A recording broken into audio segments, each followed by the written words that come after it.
Nerva, born in AD 30, ascended to the throne of Rome in AD 96, following the assassination of the autocratic Emperor Domitian and ushering in a pivotal era of stabilization and reform. As the first of the esteemed 5 good emperors, Nerva sought to restore balance and restore the Senate's influence after years of oppressive rule. His reign, lasting only from AD 96 to 98, was marked by significant financial and social reforms, mainly aimed at alleviating poverty, reducing excessive taxation, and promoting a fairer style of governance. His compassionate policies not only quelled civil unrest, but it also fostered a more inclusive and benevolent administration. Recognizing the importance of a stable succession, he adopted Trajan as his heir, establishing the precedent of adoptive succession that would later ensure the continued prosperity and expansion of the Roman Empire. And although his time as emperor was admittedly short-lived, his dedication to justice and strategic reforms laid the foundation for the flourishing of Rome under his successors, and that cements his legacy as a key architect in the restoration and enduring strength of the empire. Welcome to the channel, everyone. Well, it's good to see you again. Today we're talking all about Nerva, the first of the 5 good emperors. You're about to find out just how good he was. So, as always, best way to support the channel is just to enjoy it, just relax and learn something. But if you want to do me a solid, you can always leave a comment, like and subscribe. That really helps in the algorithm.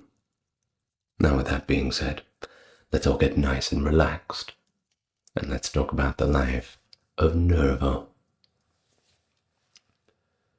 So where do we start? Well, we start in Rome, and we go about 50 kilometers north, where we find ourselves in the village of Narni. And in this village, it is indeed where Marcus Cocceius Nerva was born.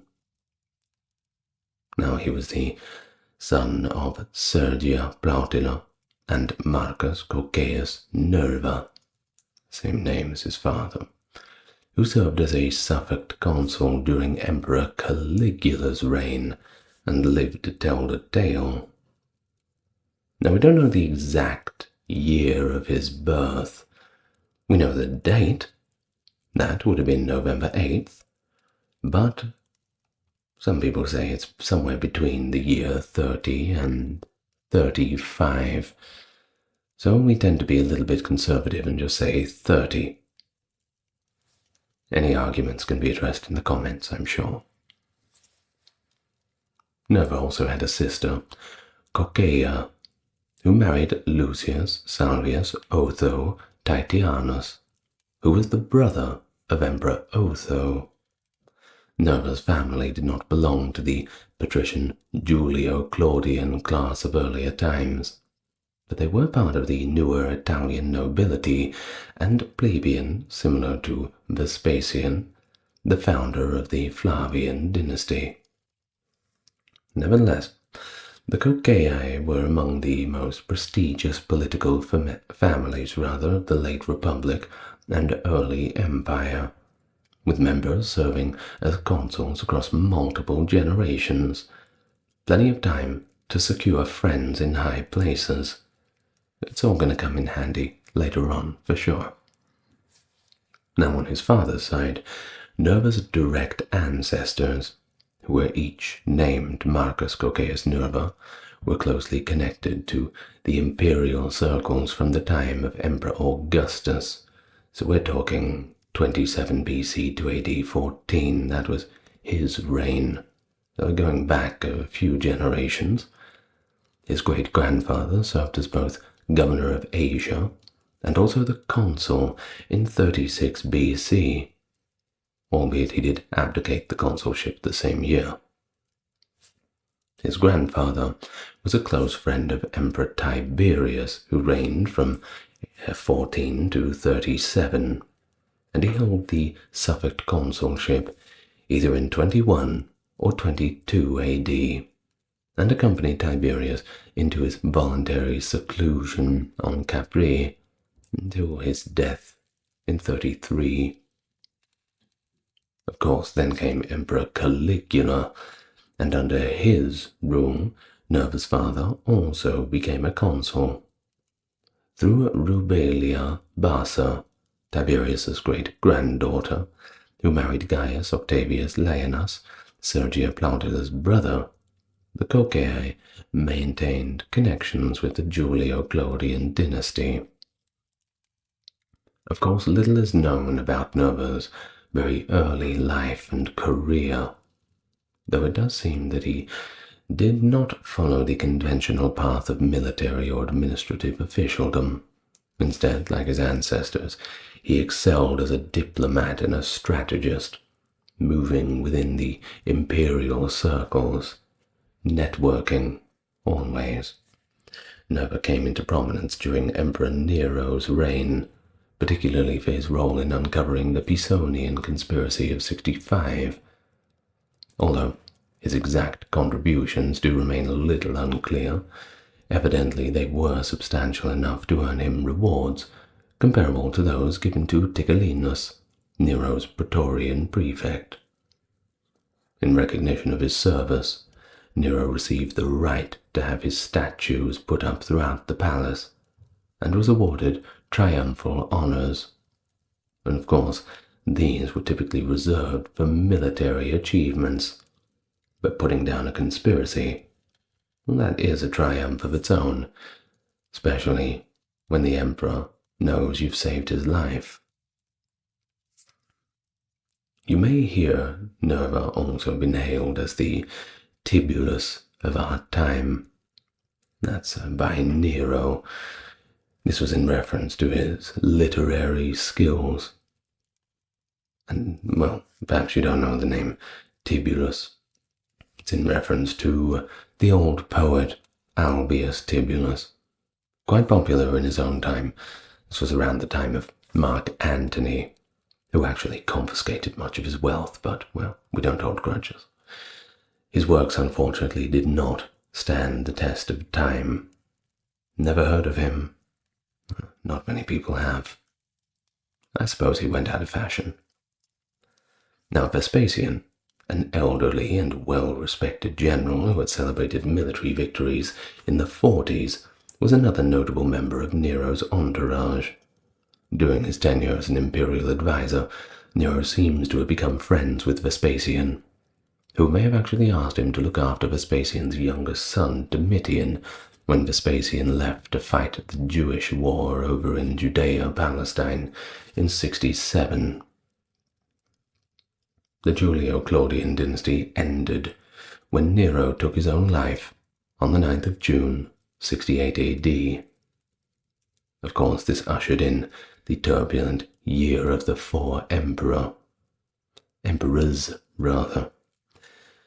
during which Galba, Otho, and Vitellius rose and fell in succession, until finally Vespasian took the throne on the 21st of December, 69. Even though Otho was Nerva's brother-in-law, he seems to have been one of the first and most ardent supporters of the Flavians, though almost nothing is known about his whereabouts in 69 AD. Perhaps he was keeping a low profile. Smart move. Early in the reign of Vespasian, 71 AD, Nerva received a consulship as payment for unspecified services. He was one of the few non-Flavians to receive this kind of honor under Vespasian, which was noteworthy, because not only he assumed this position early in the new government, but also because it was an ordinary consulship, rather than a less prestigious suffect consulship. Nerva once more vanishes from the annals of history after 71, most likely continuing his career as a discreet advisor to Vespasian and his sons Titus and Domitian. He later on reappears in 89 during Saturninus's uprising, with the help of a Chatti tribe. Lucius Antonius Saturninus, the governor of Germania Superior, and his 2 legions at Mainz rose up in rebellion against the empire on January 1st, 89, with the help of Titus Flavius Norbanus, the procurator of Raetia.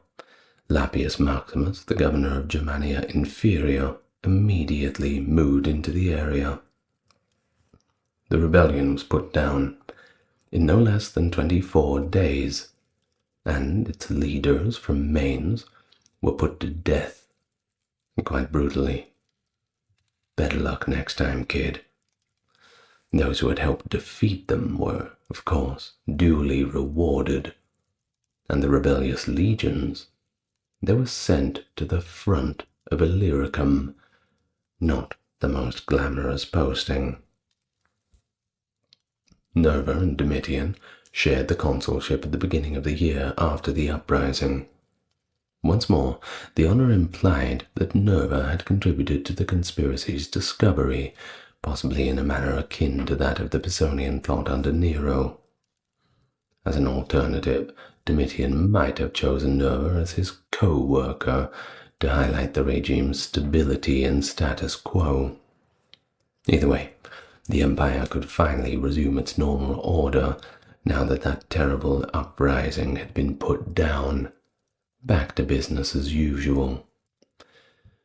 As for Domitian, he was assassinated September 18, 96, as part of a palace plot orchestrated by court officials.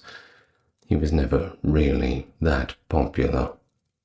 Marcus Cocceius Nerva was then crowned emperor by the Senate on the very same day, according to the Ostian calendar, or Fasti Ostiensis.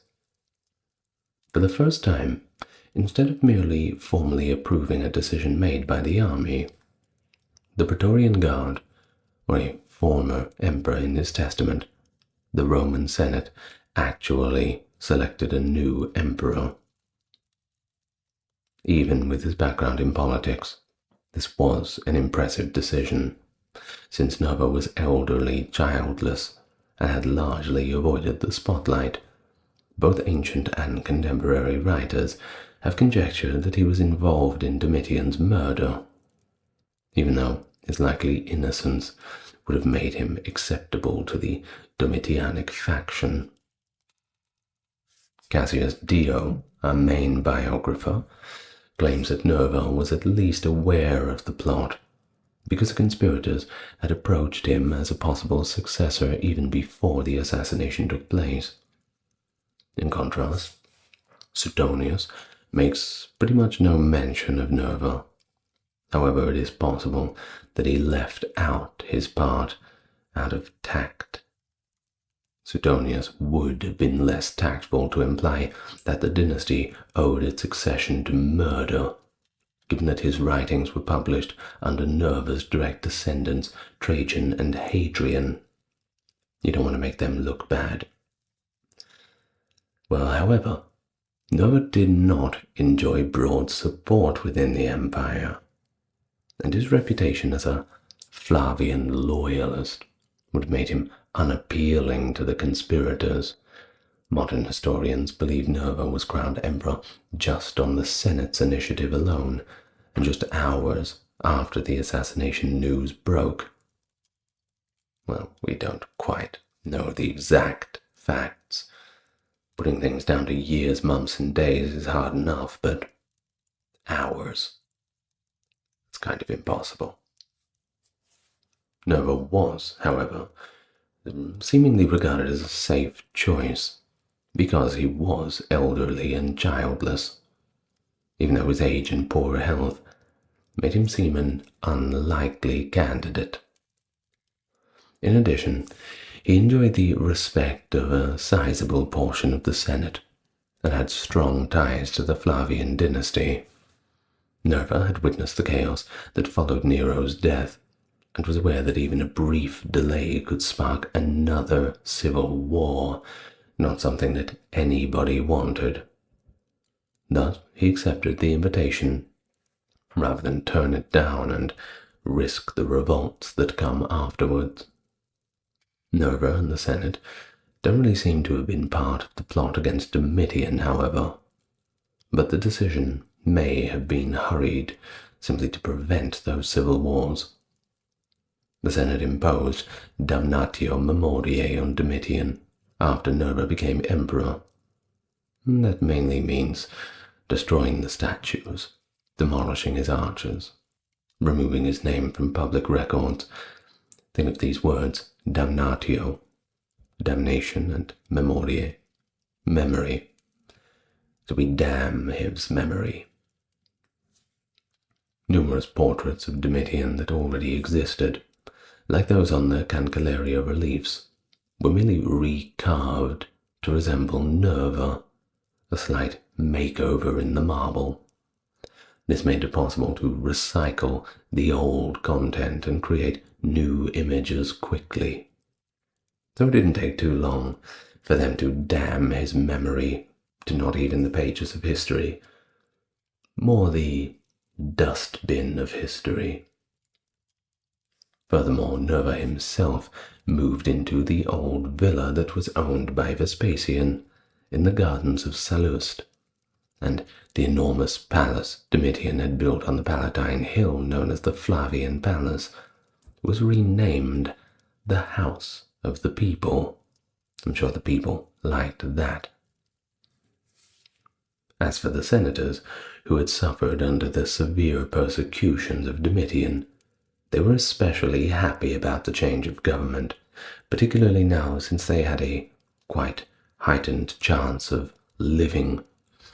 Nerva made a public vow that no senators would be executed while he was in office, as an instant show of goodwill to his supporters. Treason trials were abolished. Prisoners imprisoned on these charges were immediately freed, and all of the exiles that were kicked out in the previous reign of the unpopular Domitian were sent letters and told that they could come back. All of their belongings that were seized were given back to their owners immediately.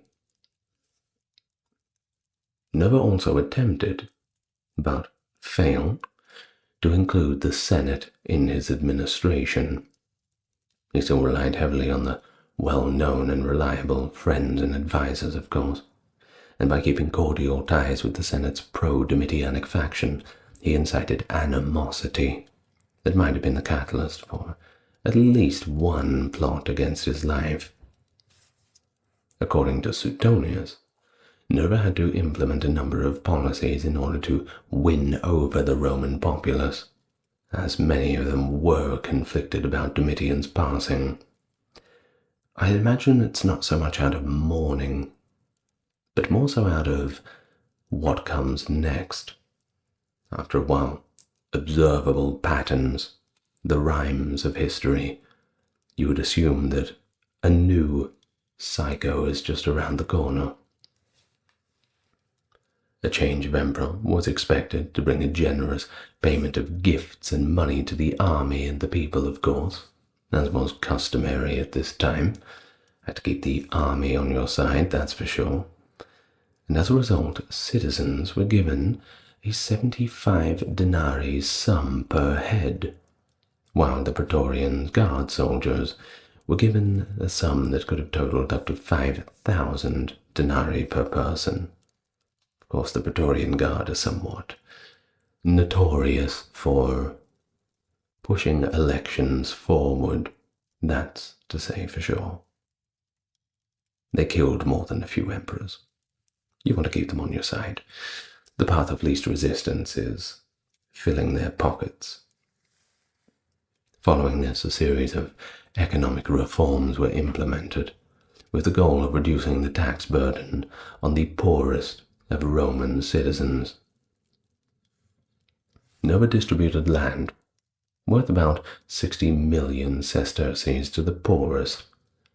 In order to help the children of low-income families, he also granted Italian landowners loans, with the condition that they pay 5% interest to their municipality. These alimenta schemes were later extended by Trajan, Antoninus Pius, and Marcus Aurelius. He also exempted parents and their children from a 5% inheritance tax. In addition, many Roman provinces received new privileges and different tax structures that would benefit them. It was a good time. For most. Well, the fiscus iudiacus, an extra tax that all Jews in the empire were required to pay, was abolished. I'm sure they were very surprised about that. Some of his coins have an inscription which means abolition of the malicious prosecution regarding the Jewish tax. Coins indicate that he honored Neptune by adding new games to the circus too, and everybody can agree on that point. More entertainment.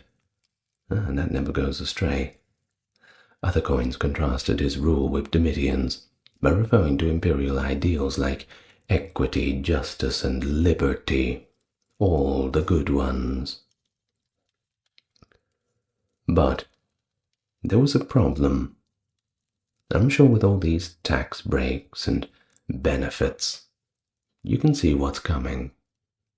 Nerva's expenditures soon put a strain on the Roman economy, and while it may not have been as disastrous as some had initially claimed, it was still necessary to establish a special commission of economy to drastically cut spending.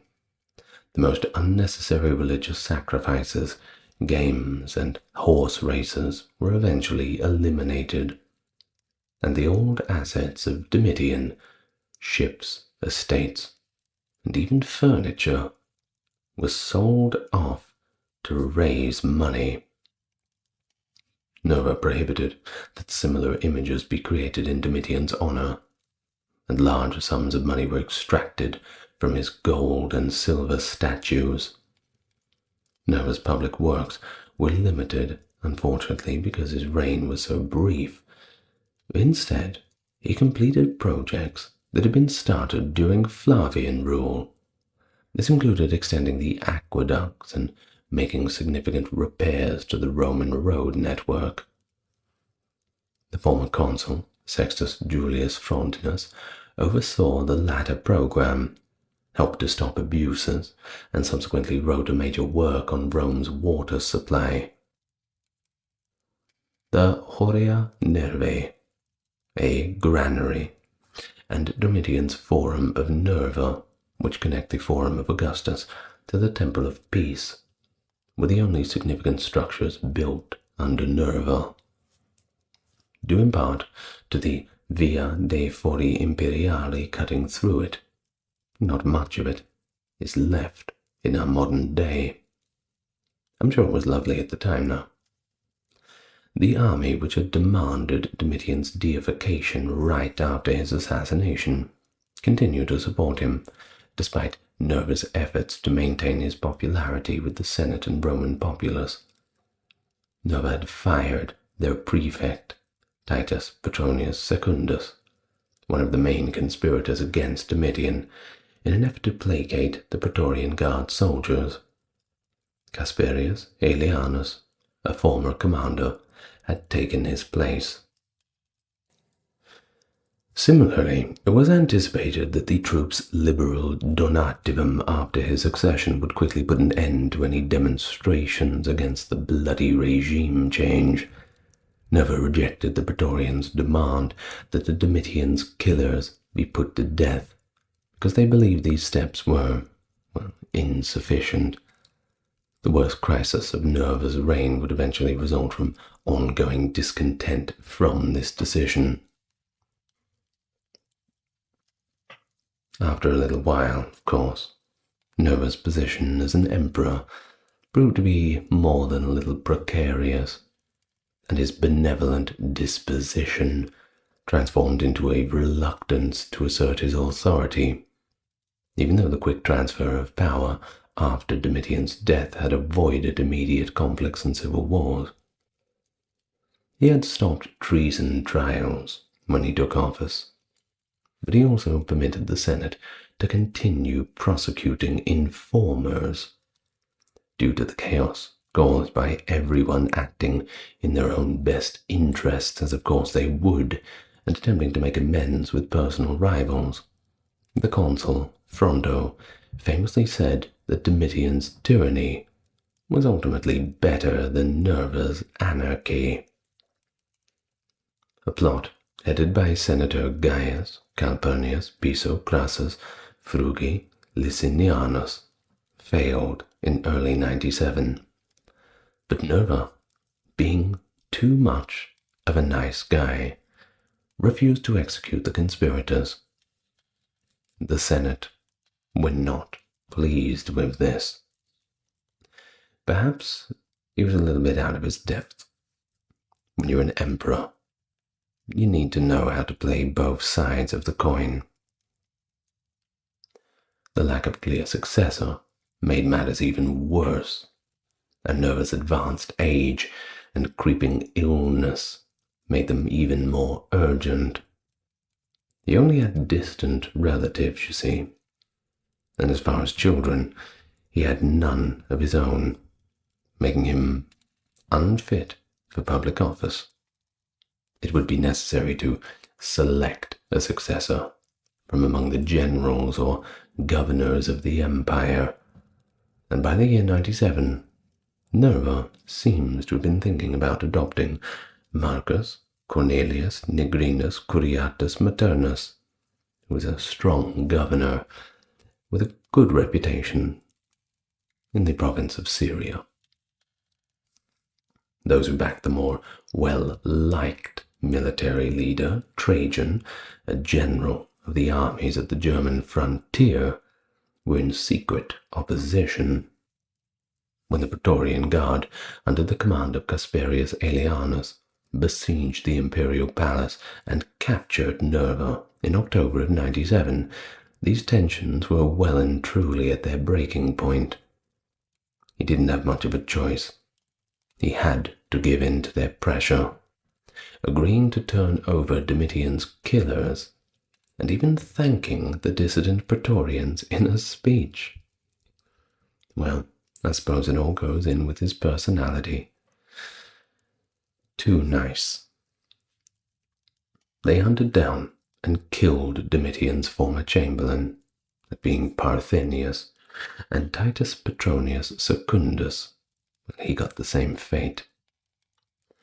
Although Nerva escaped this whole attack unscathed, his authority was irreparably damaged, and at this point no one was really taking him seriously anymore. No gravitas, as they say. Later, Trajan sent out the commanders who had given the order for the guard to besiege Nerva at his house. Nerva understood that without the backing of an heir, who was supported by an army and the populace, his position as emperor could effectively no longer be maintained. Essentially, he abdicated after announcing shortly after that Trajan had been adopted as his successor.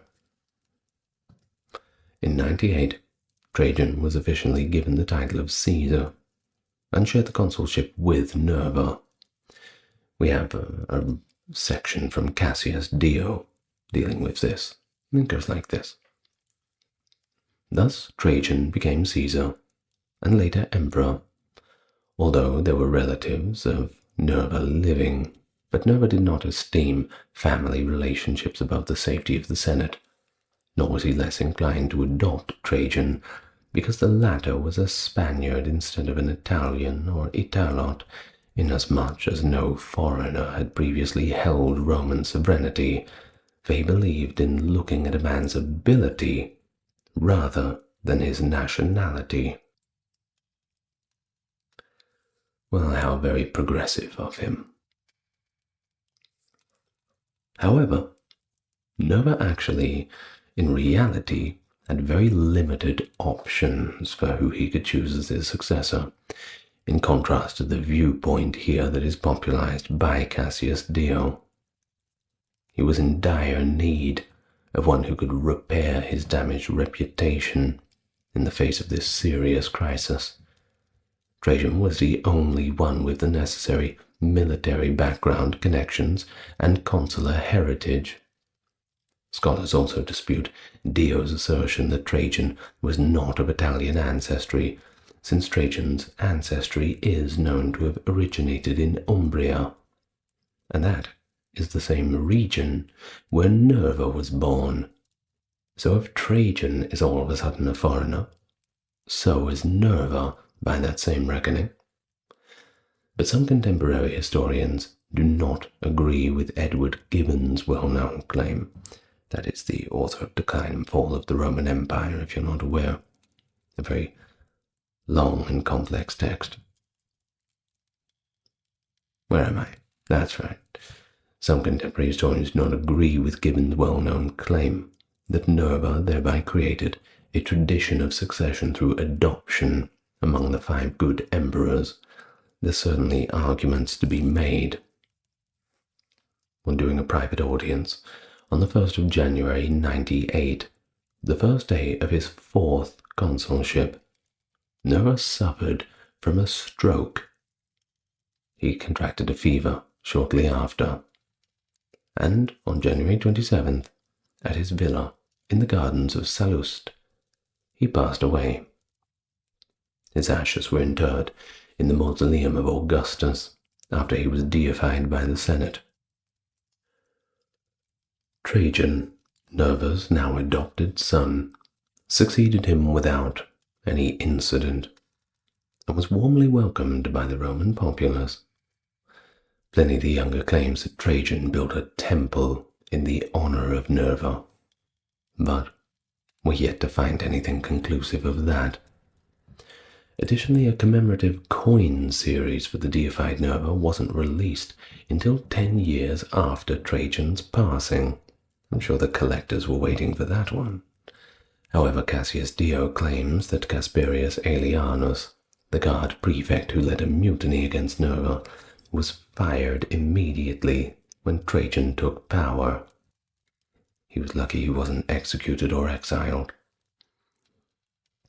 Much of Nerva's life has remained unknown to us, because there simply aren't many written sources about this time period.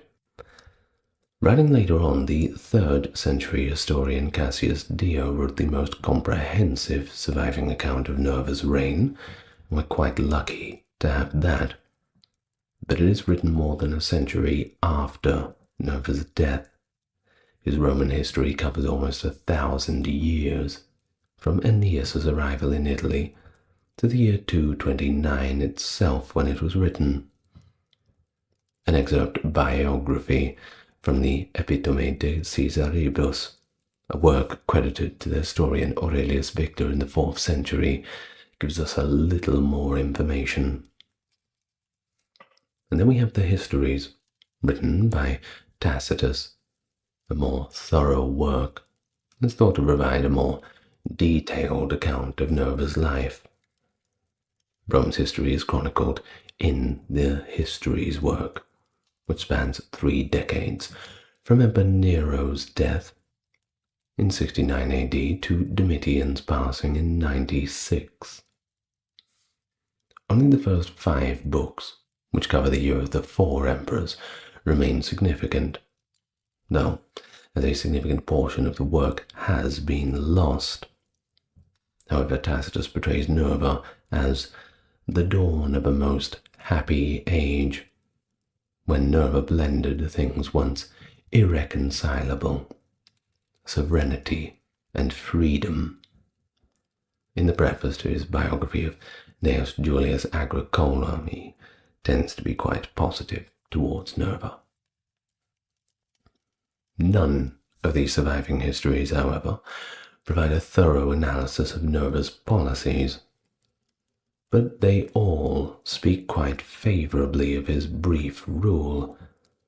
Cassius Dio and Aurelius Victor both highlight his discernment and restraint, with Dio praising his choice to take Trajan as his heir. And then we have Edward Gibbon, of course, the historian from the 18th century, who popularized these ideas in his book History of the Decline and Fall of the Roman Empire. From 96 to 180, the Roman Empire was governed by absolute power under the guidance of wisdom and virtue, according to Edward Gibbon, of course. Under the leadership of these 5 successive rulers, Gibbon regarded Nerva as the first of the 5 good emperors. But even Gibbon acknowledges, however, that Nerva might not have had the credentials needed for a successful reign, at least in comparison to his successors. You see, he had barely embraced the purple from Domitian's killers when he realized that his advanced age could not stop the wave of public unrest that had grown during his predecessor's protracted tyranny. The good respected his mild disposition, but the degenerate Romans needed someone with more vigor, whose justice should frighten the guilty. And he's got a damn good point. Especially in these times, we have a lot of angry people, regardless of how good the emperor is. If it's somebody who can be walked all over and simply lets people who are plotting to kill him go scot-free, well, you can get away with anything, can't you? And that is not good for the stability of a society. Seems that he was also not a very good speaker, and that he did his best in small groups where his generally composed approach to issues may have impressed others. Today, however, it is well known that the outcome is usually quite terrible when the super committee man takes on a significant administrative task. Although writers of the near-contemporary period were careful about their words, Nerva's administration was comparatively incompetent. Nevertheless, Rome was spared disaster, at least for now. Therefore, when we really boil it down and see what's left, we can look at his role in the history of Rome and sum it up as a turbulent but a necessary stopgap before the Trajanic Antonine dynasties. The Forum of Nerva, the only significant public construction finished during his rule, was eventually dubbed the Forum Transitorium, or the Transitional Forum. And so, before we go, we will pay our great respects to one of my favorites, Cassius Dio, along with Suetonius. I think I'm a little bit more partial to Suetonius, but I do like Cassius Dio as well. He's got a few spicy takes. So, we will read from Cassius Dio about the life of Nerva, just a little bit about his reign. After Domitian, the Romans appointed Nerva Cocceius emperor. Because of the hatred felt for Domitian, his images, many of which were silver and gold, were melted down, and from this source large amounts of money were obtained. The archers, too, of which a very great number were being erected to this one man, were torn down.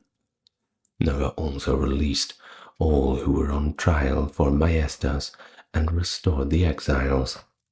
Moreover, he put to death all the slaves and freedmen who had conspired against their masters, and allowed that class of persons to launch no complaint whatever against their masters, and no persons were permitted to accuse anybody of maestas or adopting the Jewish mode of life. Many of those who had been informed were condemned to death, among others Verus the philosopher. When now no little commotion was occasioned by the fact that everybody was accusing everybody else, Fronto, the consul, is said to have remarked that it was bad to have an emperor under whom nobody was permitted to do anything, but worse to have one under whom everybody was permitted to do everything, and Nerva, upon hearing this, ordered that this condition of affairs should cease for the future. Now Nerva was so old and so feeble in health, he always, for instance, had to vomit up his food, that he was rather weak. He also forbade the making of gold and silver statues in his honor. To those who had been deprived of their property without cause under Domitian, he gave back all that was still to be found in the imperial treasury. To the very poor Romans, he granted allotments of land worth 60 million sesterces, putting some senators in charge of their purchase and distribution. When he ran short on funds, he sold much wearing apparel and many vessels of silver and gold, besides furniture, both his own and that which belonged to the imperial residence, and many estates and houses, in fact, everything except what was indispensable. He did not, however, haggle over the price, but in this very manner benefited many persons. He abolished many sacrifices, horse races, and some other spectacles in an attempt to reduce expenditures as far as possible. In the Senate, he took oath that he would not slay any of the senators, and he kept his pledge, in spite of plots against himself. However, he did nothing without the advice of the foremost men. Among his various laws were those prohibiting the castration of any man, and the marriage by any man of his own niece. When consul, he did not hesitate to take as his colleague Virginius Rufus, though this man had often been saluted as emperor. After Rufus's death, an inscription was placed upon his tomb to the effect that, after conquering Vindex, he had claimed the power, not for himself, but for his country. Nerva ruled so well that he once remarked, "I have done nothing that would prevent my laying down the imperial office and returning to private life in safety." When Calpurnius Crassus, a descendant of the famous Crassi, had formed a plot with some others against him, he caused them to sit beside him at a spectacle.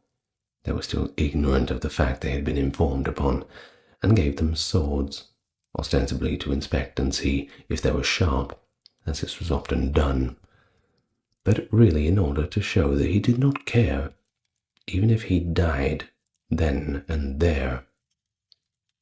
Calpurnius Aelianus, who had become commander of the Praetorians under him, as he had been under Domitian, incited the soldiers to mutiny against him. After having induced them to demand certain persons for execution, Nerva resisted them stoutly, even to the point of baring his collarbone and presenting to them his throat. But he accomplished nothing, and those whom Aelianus wished were put out of the way. Nerva, therefore, finding himself held in such contempt by reason of his old age, ascended to the Capitol, and said in a loud voice, "May good success attend the Roman Senate and people and myself. I hereby adopt Marcus Ulpius Nerva Trajan."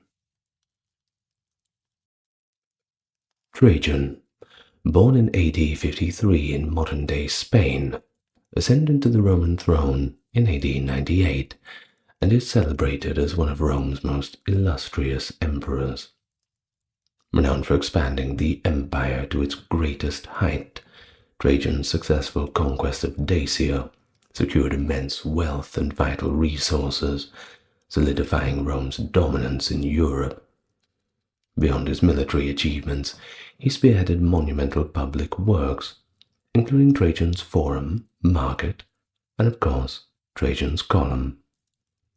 A visionary leader who extended his ideas to social welfare through the Alimenta program, which provided state support to impoverished children, demonstrating his dedication to the well-being of the people. Under his rule, the Pax Romana, the Roman peace, reached its peak, ushering an era of unparalleled prosperity and stability. His exceptional blend of military prowess and benevolent governance not only expanded the boundaries of Rome, but left a legacy of innovation and effective leadership, and all this makes him a model ruler whose impact resonates even to our modern day. And here we are to talk all about him. Welcome to the channel to any newcomers. Hope you enjoyed that little introduction.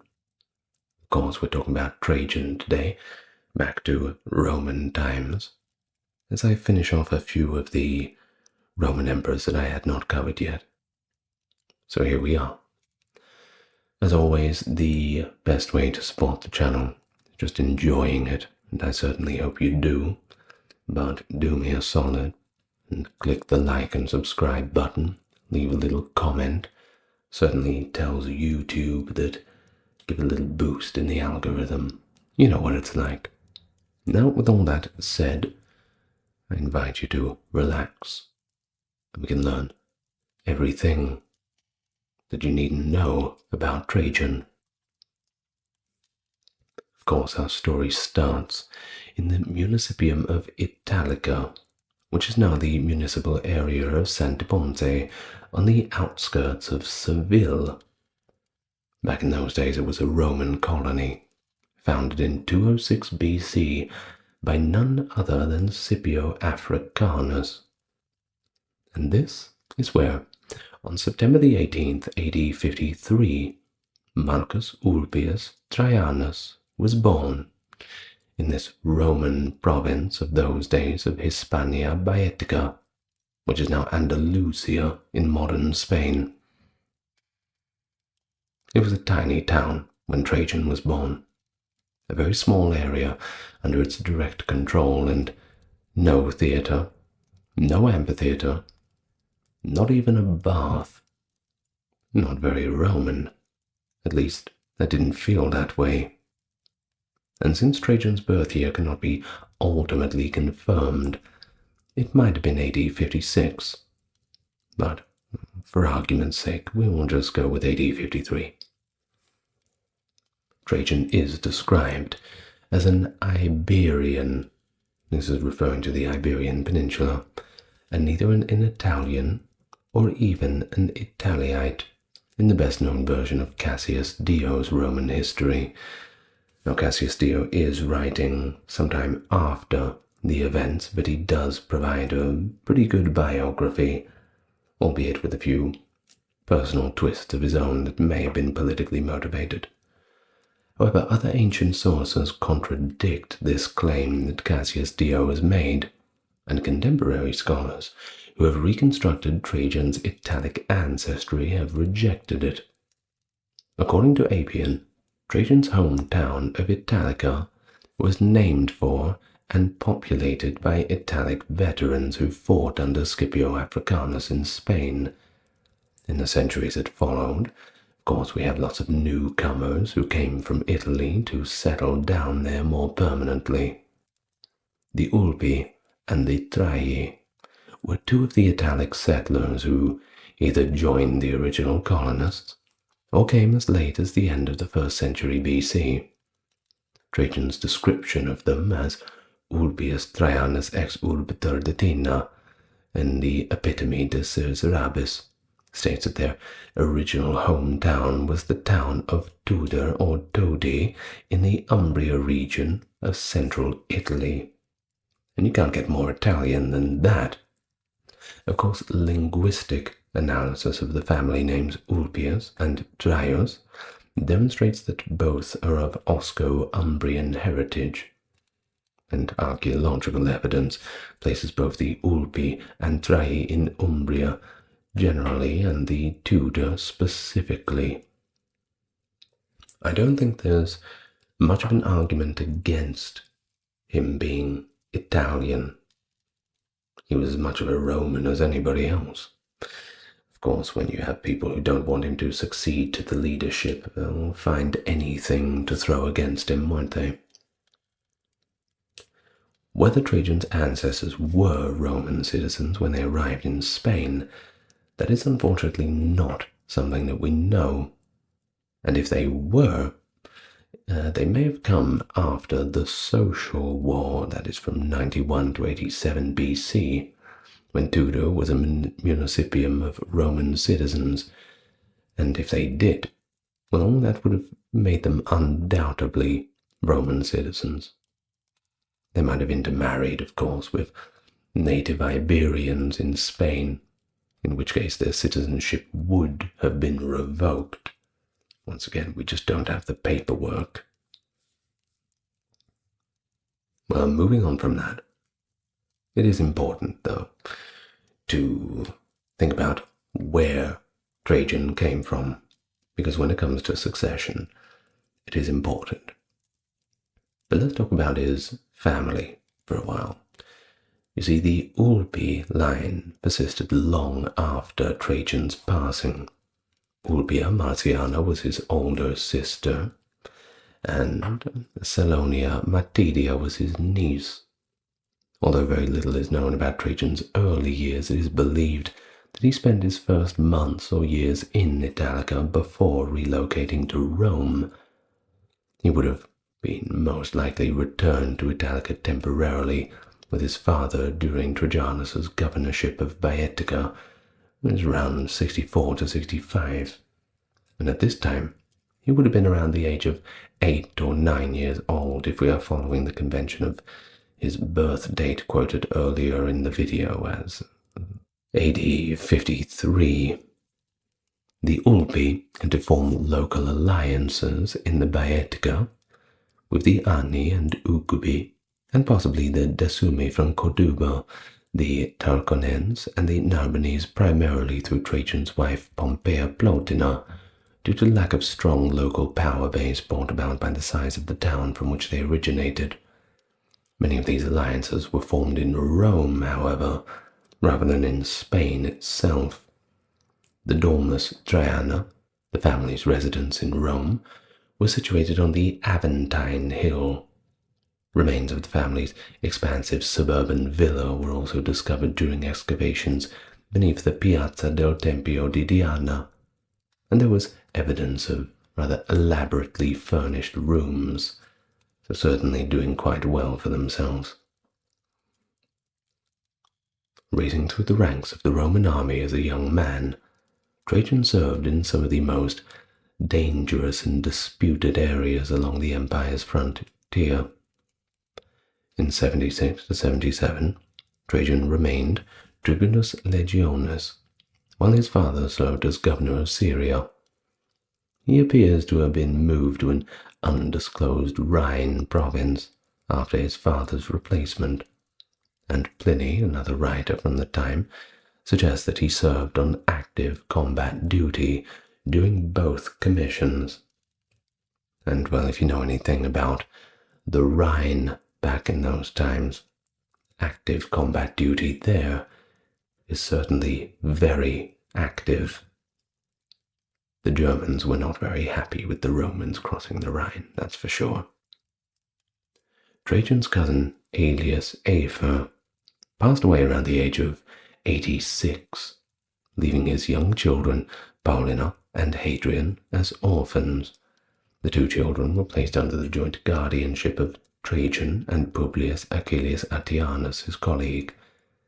In the year 91, when Trajan was in his late 30s, he was appointed ordinary consul.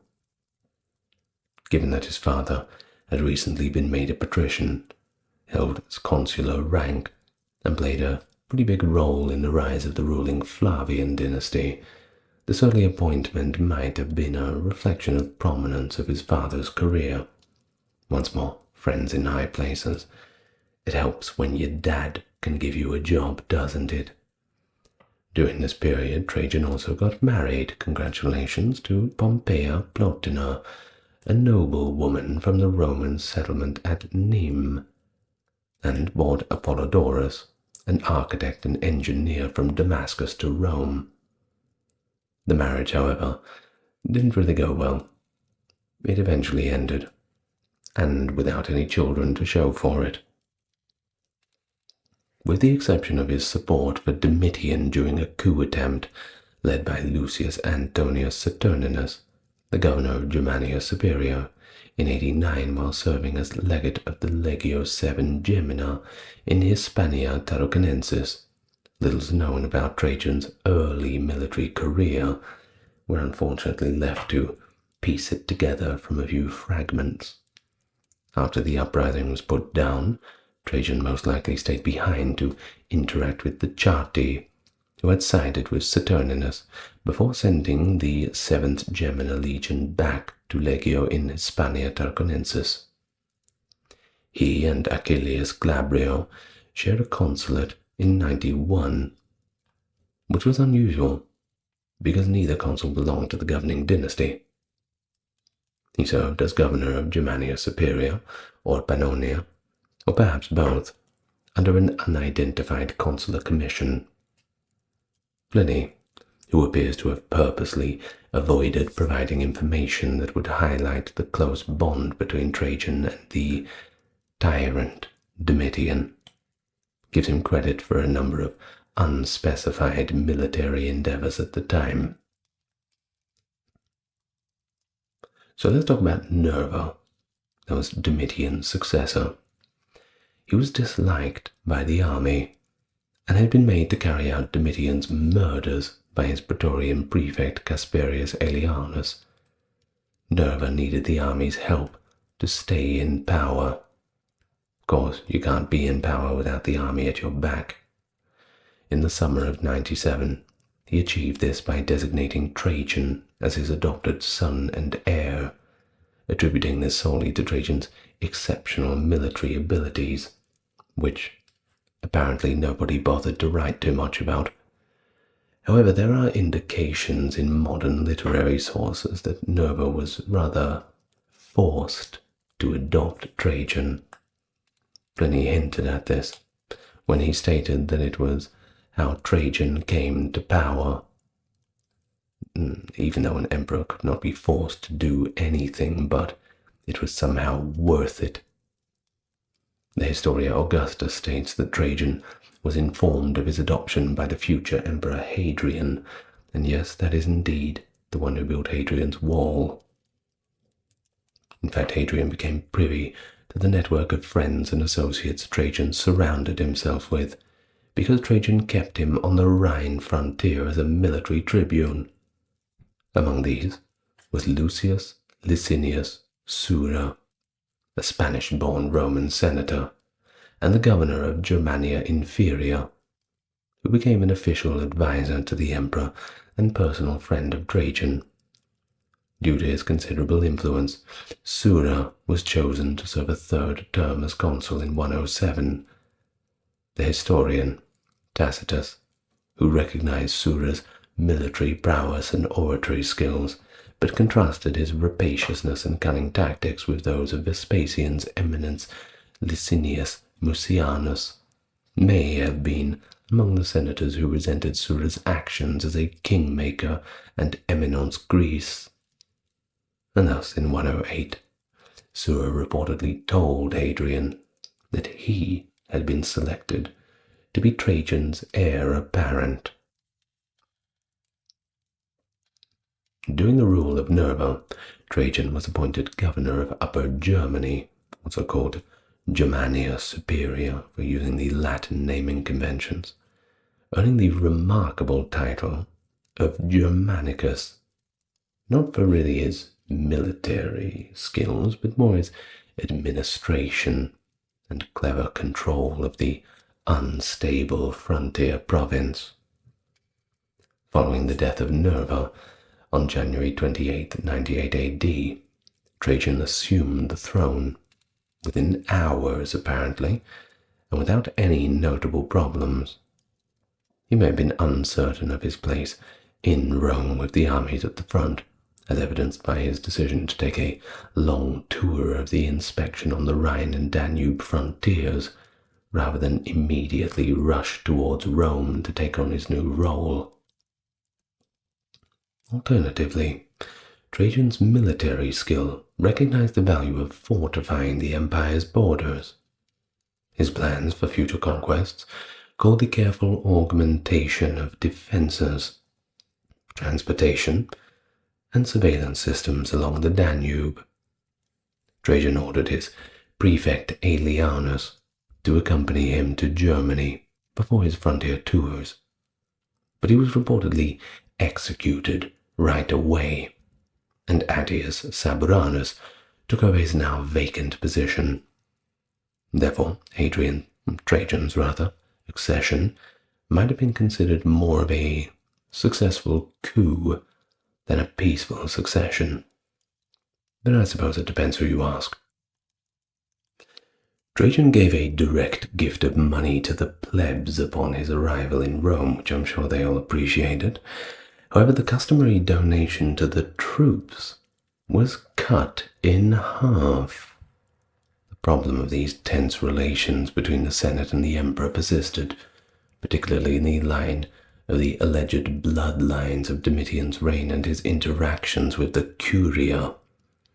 Trajan was able to begin forming a consensus in the Senate by pretending that he was reluctant to hold on to power. During the inauguration of his third consulship, on January the 1st, year 100, Trajan encouraged the Senate to assist him in maintaining the empire.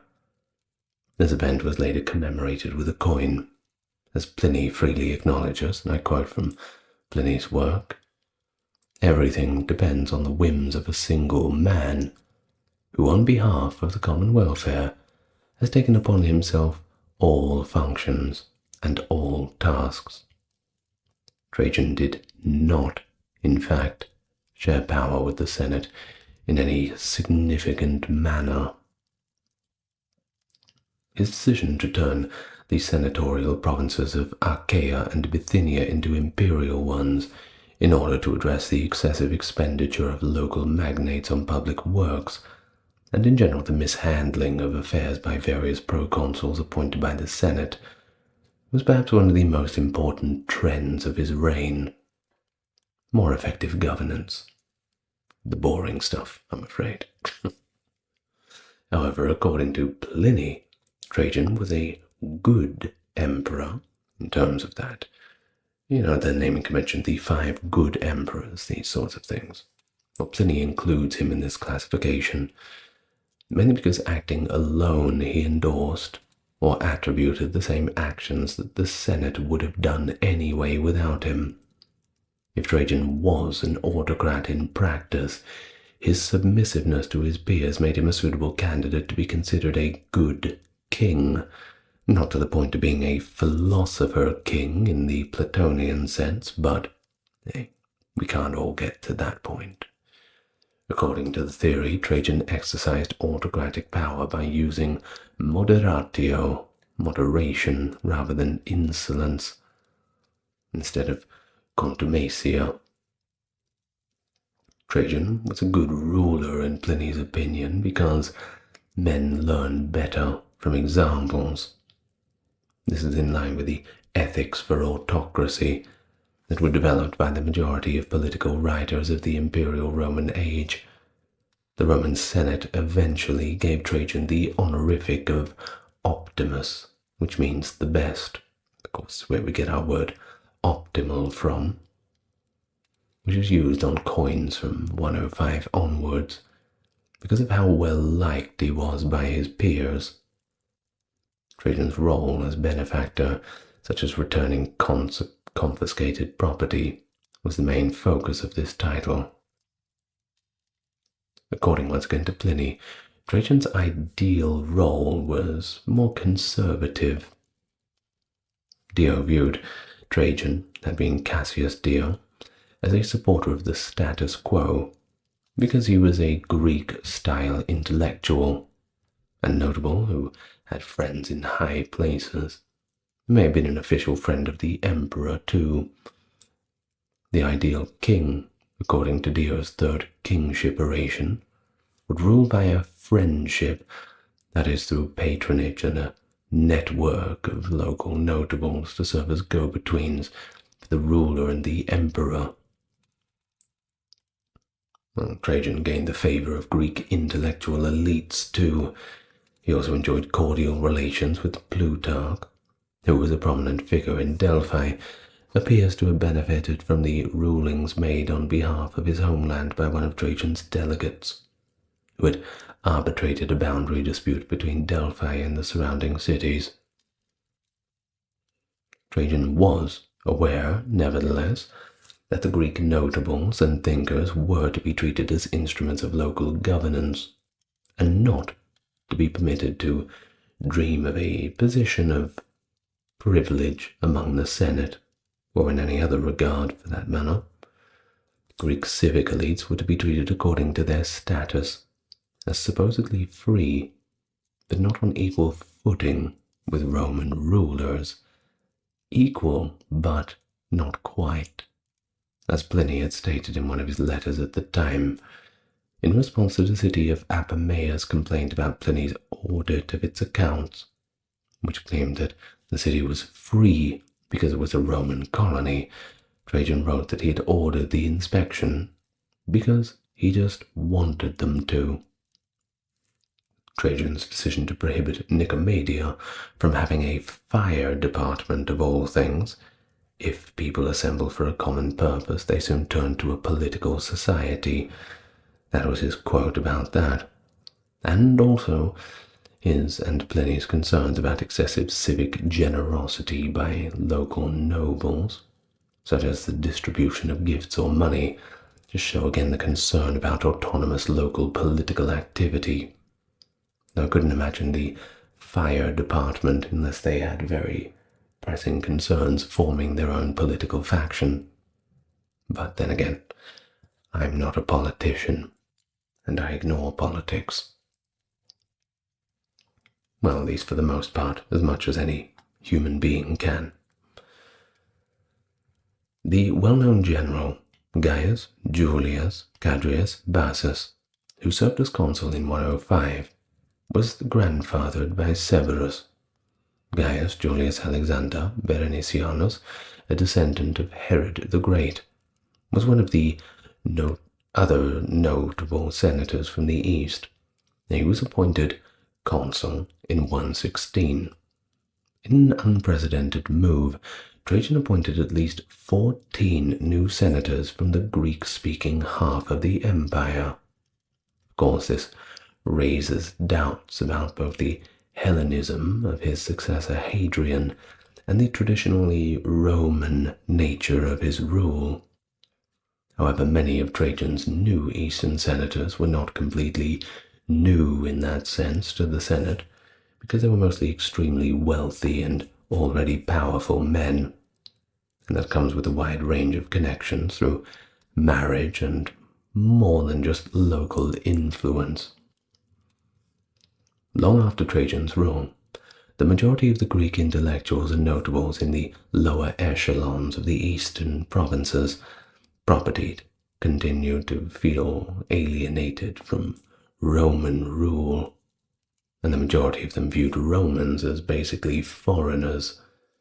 The Athenian Gaius Julius Antiochus Epiphanes Philoppatos, sorry for the long-winded name, a member of the royal house of Commodus and of Trajan's senatorial creations from the east, left behind him a funeral monument on the Mosaean hill that the writer Pausanias later derisively referred to as a monument built to a Syrian man.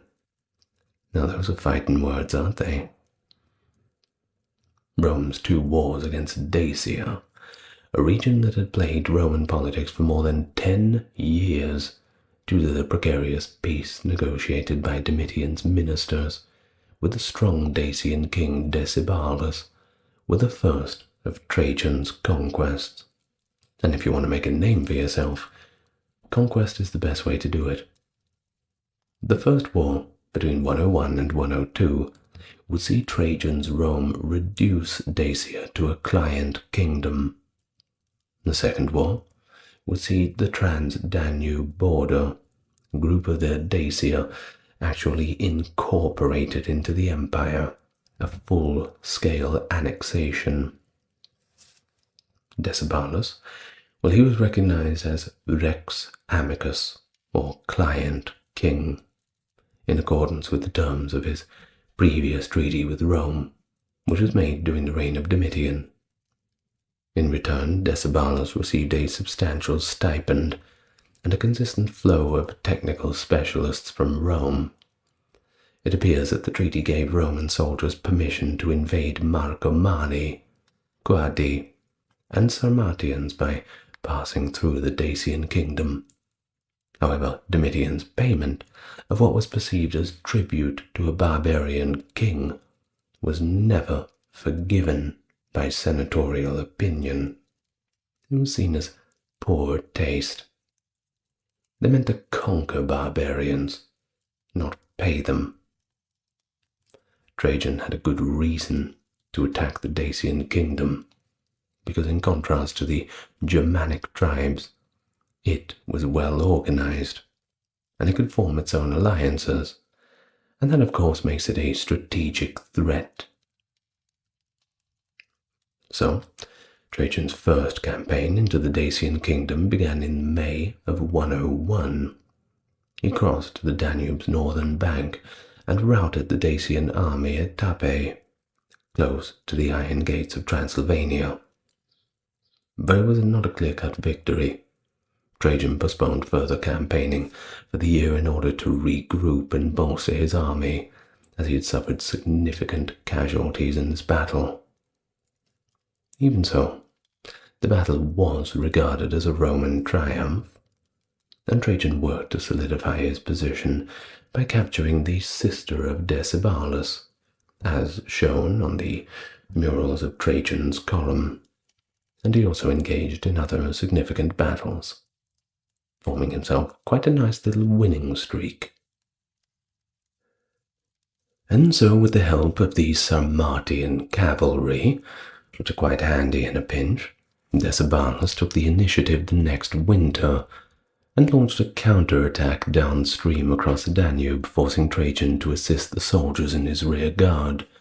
Following two battles in Moesia, at Nicopolis, and Adamsclisi, Dacians and their allies were eventually defeated and driven out. Valiant effort nonetheless. After pushing deeper into Dacian territory, Trajan's army eventually overthrew Decebalus a year later. He was forced to give up all of his war machines, return runaways from Rome, who were then under his protection, most of them being technical experts, and give up his claim to some areas of his kingdom. After returning to Rome in triumph, Trajan was given the title Dacicus. Decebalus had regained his position as a relatively innocuous client king after the Peace of 102, but he quickly started to rearm, harbor Roman fugitives once more, and exert pressure on his neighbors in the west to join him.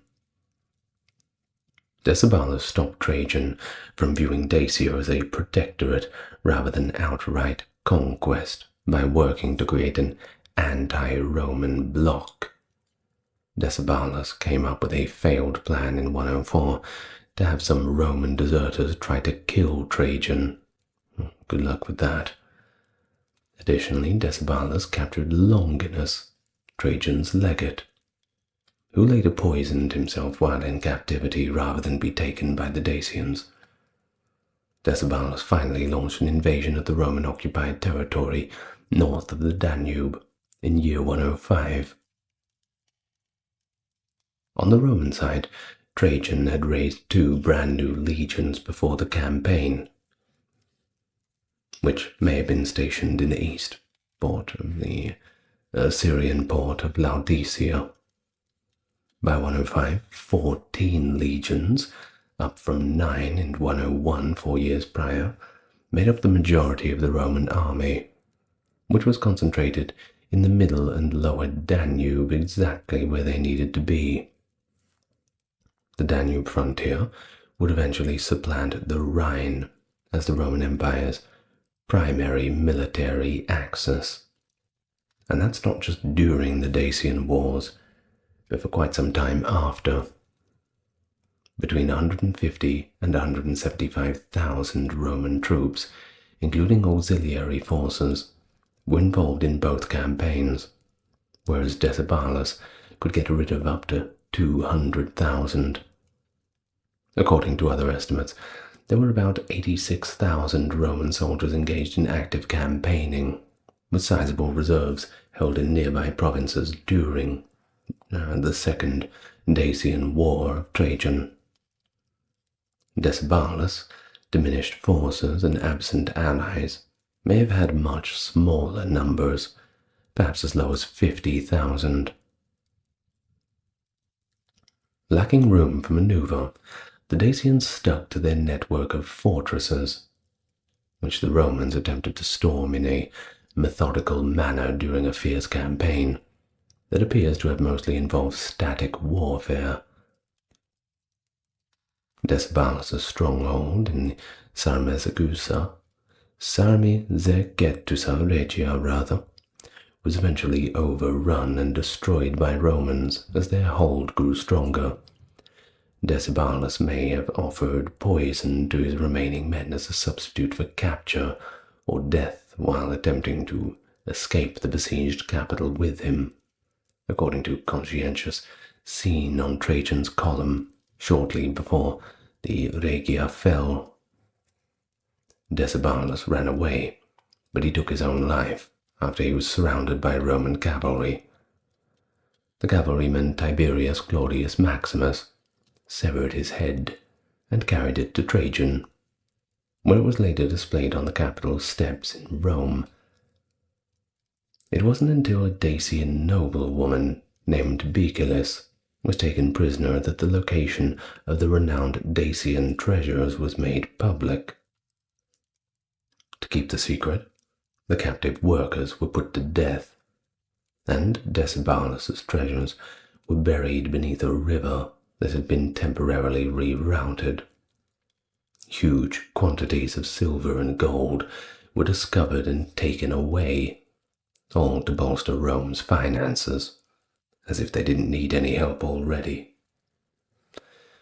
Well, a different location north of the hill citadel that once housed the Dacian capital, Trajan established a new city called Colonia Ulpia Traiana Augusta Dacica Sarmizegetusa, which shares the same full name as the previous site of Sarmizegetusa. The capital city had the standard Romanized administrative apparatus, being decurions, aediles, etc., and was intended to be a purely civilian administrative center. There is currently, however, no proof that urban life existed in the province of the Peregrine cities. It appears to have been limited to Roman colonists, primarily veterans of the armed forces in Roman Dacia. According to their own customs, native Dacians continued to reside in dispersed rural communities. Following the Roman conquest, the pre-existing quasi-urban Dacian settlements vanished in yet another arrangement that has no parallels in any other Roman province, unique for all the wrong reasons, I'm afraid. Upulum was the most significant of several unorganized urban settlements that grew up around military encampments in Dacia proper, but they weren't recognized as cities until long after Trajan's rule. It takes a little time for things to grow, for the word to get out. Trajan concentrated the major regional urbanization effort at the back of the pack in Moesia, where he established the new cities of Marcianopolis and Nicopolis at Istrum. The Tropaeum Traianum was also surrounded by a vicus. Following the redeployment of its legionary garrison, the garrison city of Oescus was granted Roman colonial status, Their urbanization and development were encouraged by the fact that these former Danubian outposts were now in the deep rear and had ceased to be frontier bases. A lot safer, better for trade, things like that. Dacia, however, was not entirely under permanent occupation. Lands from the Danube to the inner arch of the Carpathian Mountains, including the region of Transylvania and Oltenia along with the Metalliferi Mountains, were absorbed into the Roman province following the post-Trajanic evacuation of lands across the lower Danube. Eventually, this territory took the shape of an excrescence, with ill-defined boundaries that stretched from the Danube northward to the Carpathians. Because the Romans thought the area was much more geographically flattened and therefore easily to traverse than it actually was, and because they underestimated the distance from those hazily defined borders to the ocean, this may have been meant as a foundation for further expansion within Eastern Europe. One legion, the 8th Gemina, was assigned to defend the province. It was based at Apulum and served as an advanced guard that could attack the Sarmatians, residing at the borders from either east or to the west if necessary. Because the province was intended more as a sally base for future attacks, Trajan didn't really seem to be concerned about its indefensible nature. The Dacian salient served as a military and diplomatic tool for controlling the Danubian lands when Rome was strong. When Rome was weak, as it was during the crisis of the 3rd century, the province became more of a liability, and eventually it was just abandoned. This was true even in the case of the absence of additional Roman expansion. In addition to their massive loot, which is estimated to be more than 500,000 slaves in terms of human count, Trajan's Dacian campaigns helped the empire's finances by acquiring Dacia's gold mines, which were run by imperial procurator of equestrian rank. However, commercial agriculture exploitation based on the villa model, which involved a single owner managing a sizable landed estate centrally, was at this time not well developed.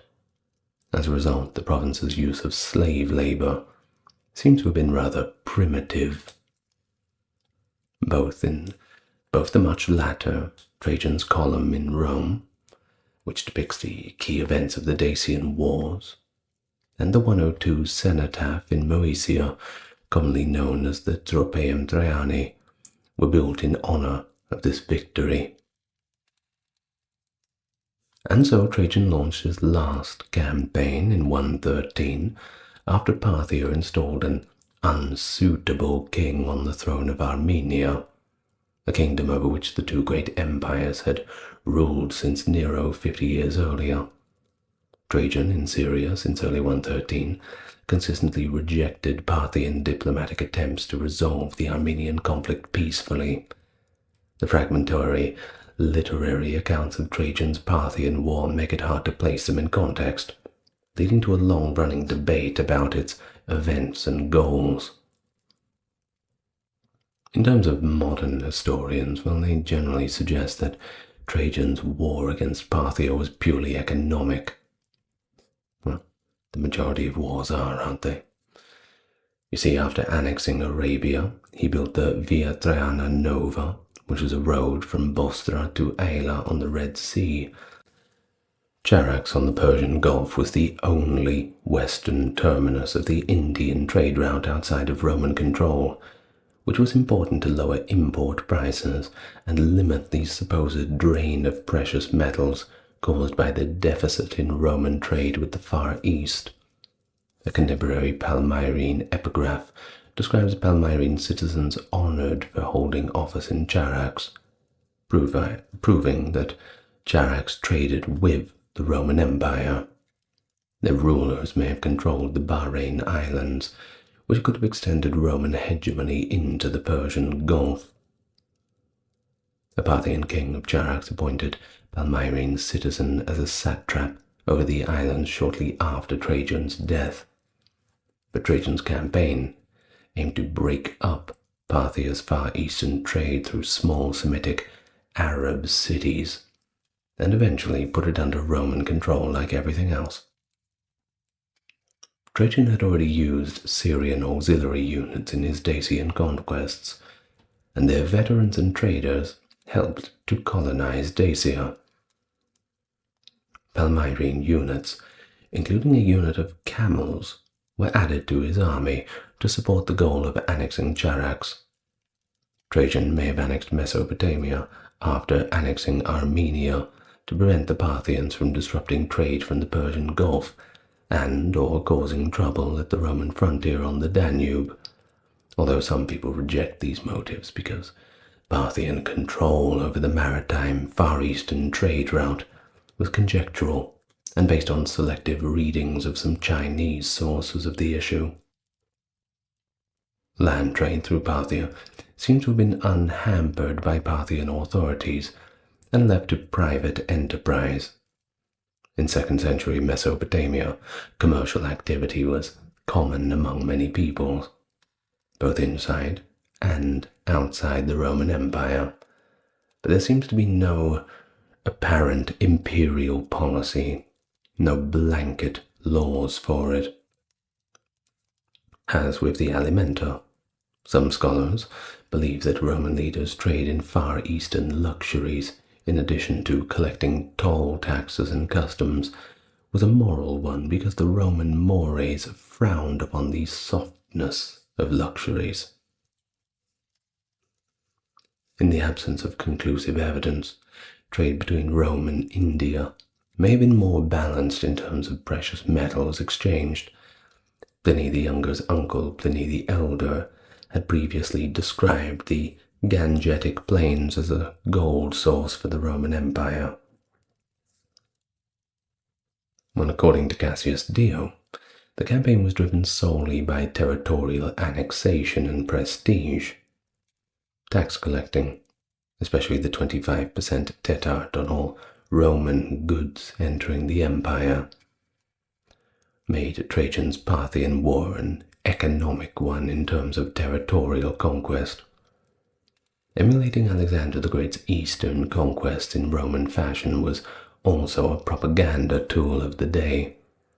The fact that emissaries from the Kushan Empire may have attended the Dacian War commemorative ceremonies may have inspired Greco-Roman intellectuals like Plutarch, who wrote about only 70,000 Roman soldiers being needed to conquer the entirety of India, and Trajan's close associates to dream of all the lovely things, the treasures to be gained by reproducing these Macedonian eastern conquests of the old times.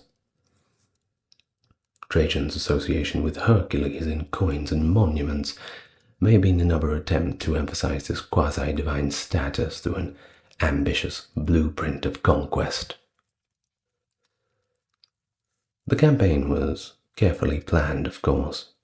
10 legions were concentrated in the eastern theatre. Since 111, Pliny the Younger's correspondence showed that provincial authorities in Bithynia had to organize supplies for passing troops, and local city councils and their members had to supply troops themselves. Thus, the planned campaign was expensive from the start. There was no hiding it.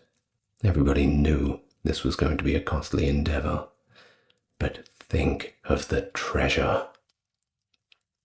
So Trajan first marched on Armenia, deposed the Parthian appointed king, and annexed the entire province, receiving the acknowledgement of Roman hegemony by various tribes in the Caucasus and on the eastern coast of the Black Sea. This process kept him quite busy until 114. At the same time, a Roman column led by the legate Lucius Verus, a cavalry general who had distinguished himself during the old Dacian wars by commanding a unit from Mauritania, crossed the Araxes River from Armenia into Media Atropatene, into Mardian territory. Quietus's campaigns may have extended the newer and more defensible Roman border east to the Caspian Sea and north to the Caucasus foothills. This new, more rational frontier required a permanent Roman presence east of the Euphrates. And so Trajan began a Mesopotamian campaign in 115, marching down to the Taurus Mountains to consolidate territory between the Tigris and Euphrates rivers. He then established permanent garrisons to protect the territory. Trajan took the northern Mesopotamian cities of Nisibis and Batne and organized a province of Mesopotamia, including the kingdom of Orsoene, where King Abgar VII publicly submitted to Trajan as a Roman protek. Lucius Verus moved his army from the Caspian Sea to the west, establishing a Roman presence in the Parthian Empire. At the start of 116, coins were announced that Armenia and Mesopotamia were now under Roman rule. A road and fortresses were built between the Kabur River and the mountains around Singara, which was now considered the new frontier. After wintering in Antioch in 115 to 116, and barely escaping a violent earthquake that killed one of the consuls, Marcus Pedo Vigilianus, Trajan once again took to the field in 116 with the goal of conquering Mesopotamia, a rather audacious one that ultimately backfired on him. The campaign was doomed from the start, mainly due to the Roman military's manpower shortages. Trajan raised no new legions before the Parthian campaign, possibly because the citizen recruits were just overexploited. One Roman division did cross the Tigris into Adiabene, sweeping south and capturing Adenistre. A second followed the river south, capturing Babylon, and Trajan sailed down the Euphrates from the Dura Europos, where a triumphal arch was erected in his honor. After reaching the narrow strip of land between the Euphrates and Tigris, he dragged his fleet into the Tigris, capturing Seleucia and Ctesiphon. The Charax ruler, Athambelus, submitted to him after he escaped a tidal bore on the Tigris, with his fleet south of the Persian Gulf. After declaring Babylon a new province of the empire and erecting his statue on the Persian Gulf, he sent the Senate a laurel-clad letter declaring war over and lamenting that he was too old to repeat Alexander the Great's conquests. Declaring the war over, rather. This is a long video. I've been reading for a while. Give me a break. Well, Trajan's bid for the Persian Gulf may have coincided with Palmyrene interests, since Charax was a de facto independent kingdom with ties to Palmyra. Another possibility is that Charax's rulers allied with Trajan because they wanted to expand on Parthian Babylon. Romans also occupied the Parthian city of Susa at this time. Trajan then traveled from the Persian Gulf to Babylon to sacrifice to Alexander in his 323 BC tomb. But a revolt led by Senatruches, a nephew of the Parthian king Ostroes I, who retained quite a formidable cavalry force, possibly strengthened by Saka archers, threatened Roman positions in Mesopotamia and Armenia. Trajan partially abandoned Roman rule in Parthia to address this, sending 2 armies to northern Mesopotamia. The first, under Lucius Verus, retook Nisibis and Edessa from the rebels, likely deposing and killing King Abragas. Verus likely earned the honors of a senator of Praetorian rank. Second army, under Appius Maximus Santra, who was likely a Macedonian governor, was defeated and Santra was killed. Trajan, Quietus, and Marcus Arusius Clarus, along with Tiberius Julius Alexander Julianus, defeated a Parthian army in 116, killing Santrices, possibly with the help of Parthamaspates, Osroes' son and Santruces' cousin, whom Trajan had reportedly struck up quite a friendship with. After retaking and burning Seleucia, Trajan deposed Osroes and installed Parthamaspates as a client ruler. A coin commemorated Parthia's reduction to client kingdom status, stating Rex Parthis Datus, a king is given to the Parthians.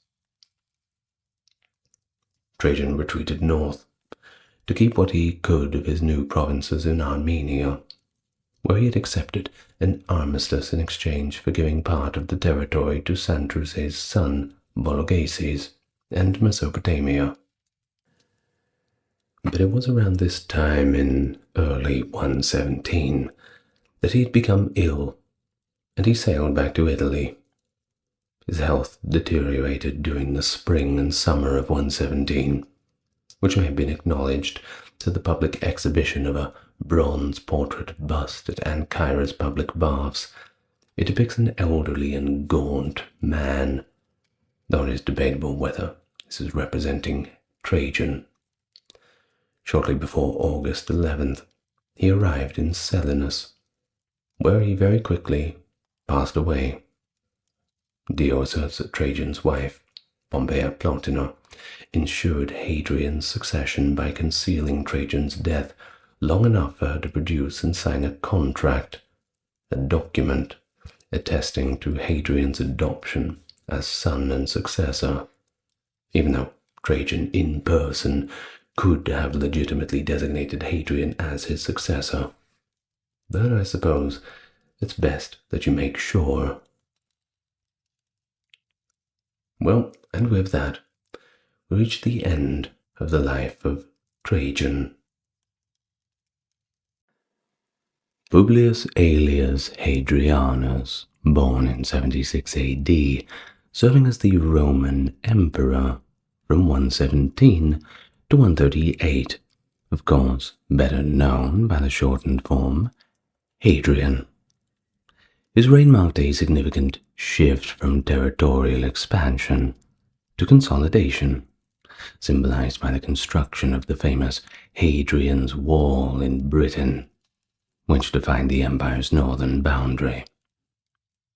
A passionate traveler, Hadrian devoted over half of his reign to exploring the provinces, strengthening borders, and integrating diverse peoples into the imperial structure. Emphasizing cultural unity and architectural innovation, he commissioned the iconic structures such as the Pantheon and Hadrian's villa at Tivoli. Philosophically inclined and deeply interested in the arts, he promoted Hellenistic traditions throughout the empire. His governance introduced more compassionate laws concerning slavery and the rights of minors. To ensure a smooth succession, he adopted Antoninus Pius, stipulating that he, in turn, adopt Marcus Aurelius and Lucius Verus, no doubt two names you're very familiar with. Hadrian's reign is thus often regarded as a pinnacle of the Pax Romana, the Roman peace, significantly enhancing the cultural and also architectural legacy of the Roman Empire. And that's what we're here to talk about today. From start to finish, the fascinating life of Hadrian. Not too often talked about. Everyone wants to talk about Caesar and Aurelius and all that. Look, I get it. But Hadrian's fun to talk about too. So let's do that.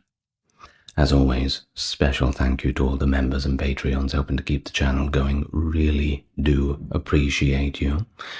And just thank you in general to everybody who's drops a like and subscribe on the video. That helps with the algorithm. You know what it's like. Now, without further ado, let's get on with it. The life of Hadrian, as we begin in January of 76 AD, in a little Roman settlement near present-day Seville, where Publius Aelius Hadrianus was born, hailing from a lineage rooted in the gens Aelia. Now, the little settlement he lived in was called Italica, not Italia, Italica. It was established during the Second Punic War by Italic colonists under the great Scipio Africanus in the province of Hispania Baetica. The family name, Hadrianus, traces back to Hadria in Italy's Picenum region, which is modern-day Atri. While most sources do agree on his birthplace, there is a minority of scholars, one of which includes a Roman biographer, that suggests that Hadrian was actually born in Rome. But it seems the weight of discourse is still well and truly back in that little town of Italica. Now, on to Hadrian's family. His father, Publius Aelius Hadrianus Afer, was a senator of Praetorian rank, who was born and educated in Italica too, and his mother, Domitia Paulina, came from a distinguished Roman senatorial family in Gades, which is modern-day Cadiz. He had one older sister too, and she was named Aelia Domitia Paulina. Now, there was a significant figure in his early life, that being Germana, who was his wet nurse, who was a slave, possibly of Germanic origin, and he actually remained quite close to her throughout his entire life. Later, he actually freed her, giving her emancipation, quite nice of him, and she actually outlived him, as indicated by her funerary inscription found at Hadrian's villa in Tivoli. Hadrian's great-nephew, Gnaeus Pedanius Fuscus Salinator, from Barcino, which is nowadays Barcelona, hopefully you can point that out on a map, would later serve as his co-consul in 118 AD. Now, his father, he spent much of his time in Rome, always away on work, on his senatorial duties. It's just the way it is. One of Hadrian's most notable family connections was actually to Trajan. That's right, the Emperor Trajan, his father's first cousin. And he was also a Seneca from Italica too. Well, despite being labeled as advenae, which is outsiders, by Aurelius Victor, both Trajan and Hadrian were of Italic descent and belonged to Rome's elite, no matter what anyone said.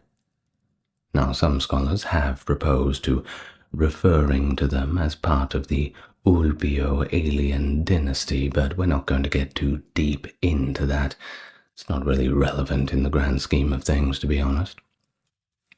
Now, what is relevant is the tragic loss that Hadrian experienced at the age of 10 in 86 AD, where both of his parents died.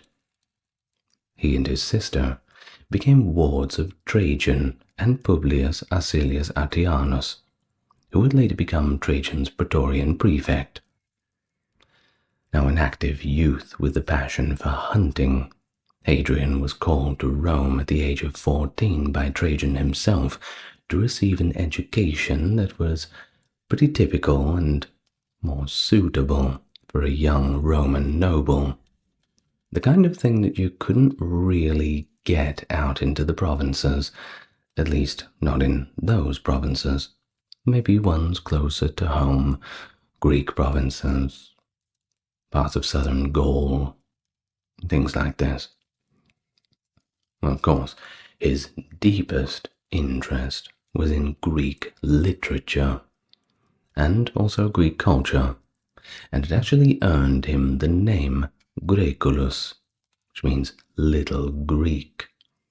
Now, this doesn't sound too bad, but you see, there was always this distinction drawn between being a Roman and not being a Roman. Now, if you were going to be anything besides a Roman, you better be Greek. But still, this term, little Greek, was a mild form of derision. Now, Hadrian's early career in Rome began as a member of the Decemviri Stiltibulus Judiciantis, and of one minor magistracies that were often the first steps in the cursus honorum, the sequence of public offices that led to higher positions and a senatorial career. He then served as a military tribune with 3 different legions, getting in that fighting experience. Now, during his second tribunate, the aging Emperor Nerva adopted Trajan as his successor. Hadrian was dispatched to inform Trajan of this significant promotion, likely among several messengers assigned to the task. Serving 3 tribunates provided Hadrian with considerable professional advantages, as most heirs from established senatorial families typically served only 1 or 2 before advancing to higher offices. Now, Nerva, he wasn't around for too much longer after this. Of course, the writing was already on the wall for him. He died in 98 AD, and upon his death, Hadrian himself reportedly hurried to deliver the news to Trajan ahead of the official messenger sent by the governor, who actually happened to be Hadrian's brother-in-law and rival, Lucius Julius Ursus Servianus. Well, upon returning to Rome 3 years later, in AD 101, Hadrian was elected quaestor and became quaestor imperatoris Trajani, acting as a liaison between Trajan and the Senate. A pretty good position, that's for sure, but a lot of responsibility.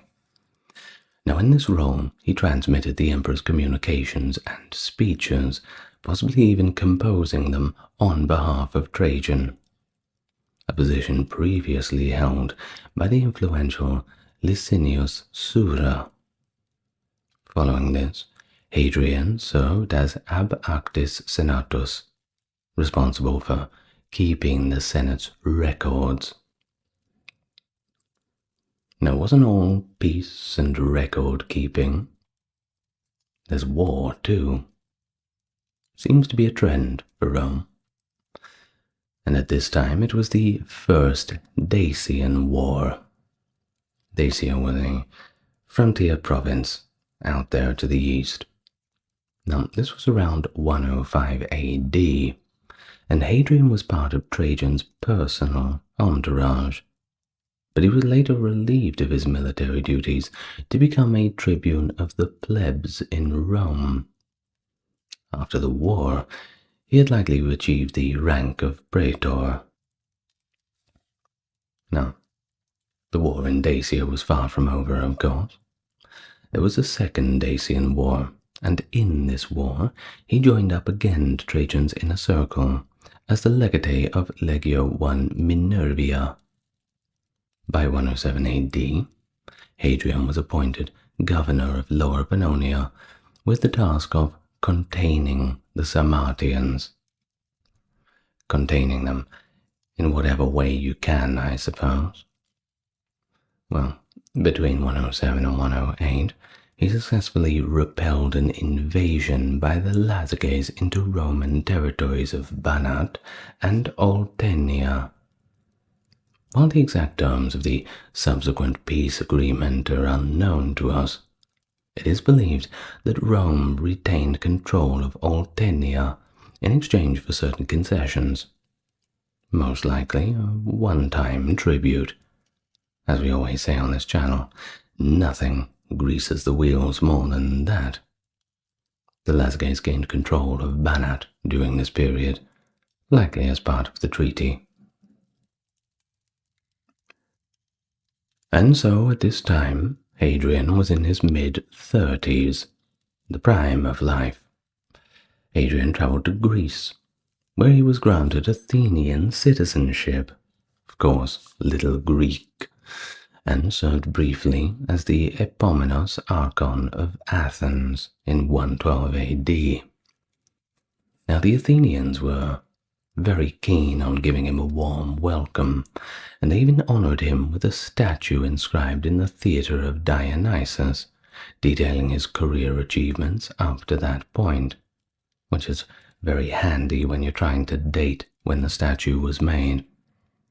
But he's not mentioned again until Trajan's Parthian campaign, suggesting he may have remained in Greece until rejoining Trajan as a legate.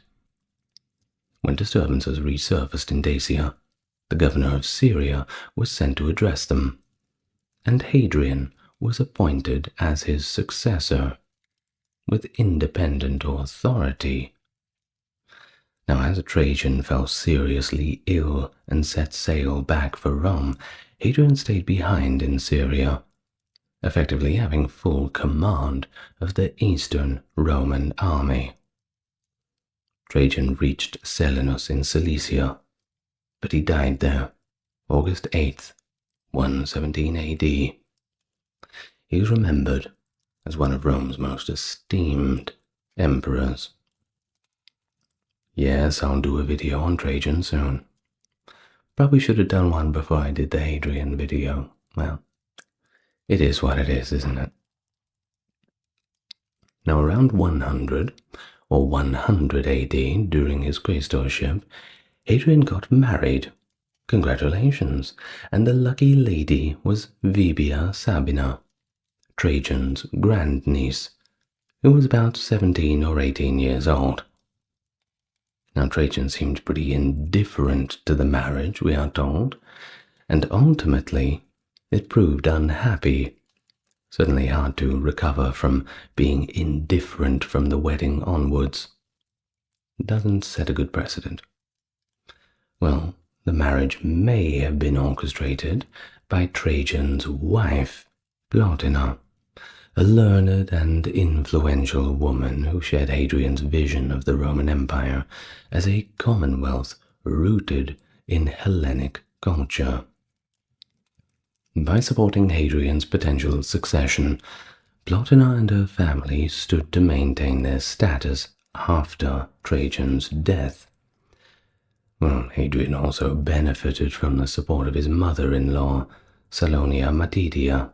Remember that his parents had actually died quite young. Now, this was the daughter of Trajan's beloved sister, Ulpia Marciana.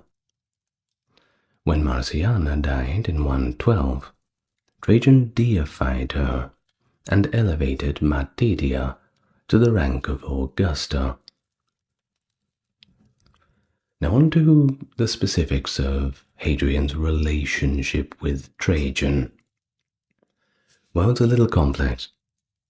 Well, complex at the best of times. Possibly strained at the worst.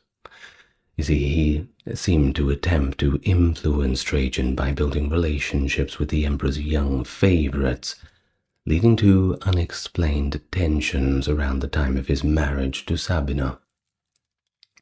Despite his ambitions, Hadrian did not secure a senior consulship during Trajan's later years, serving only as a suffect consul in 108.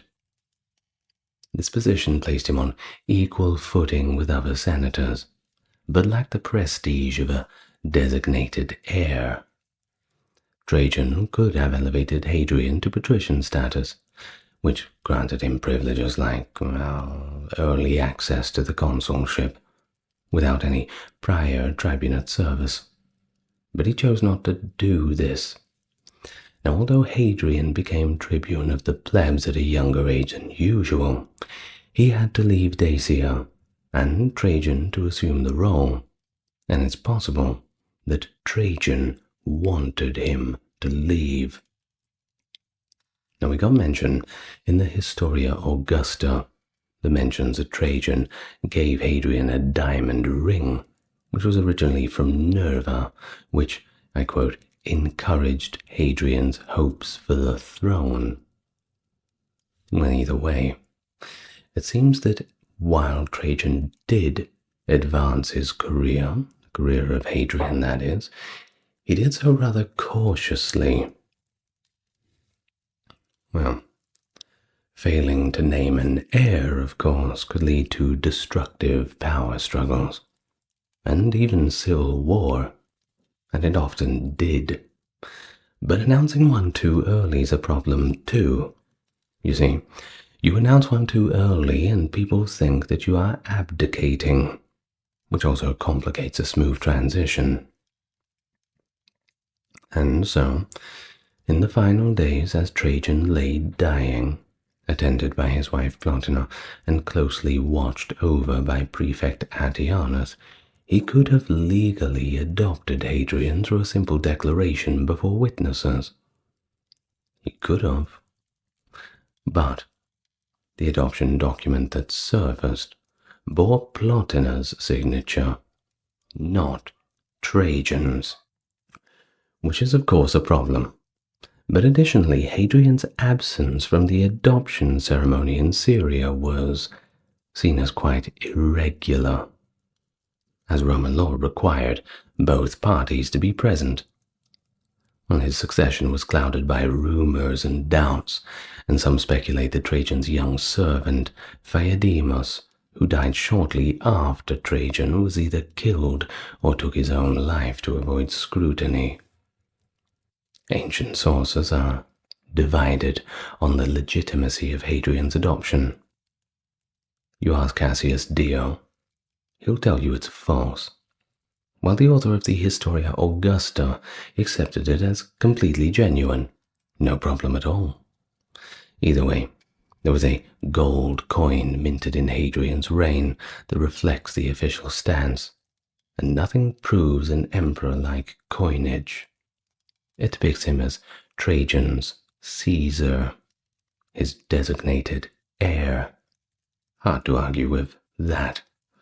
A reign cast in gold.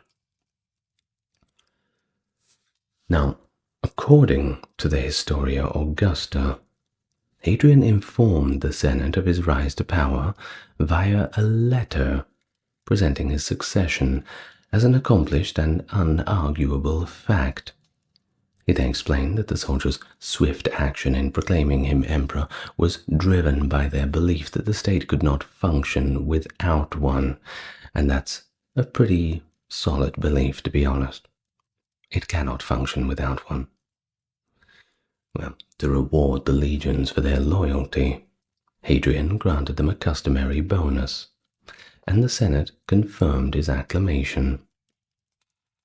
The empire celebrated with numerous public festivities, honoring Hadrian's divine selection by all the gods, including the deified Trajan.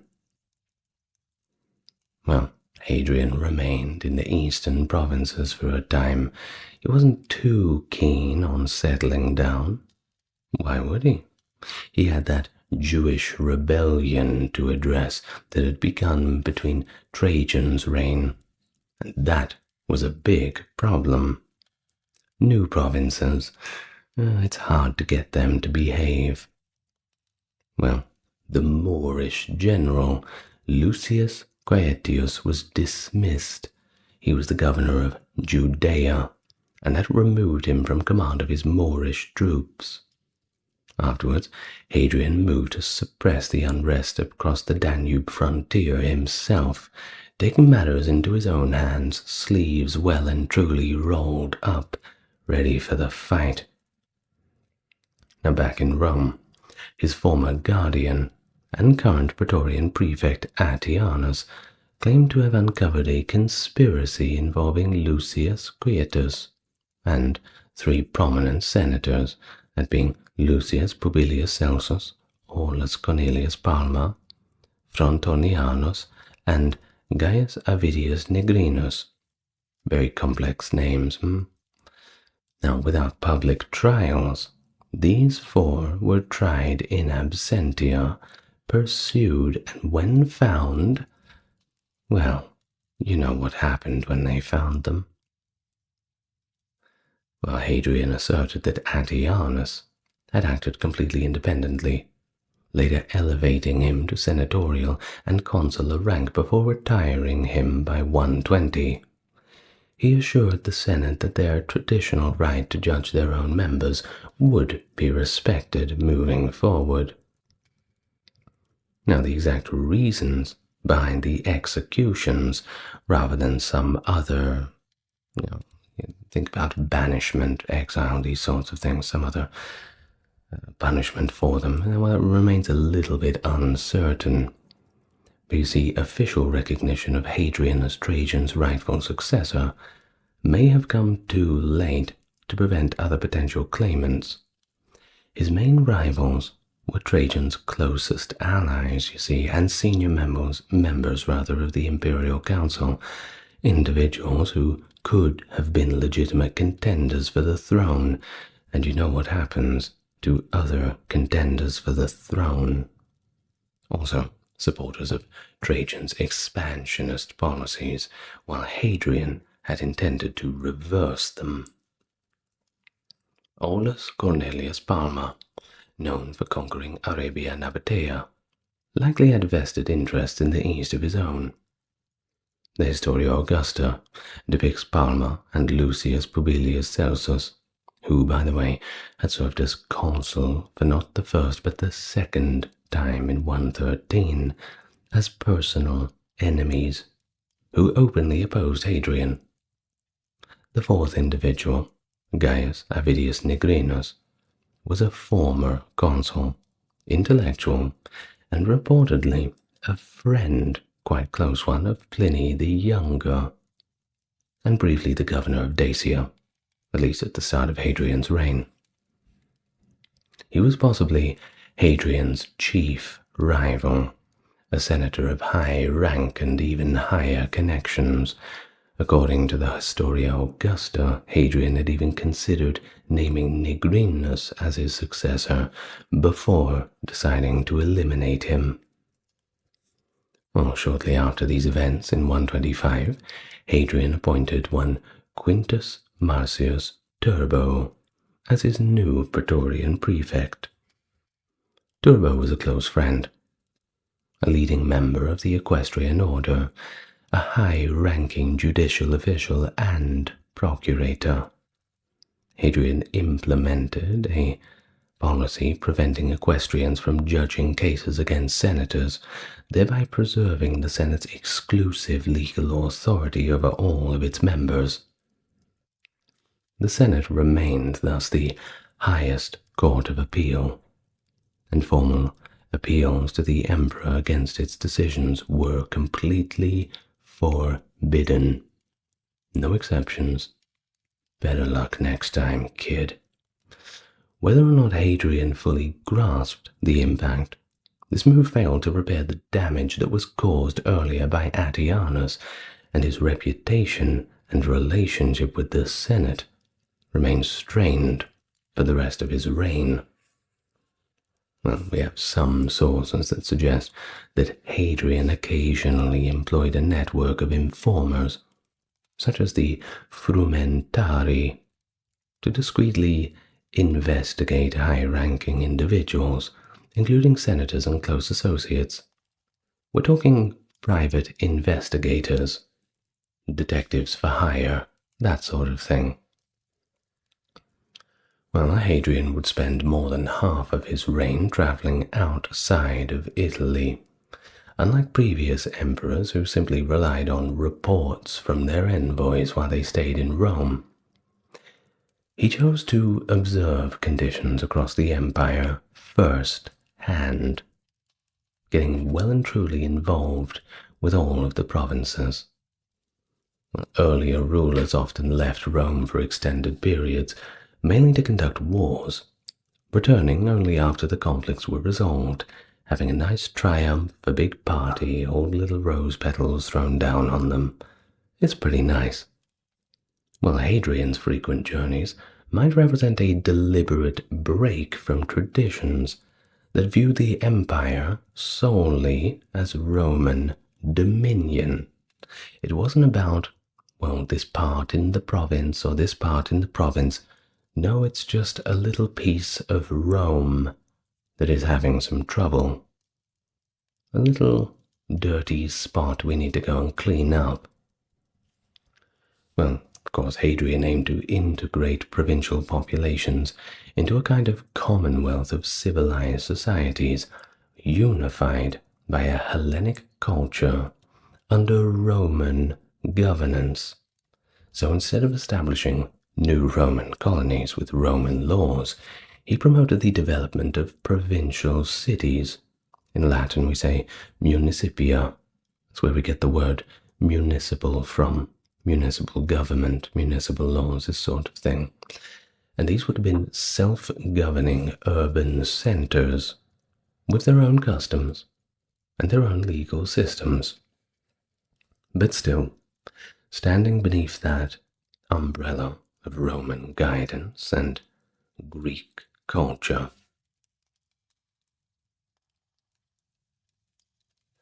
Now, of course, we've mentioned the coins. The coins are great.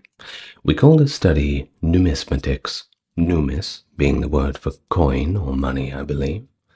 Coins minted during the later part of Hadrian's reign reflect his global and, frankly, an inclusive vision.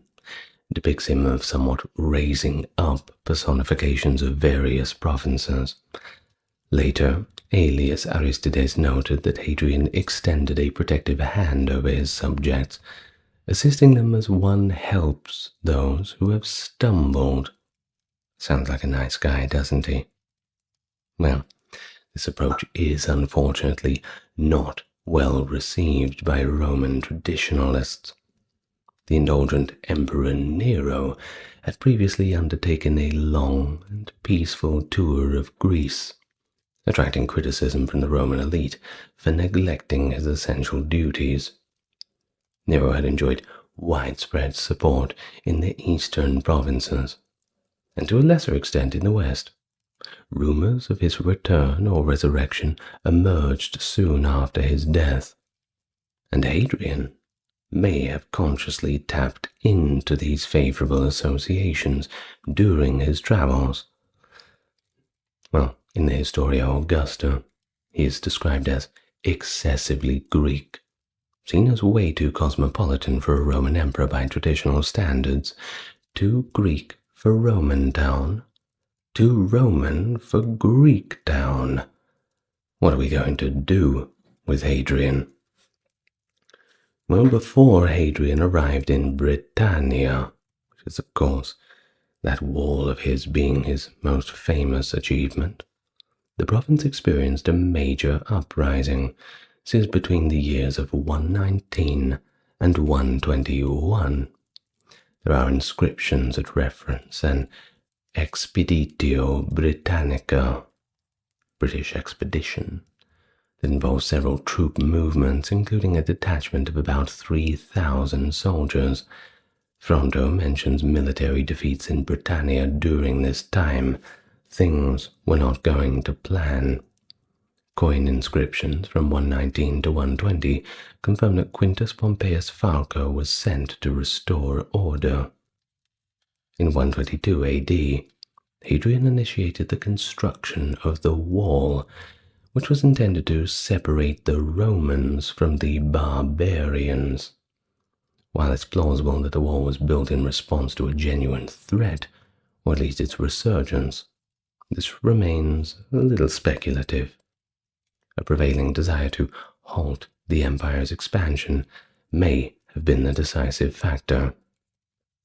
But also, reducing defense costs might have played their own role, as the wall effectively prevented incursions into Roman territory more cheaply than maintaining a large border force.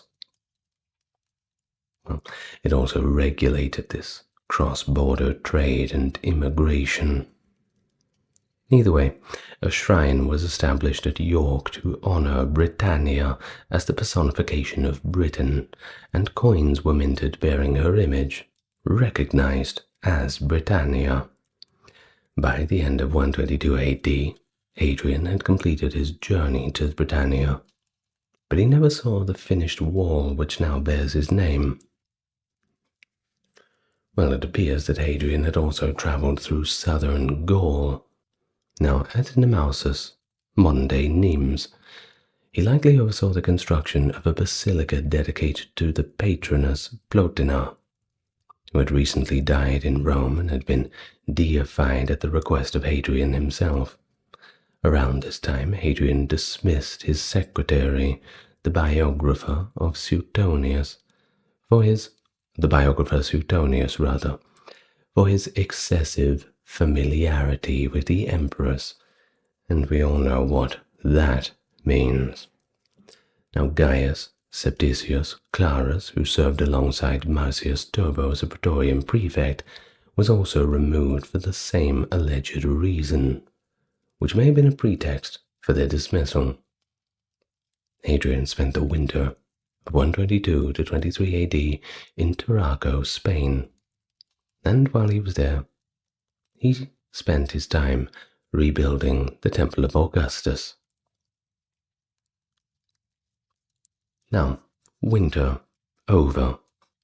In 123 AD, Hadrian crossed the Mediterranean to Mauritania,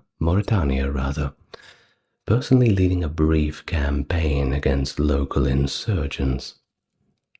Unfortunately, his visit was cut short due to reports of military mobilization by Parthia, prompting him to head east. At some point, he visited Cyrene, where he personally financed the military training of young men from wealthy families for service in the Roman army. Cyrene had already benefited during Hadrian's reign from his reconstruction of public buildings damaged during the earlier Trajanic Jewish uprising. Well, it is possible that during his time in Claudiopolis, Hadrian met Antoninus,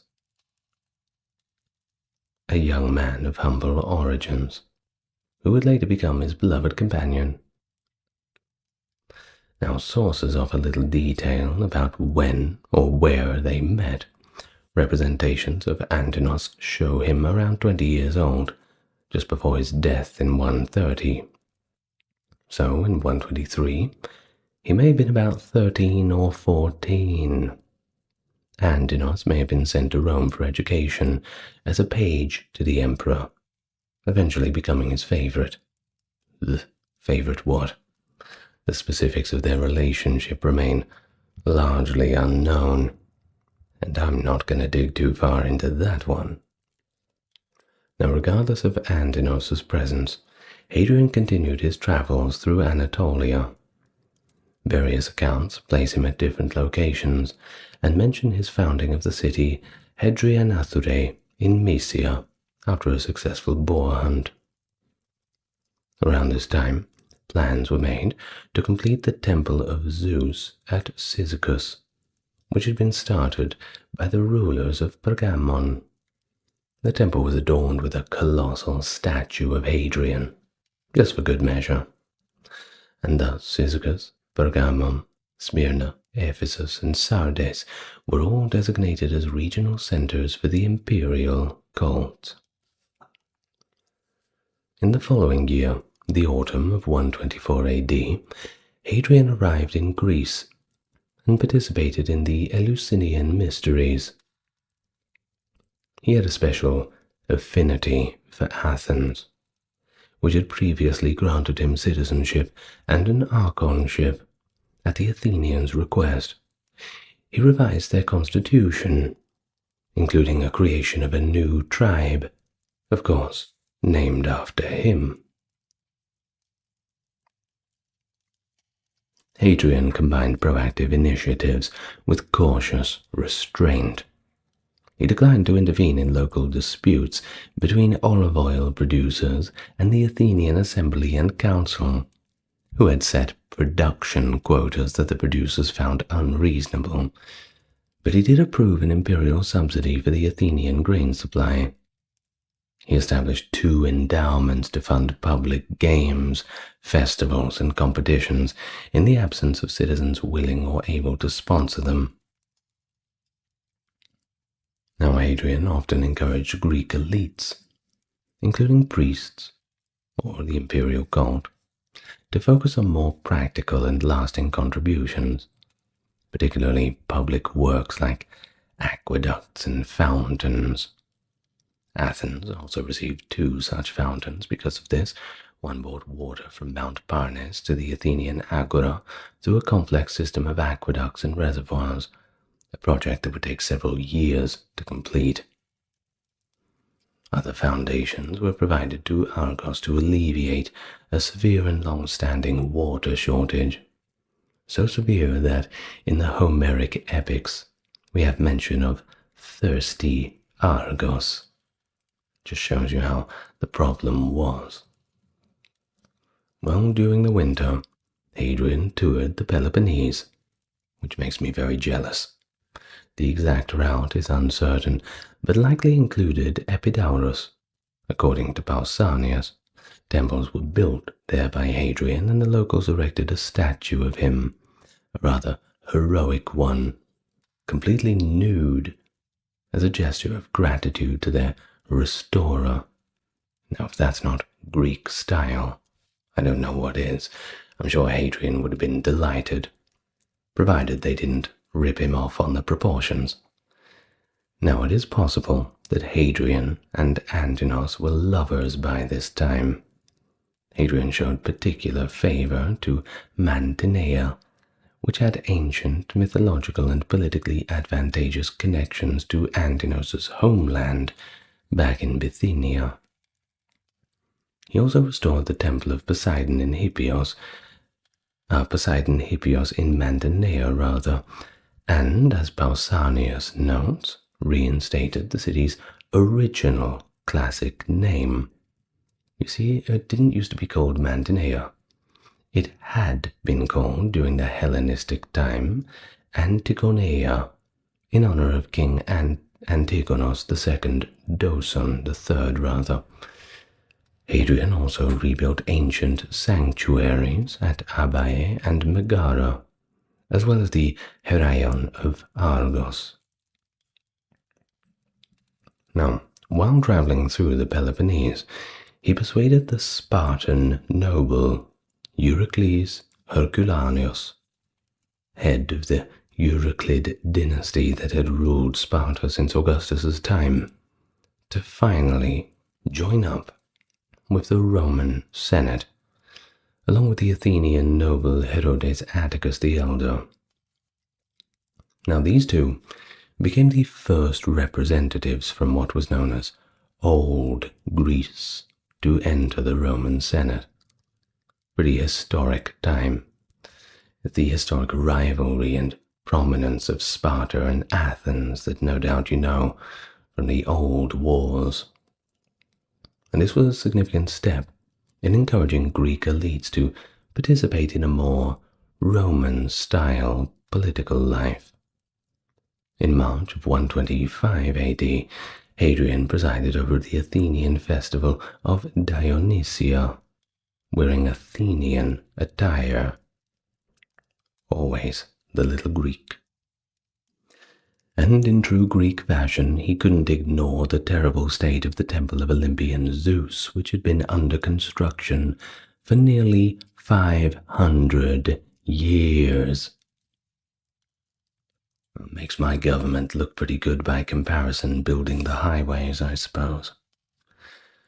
Well, Hadrian gave substantial funding to that and ensured its completion. And it was completed. Of course, the Greeks were very happy about this. Now, after his return to Italy, he took a brief little detour to Sicily, where coins were minted celebrating him as the island's restorer, kind of like a national hero. Back in Rome, he witnessed the reconstructed Pantheon and his completed villa near Tibur in the Sabine Hills.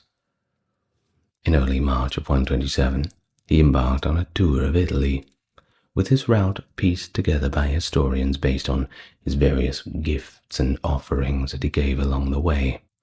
And during this journey, he restored the shrine of Cupra in Cupra Maritima and improved the drainage of Lake Fucinus. However, his decision that same year to divide Italy into 4 provinces, governed by imperial legates of consular rank, was not well received, to say the least.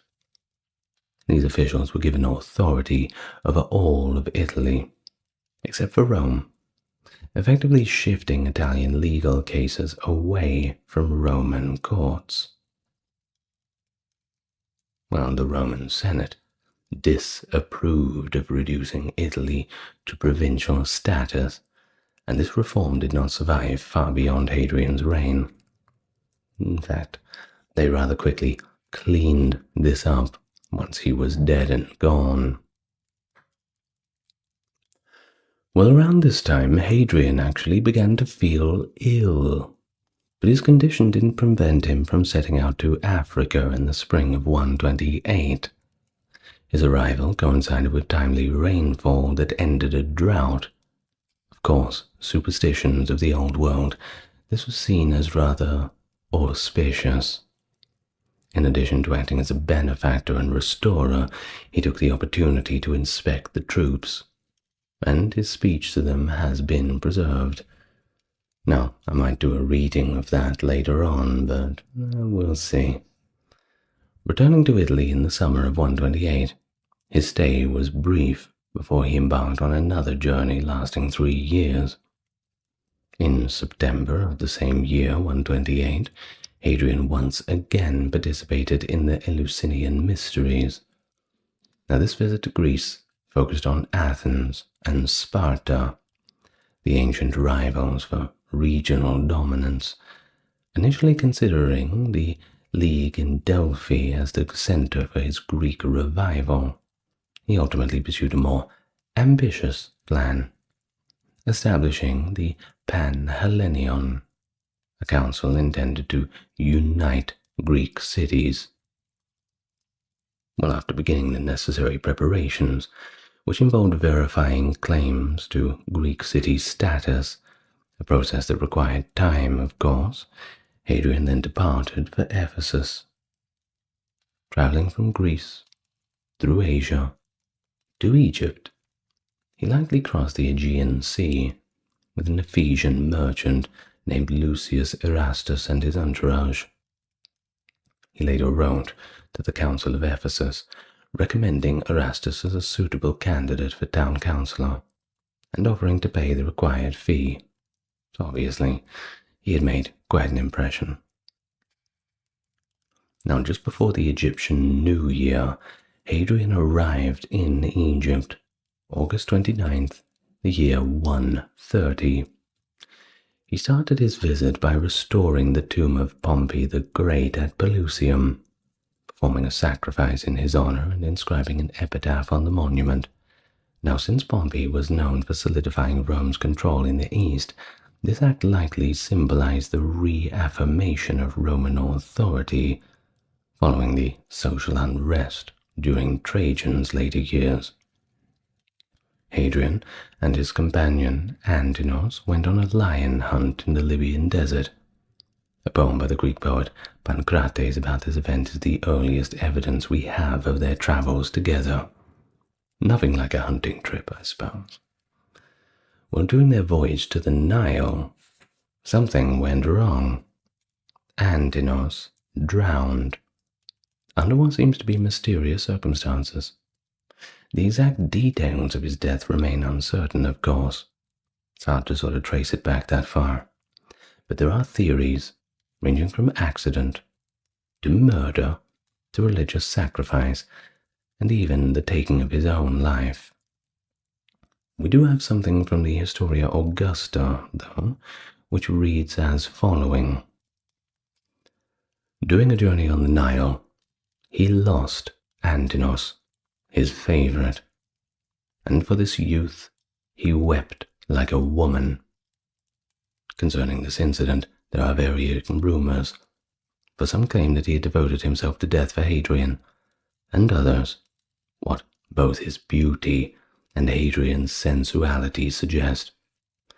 But however this may be, the Greeks deified him at Hadrian's request and declared that oracles were given through his agency. But these, it is commonly asserted, were composed by Hadrian himself. In honor of Antinous, Hadrian founded the city of Antinopolis on October 30th, 130. He then continued along the Nile to Thebes, where his visit to the Colossi of Memnon on November 20th and 24th was commemorated by 4 epigrams inscribed by Julia Valvilla. Proceeding northward, he arrived in the Fayum region in the beginning of December. Now, we don't really know too much about specifically what he was doing after his Nile journey, whether or not he returned to Rome immediately. Between 130 and 131, he traveled eastward to establish and inaugurate his new Panhellenon, centered around the Athenian temple of Olympian Zeus, which, if you do remember, he was the one who paid the money to renovate that. Well, due to local disputes that had undermined a previous initiative for Hellenic association based in Delphi, Hadrian had to choose a more inclusive league encompassing all Greek cities. Successful applicants for membership often involved mythologized or fabricated claims of Greek ancestry, and also declarations of loyalty to imperial Rome, aligning with Hadrian's idealized and somewhat fantasized version of Hellenism. He viewed himself as a protector of Greek culture and the liberties of Greece, particularly regarding urban self-governance. This allowed him to position himself as the successor of Pericles, who was said to have organized an earlier Panhellenic Congress, a congress mentioned only in Plutarch's biography of Pericles, who held Rome's imperial authority in high esteem.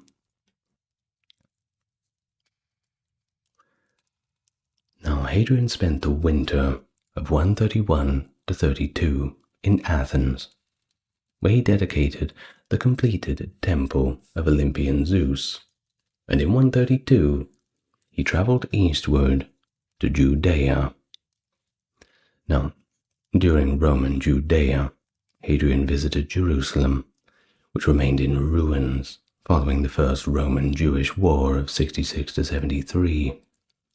He might have intended to reconstruct Jerusalem as a Roman colony, like to Vespasian's establishment of Caesarea Maritima, accompanied by various honorific and monetary privileges.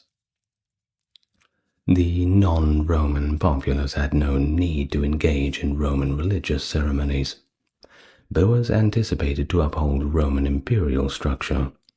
This is evidenced in Caesarea, where certain Jews fought in the Roman military during the rebellions of 66 and 132. It is conjectured that Hadrian aimed to integrate the Jewish temple into the conventional Roman civic religious imperial cult. Such integrations had historically been prevalent in Greece and other provinces, and generally had been proven effective, at least as effective as it can be, at least effective for the Romans, while the adjacent Samaritans had already amalgamated their religious practices with Hellenistic traditions. Did I say Samaritans? Samaritans. See, this is what happens when you read out loud for an hour straight. Excuse me. Well, strict Jewish monotheism demonstrated greater resilience against imperial persuasion and subsequent imperial demands. Now, a legend derived from their story of Augustus suggests that the insurrection was incited by Hadrian's prohibition on circumcision, which he, as a Hellenist, regarded as a form of mutilation. But that wasn't all. There was also additional factors that could have exacerbated the outbreak, that being a somewhat oppressive and culturally insensitive Roman administration, conflicts between the landless and impoverished, and newly settled Roman colonists granted land. So you're telling me that the Romans have gone to Judea and have established settlements, and the local population are angry at them? History does repeat itself, doesn't it? Well, there was also a significant undercurrent of messianism, based on Jeremiah's prophecy that the temple would be reconstructed 70 years following its destruction, akin to the first temple after the Babylonian exile. Now, a significant Jewish insurrection against Hellenistic and Roman influence erupted, spearheaded by Simon Bar Kokhba. I've made a full video on the Jewish-Roman wars if you want a full explanation of that, but we'll just cover it quickly here. Well, due to the incomplete nature of the available information, it's pretty impossible for us to determine a precise date for the commencement of the revolt. It likely commenced between the summer and autumn of 132. The Roman governor, Tineius Rufus, requested an army to suppress the insurrection, and Bar Kokhba himself penalized any Jew who declined to enlist in his forces. It was compulsory, even though it was a battle they were never going to win. Well, Justin Martyr and Eusebius indicate that this mostly involved Christian converts who contested Bar Kokhba's messianic assertions. The Romans were inundated by the systematic intensity of the insurrection. Hadrian summoned his general Sextus Julius Severus from Britain and mobilized troops from as distant as the Danube. The Roman casualties were substantial, amounting to an entire legion, or approximately 4,000 soldiers. But don't worry, it's just the early game. Hadrian's report on the war to the Roman Senate excluded the traditional salutation, "If you and your children are in health, it is well. I and the legions are in health." Him and the legions were not in health.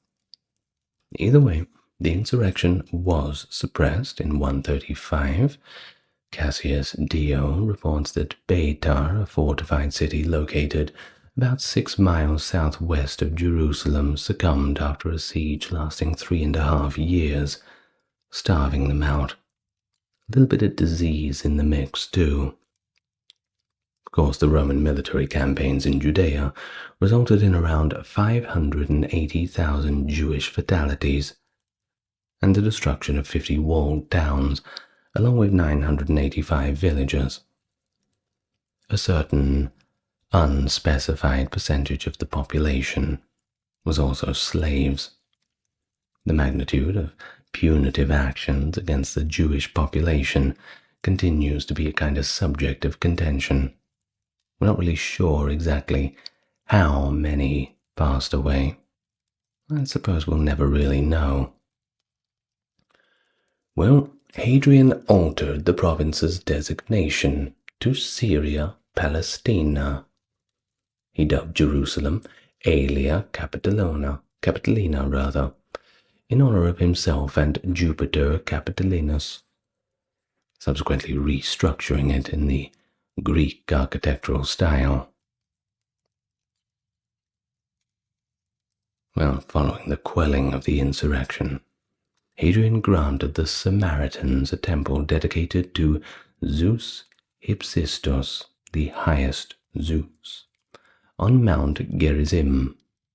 The violent suppression of the uprising concluded Jewish political autonomy from the Roman imperial system. Now, Hadrian resided in Rome during the concluding years of his life.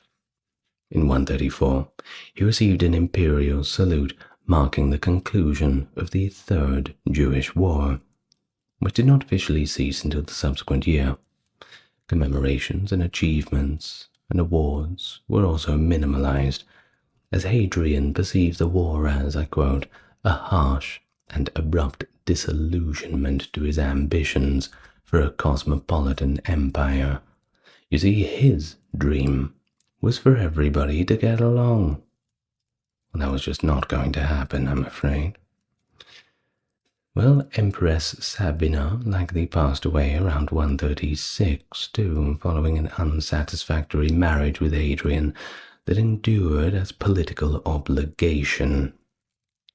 The Historia Augusta biography asserts that Hadrian himself proclaimed that his wife's ill temper and irritability would have sufficed as grounds for divorce if he were a private citizen. But once again, political obligation dictates that you have to remain married, like it or not. Would you believe that? Somebody stays in a marriage but is unhappy? Who would have thought? Well, Hadrian's union with Sabina was so unhappy that it was completely devoid of children. And now, in 136, afflicted by deteriorating health, he was faced with the matter of succession.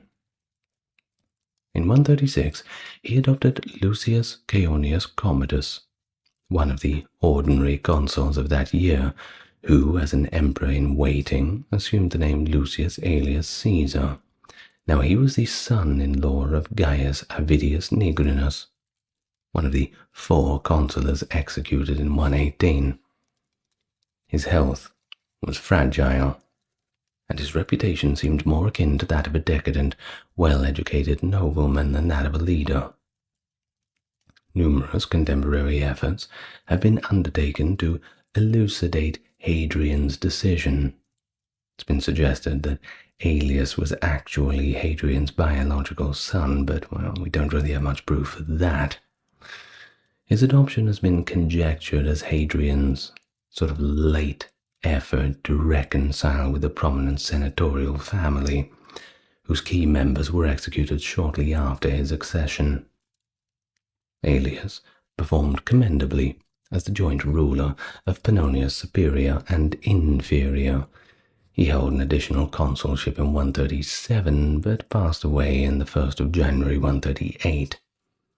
Subsequently, Hadrian adopted Titus Aurelius Fulvus Boionis Aureus Antoninus, the future Emperor Antoninus Pius, who I've done a full video on. Now, Hadrian's later years were characterized by strife and discontent. His endorsement of Aelius Caesar had met with disfavor, particularly from his brother-in-law, Lucius Julius Ursus Servianus, and Servianus's grandson Gnaeus Pedanius Fuscus Salinator. Servianus, despite his advanced age, was initially in the line of succession at the onset of Hadrian's reign. Fuscus is reputed to have had ambitions for imperial authority. In 137, he possibly orchestrated a coup including his grandfather, and Hadrian commanded their execution. Obviously, the coup failed. Servianus allegedly prayed prior his execution that Hadrian would yearn for death, but be incapable of dying. Throughout his terminal, extended sickness, Hadrian was thwarted from taking his own life on multiple instances. But nature always takes its course, and he passed away July 10th, 138, nice and comfortable in his villa at Baiae at the age of 62, after a 21-year reign. Well, I suppose it wasn't too comfortable. Cassius Dio and the Historia Augustus document aspects of his deteriorating health, indicators of coronary artery disease. Not a good way to go, but I can certainly think of worse ones. Rest in peace to our boy Hadrian. Antoninus Pius, officially Titus Aurelius Fulvus Boionis Arius Antoninus, a revered Roman emperor, ruling from AD 138 until 161. He ascended the throne following the death of his adoptive father you may have heard of, Hadrian, for whom he was one of the 4 consuls, and thus Antoninus's reign is characterized by remarkable tranquility and even affluence, partly due to his effective administration and a lack of military conflicts. Quite unique. In fact, he emphasized internal improvements and the consolidation of the empire, rather than territorial expansion. His government was marked by substantial legislative reforms and generous financial policies that strengthened local communities across the empire, enhancing public infrastructure such as roads, aqueducts, and promoting the arts. His tenure saw the Roman Empire reinforcing its foundations, entering a period of stability, later regarded as the apex of Roman peace. Thus he is celebrated for his personal virtues and moderate rule, receiving posthumous recognition as a model emperor. His adoptive sons, Marcus Aurelius and Lucius Verus, succeeded him, upholding the policies despite facing more challenging conditions. Hello and welcome. Today we're going to talk about a bit of a different kind of ruler. Not one out there trying to conquer the world, but one just doing the best to make the most of what he's got. And that's pretty unique. So, tell me what you think in the comments once you've finished up, and what you've learned all about it. And we can begin. So, Titus Aurelius Boionis Antoninus, later known of course as Antoninus Pius. He was born near Lanuvium. Of course, it's not called that anymore. Nowadays it's the modern-day city of Lanuvio in Italy. Now, he was the son of Titus Aurelius Fulvus, who had served as a consul in 89, and his mother's name was Aria Fadila.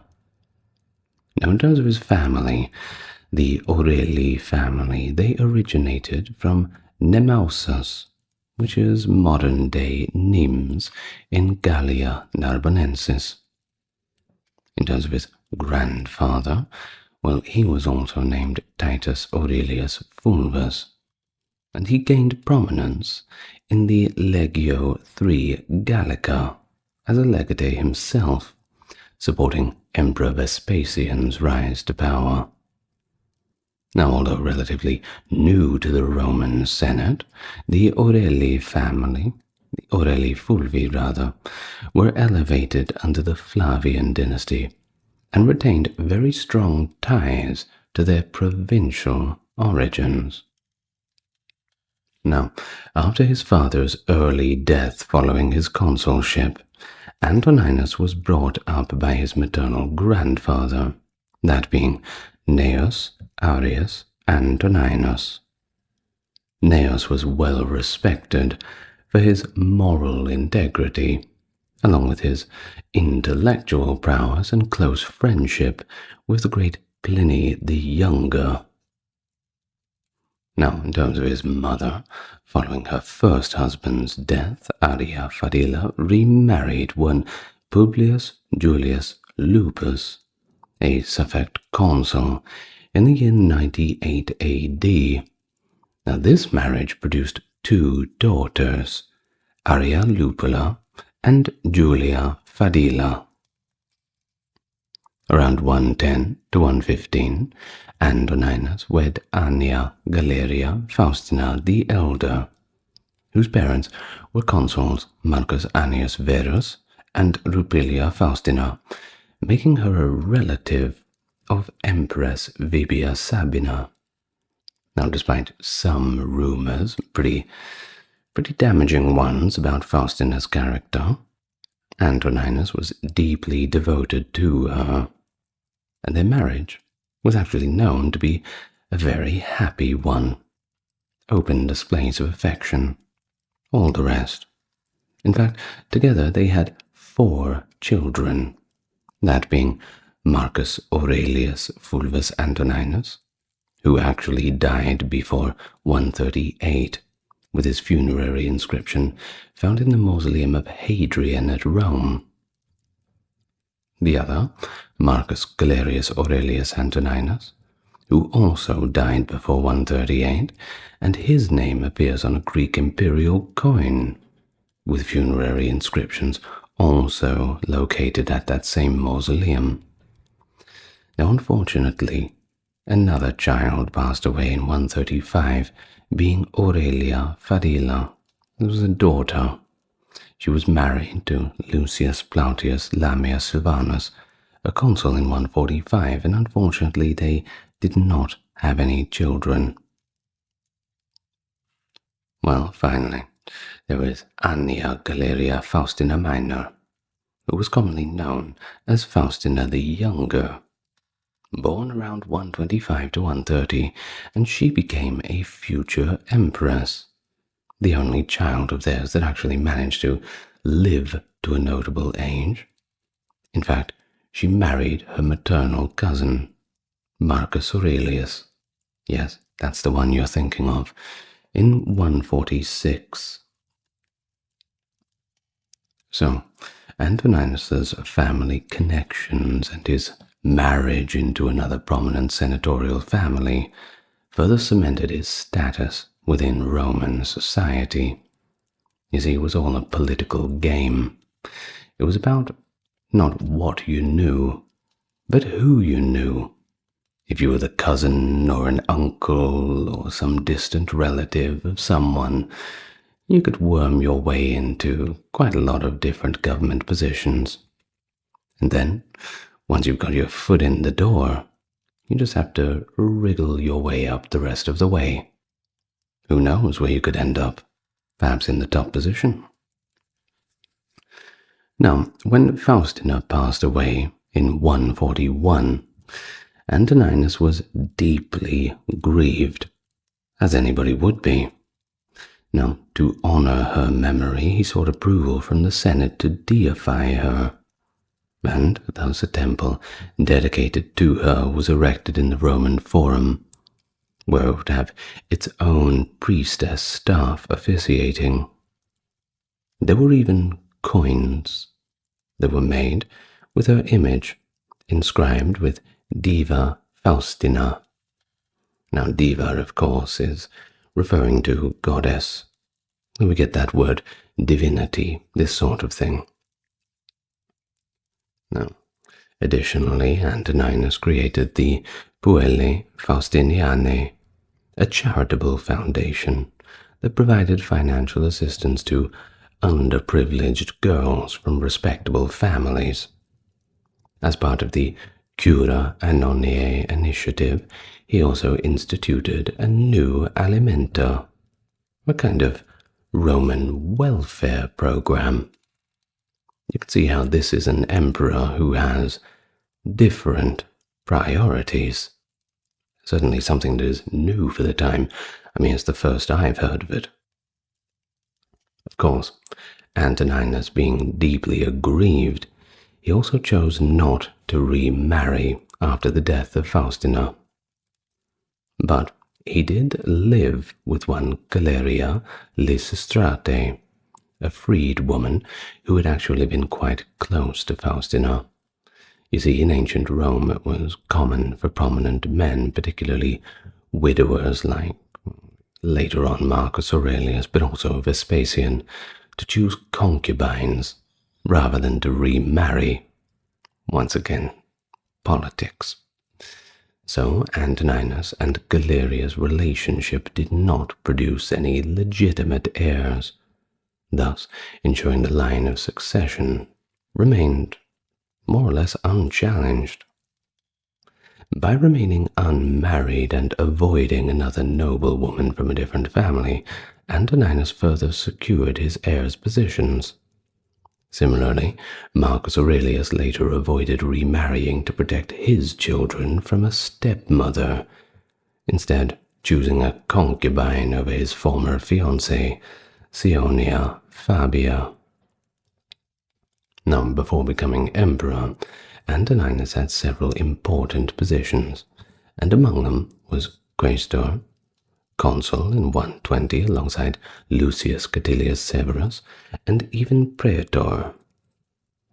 Emperor Hadrian, he eventually appointed him as one of the 4 proconsuls who he had in charge of governing Italia, particularly the region of Etruria, where Antoninus had actually owned quite a substantial amount of land. Now, his reputation was further elevated during his time as proconsul of Asia, likely between 134 and 135, where his governance was universally well regarded. In fact, he garnered favor with Emperor Hadrian, who adopted him as heir on the 25th of February 138, following the death of Hadrian's first adopted son, Lucius Aurelius. Hadrian's condition, however, for Antoninus' adoption was that Antoninus would, in turn, adopt Marcus Annius Verus, his wife's nephew, and also Lucius, the son of one Lucius Aurelius. These 2 boys would eventually ascend to the throne as emperors Marcus Aurelius and Lucius Verus. Antoninus briefly took the name Imperator Titus Aelius Caesar Antoninus in anticipation of his reign, despite opposition from the other potential claimants, including his former consular colleague, Lucius Catilius Severus, who was certainly not impressed that somebody was stepping into the job instead of him. Nevertheless, Antoninus ascended to the throne without any opposition. It helps to be popular from the beginning. Thus, upon becoming emperor, Antoninus assumed the full title of Imperator Caesar Titus Aelius Hadrianus Antoninus Augustus Pontifex Maximus. Now try saying that 10 times fast. One of his first acts was to secure the Senate's approval to deify Hadrian. But this request was rejected, at least initially. The effort to honor Hadrian likely earned him the title Pius, which signified his devotion, affection to, and pietas. Other explanations for this title include his care for his elderly father-in-law during Senate meetings and his intervention to save those whom Hadrian had condemned to death during his final illness. And speaking of which, upon Hadrian's death, Antoninus approached Marcus Aurelius with a request to change his marriage plans. You see, Marcus was engaged to Caesonia Fabia, but Antoninus asked him to call the whole thing off, and instead of marrying her, just marry his daughter Faustina instead. Of course, in return, Faustina's engagement to Caesonia's brother, Lucius Commodus, who was expected to become Marcus's co-emperor, would also be dissolved. Well, after a little bit of thinking and planning on how to word it to his jilted fiancée, Marcus finally agreed to Antoninus's proposal. And so, as emperor, Antoninus supported the construction of temples, theatres, mausoleums. He promoted the arts and the sciences and offered rewards, even financial incentives, to teachers of rhetoric and philosophy, starting a golden age. Immediately, too, Upon taking the throne, Antoninus made a few small changes, choosing to maintain many of the policies that were established by Hadrian.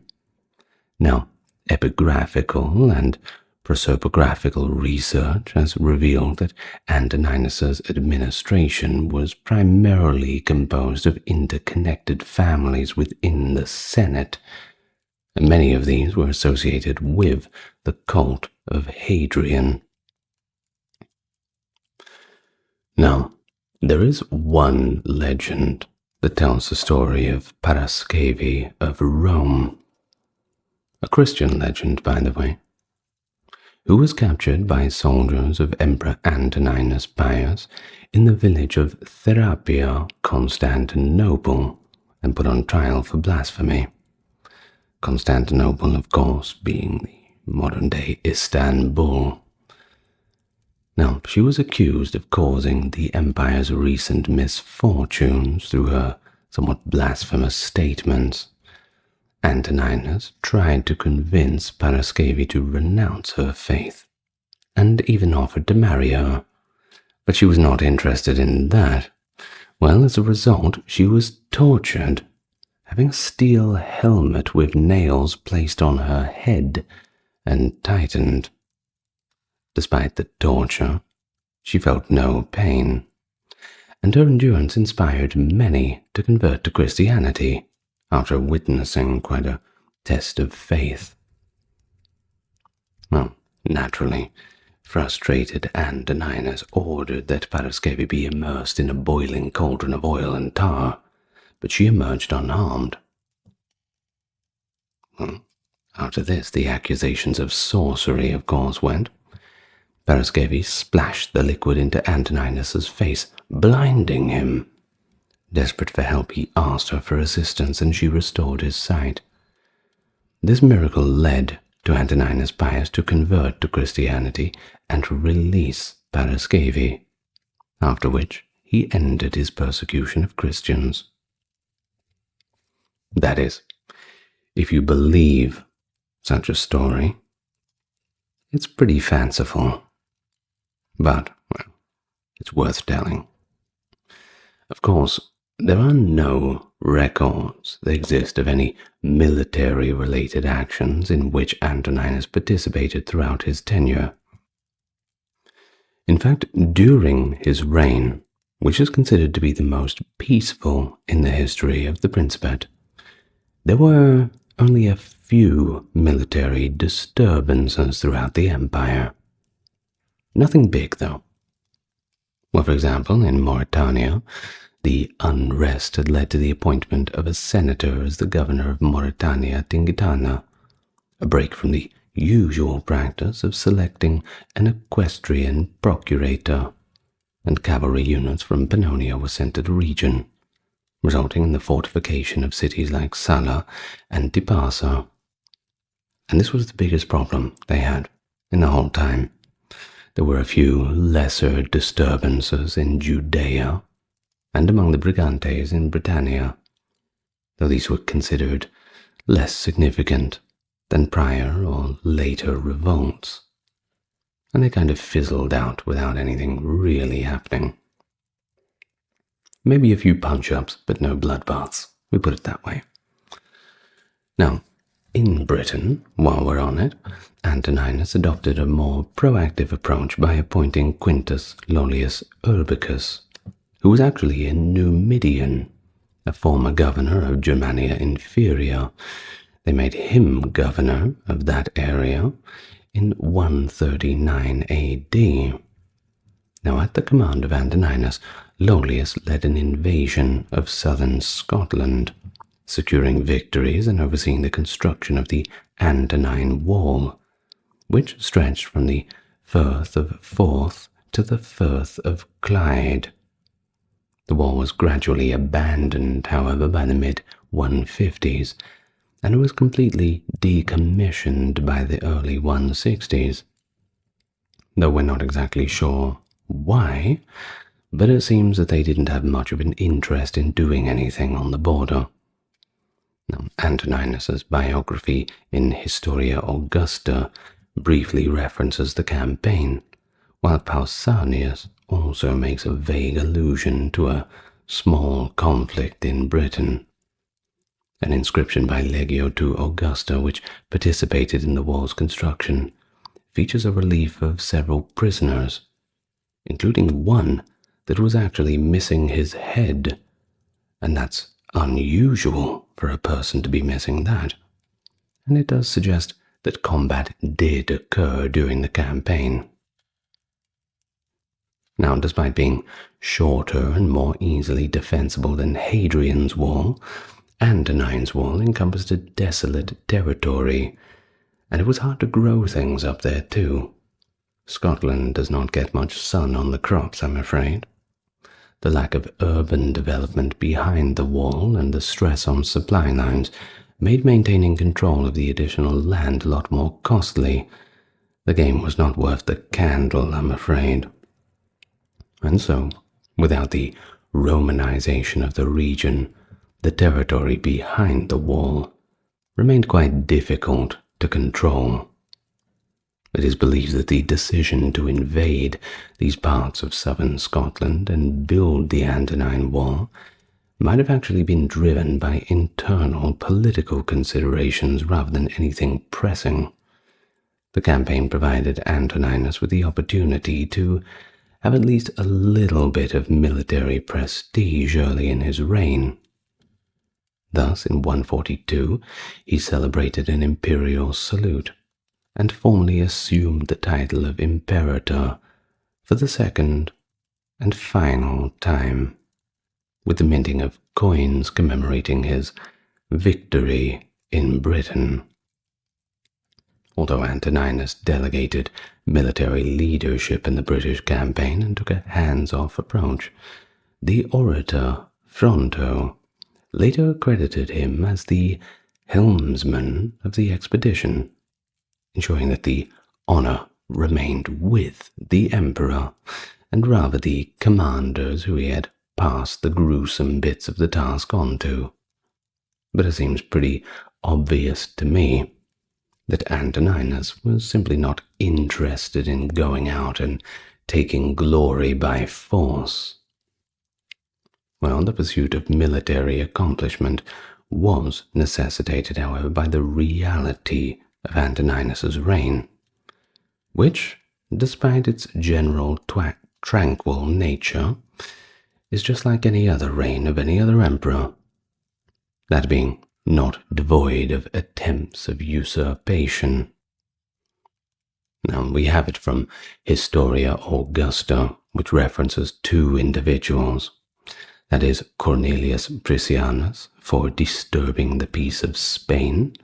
Priscianus was also a successor to Lollius Urbicus as governor of Britain, and Attilius Rufius Titianus, perhaps a troublemaker previously exiled under Hadrian who had came back to cause some trouble later on.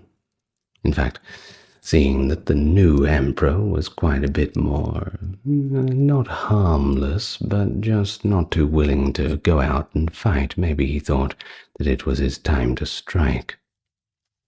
Well, either way, both endeavors are corroborated by the Fasti Ostienses and the removal of Priscianus's name from an inscription. In both instances, Antoninus did not formally oversee the subsequent repression. You see, Priscianus, he took his own life, so that's that problem sorted.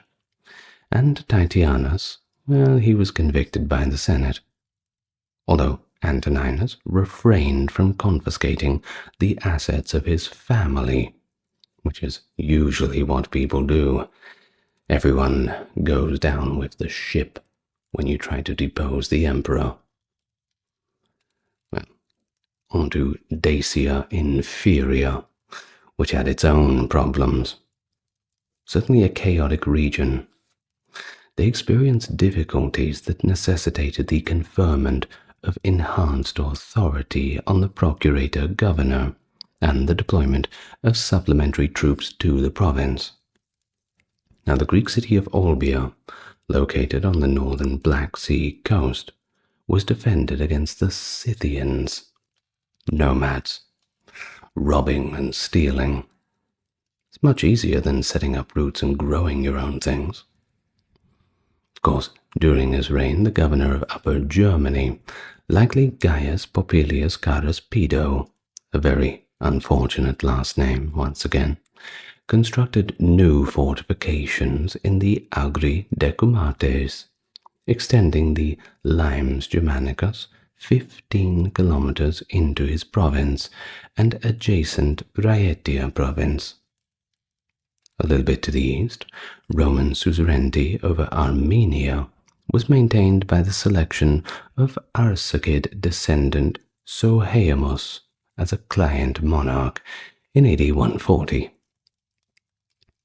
Now, Antoninus was notably exceptional among emperors, as he managed these crises without even departing Italy throughout his entire reign, sending letters, just telling people what to do.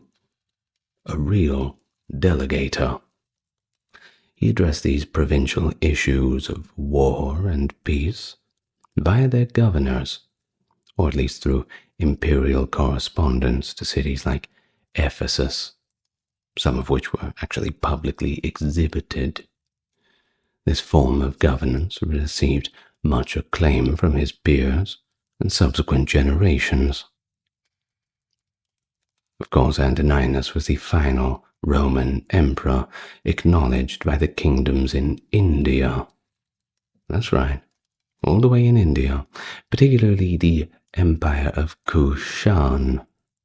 You see, the Indians, Bactrians, Hyrcanians, they had all sent ambassadors to Antoninus at some point.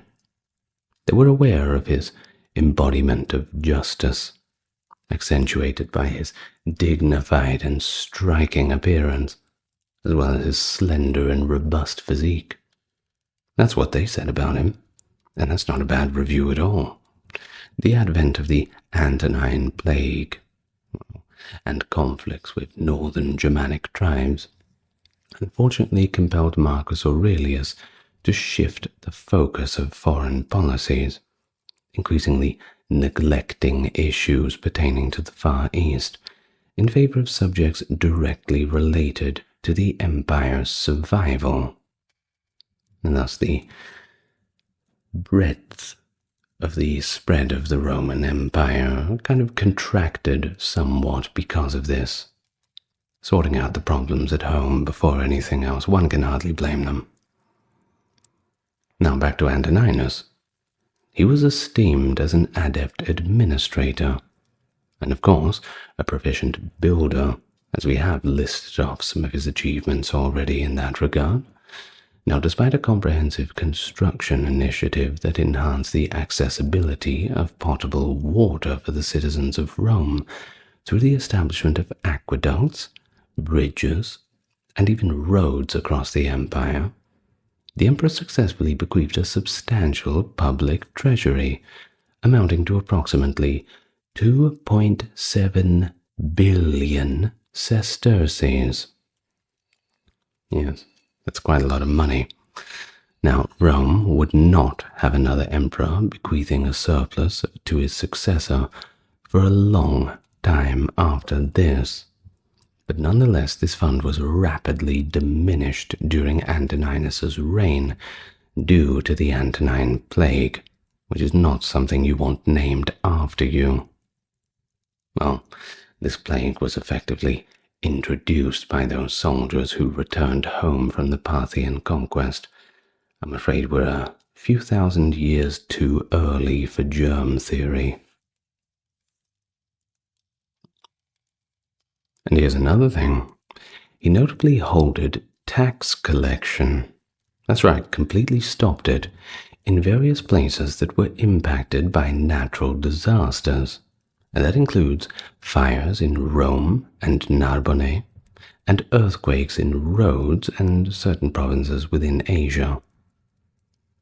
He provided substantial financial grants for the reconstruction and recovery of several Greek cities following two significant earthquakes. The first around 140 primarily impacting Rhodes and other islands, and the second in 152 around Cyzicus, Ephesus, and Smyrna. His financial assistance garnered acclaim from Greek authors, including Aelius Aristides and Pausanias. These cities were bestowed the customary honorific distinctions by Antoninus, including his directive that all governors of Asia must enter the province through Ephesus upon assuming office. You see, Ephesus in particular received favor from Antoninus, who affirmed its distinction of possessing 2 temples for the imperial cult, thereby securing its preeminence in the hierarchy of imperial honorific titles, surpassing both Pergamon and Smyrna. Now, his interaction with Greek-speaking cities, Antoninus adhered to Hadrian's policy of cultivating relationships with the local elites, particularly intellectuals, philosophers, literary educators, and physicians, who were explicitly exempted from any obligations requiring personal financial contributions for civic purposes. Not a bad deal, isn't it?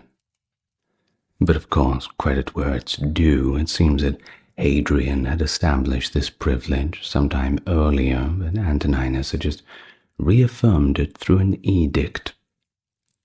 Either way, Antoninus was recognized as a keen observer of religious rites and formal celebrations, but not just Roman, foreign as well. In fact, he's recognized for having progressively formalized the official worship of the Great Mother, from which his reign onward incorporated a bull sacrifice, previously a private ceremony, now conducted for the emperor's benefit as well. He endeavored to present himself as magistrate of the res publica, regardless of the breadth and ambiguity of his authority. He is attributed with the division of the imperial treasury, the fiscus. That's where we get that word fiscal from. The division pertained to the partitioning of the imperial assets into 2 segments.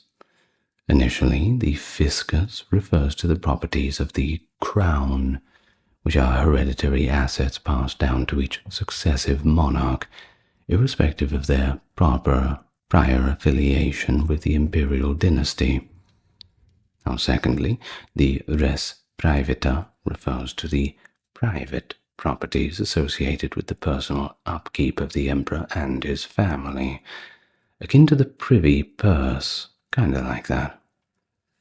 Now, an anecdote in the Historia Augusta biography depicts Antoninus responding to Faustina's complaint about his frugality by stating, "We've gained an empire and lost even what we had before," which may reflect Antoninus's genuine apprehensions regarding the establishment of the res privata. Either way, private to his public service, Antoninus significantly augmented his personal wealth through numerous inheritances, a result of his meticulous attention to his relatives. Furthermore, he bequeathed a reputation for parsimony, and was likely resolute in preventing his personal assets from being consumed by the exigencies of the imperial throne. Of course, the emperor was aided by 5 principal legal advisors. He didn't go at it all on his own, that being Lucius Fulvius Abunius Valens, a legal treatise author, and Lucius Ulpius Marcellus, a prolific writer, and 3 other individuals who are not as notable. Now, among these 3, Lucius Volusius Maesianus was the most notable, having transitioned from a military officer to a civil procurator under Antoninus, and would eventually emerge as the emperor's foremost legal advisor. Maesianus would ultimately be selected to hold several prefectures and then to oversee the legal studies of Marcus Aurelius. He was also the author of an extensive treatise on the testamentary trusts. Antoninus's reign marked a significant relationship between jurists and the imperial authority, evidenced by the emergence of the Institutes of Gaius, a foundational legal textbook for novices. Gotta start somewhere. Well, a notable event during his rule took place in 148, when the 900th anniversary of Rome's founding was commemorated with grand festivities in the city. The event spanned several days, resulting in the demise of numerous exotic creatures, unfortunately, including elephants, giraffes, tigers, hippopotamuses, crocodiles, whoever was brave enough to get near them too. Well, although this augmented Antoninus's popularity, the parsimonious emperor was compelled to debase the Roman money. He reduced the silver purity of the denarius from 89% to 83.5%, resulting in a decrease in actual silver weight from 2.88 grams to 2.68 grams. Doesn't sound like much, but it's a big deal when you look at the actual value of money. Now, we can't go on too much about that. But what we will briefly mention is something a little bit more exciting, more regarding the communications with China, who were at that time in the Han Dynasty. Now, the initial party asserting to be an ambassador mission from Rome to China was documented in 166 AD by one Ho Han Shu. Now, it's been suggested that the delegation was probably comprised of merchants, given that several Roman traders had journeyed to India, with some potentially venturing further east. And there are, unfortunately, no documented instances of official Roman ambassadors reaching such distances. Well, additionally, there is a fragment of Republican-era Roman glassware that has been discovered at a Western Han tomb in Guangzhou, which is definitely a long way from home, situated near the South China Sea, dating to the early 1st century BC. You see, Roman gold medallions, produced under the rule of Antoninus Pius and maybe Marcus Aurelius, have also been discovered in southern Vietnam, which was formerly part of the kingdom of Hunan adjacent to the Chinese province of that time being called Jiaozhi. Now, this location may have been a port city, perhaps the port city of Cattigara, as recorded by Ptolemy around 150, who noted that it was visited by a Greek sailor named Alexander, and situated beyond the Golden Chersonese, i.e., the old word for the Malay Peninsula. That's what they used to call it. Now, there are a few Roman coins from the reigns of Tiberius to Aurelian that have also been found in Xi'an, China, which was the location of the Han capital Chang'an, and also the location of the terracotta warriors that I'm sure you're no doubt familiar with. However, the considerably larger quantities of Roman coins discovered in India indicates that the Roman maritime trade for acquiring Chinese silk was primarily focused there. It was just, well, easier to get to, rather than going all the way to China or all along the overland Silk Road, traversing ancient Persia. Of course, usually you would meet somewhere in the middle and pass over the goods through middlemen.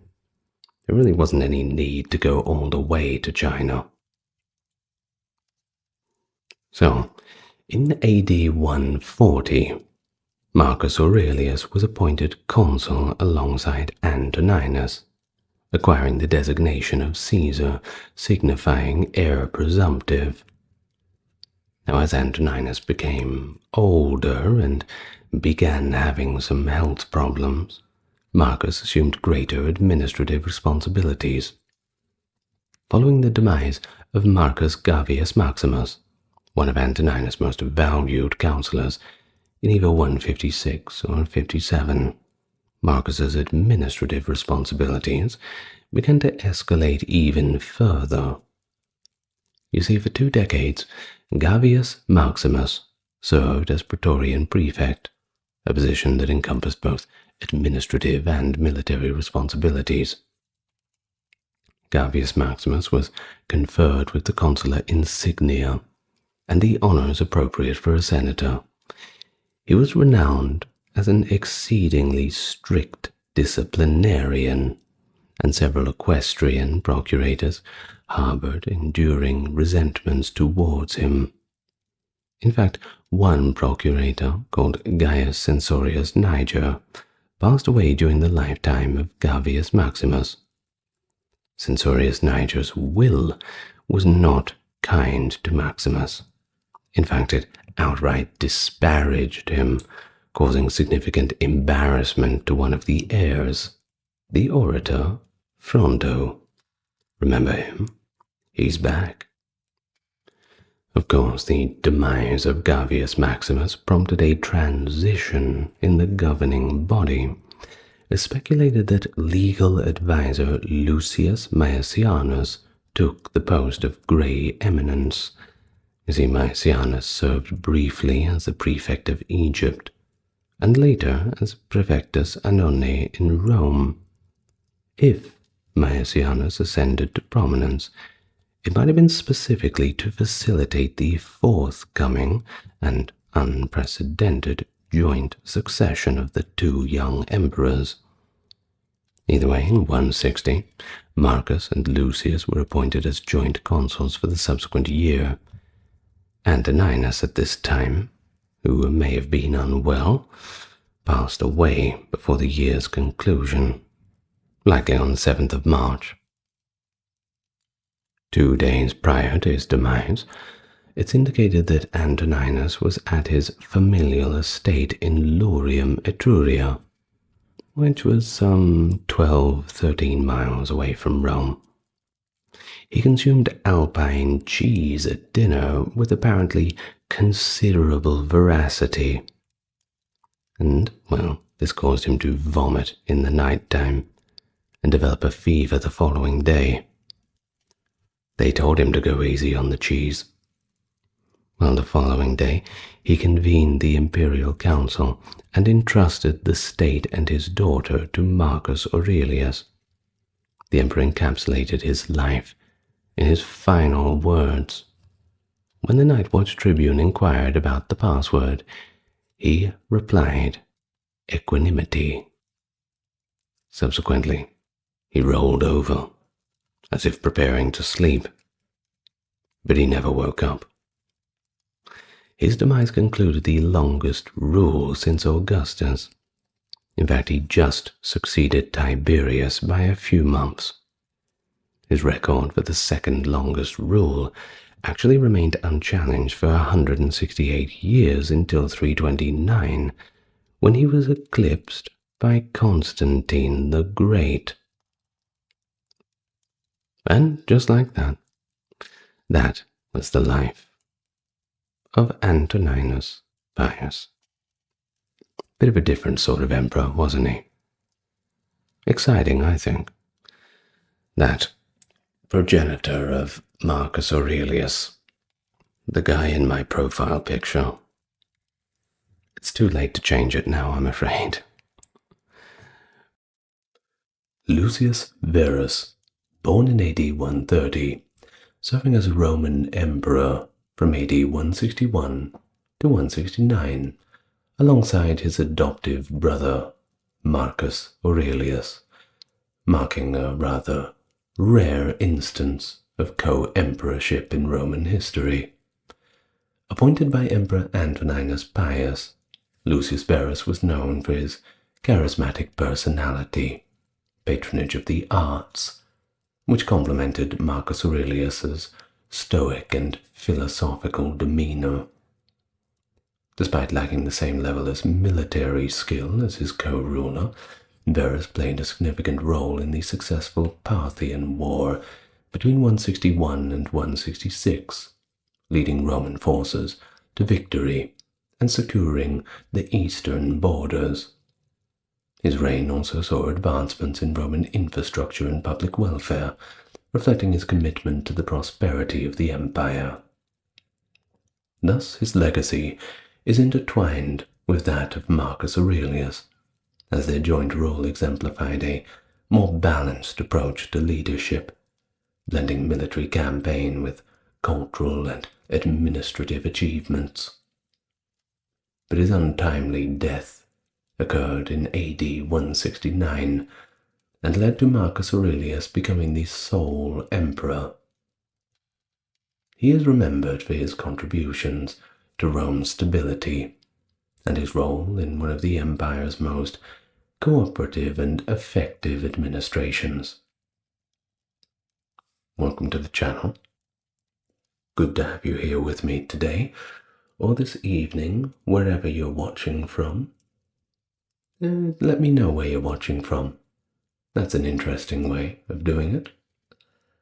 And of course, if you want to support the channel, you're already doing it by watching. Just hit the like and subscribe if you feel like it. And with that being said, let's get on with the video. We talk today about Lucius Verus, one that often lives in the shadow of his co-ruler. But we should talk about him, and that's what we're going to do. So, sit back and relax, we can get into it. Lucius Commodus, later known just as Lucius Verus, was born on December 15th, 130, to Avidia and Lucius alias Caesar, who was Emperor Hadrian's first adopted son and designated heir.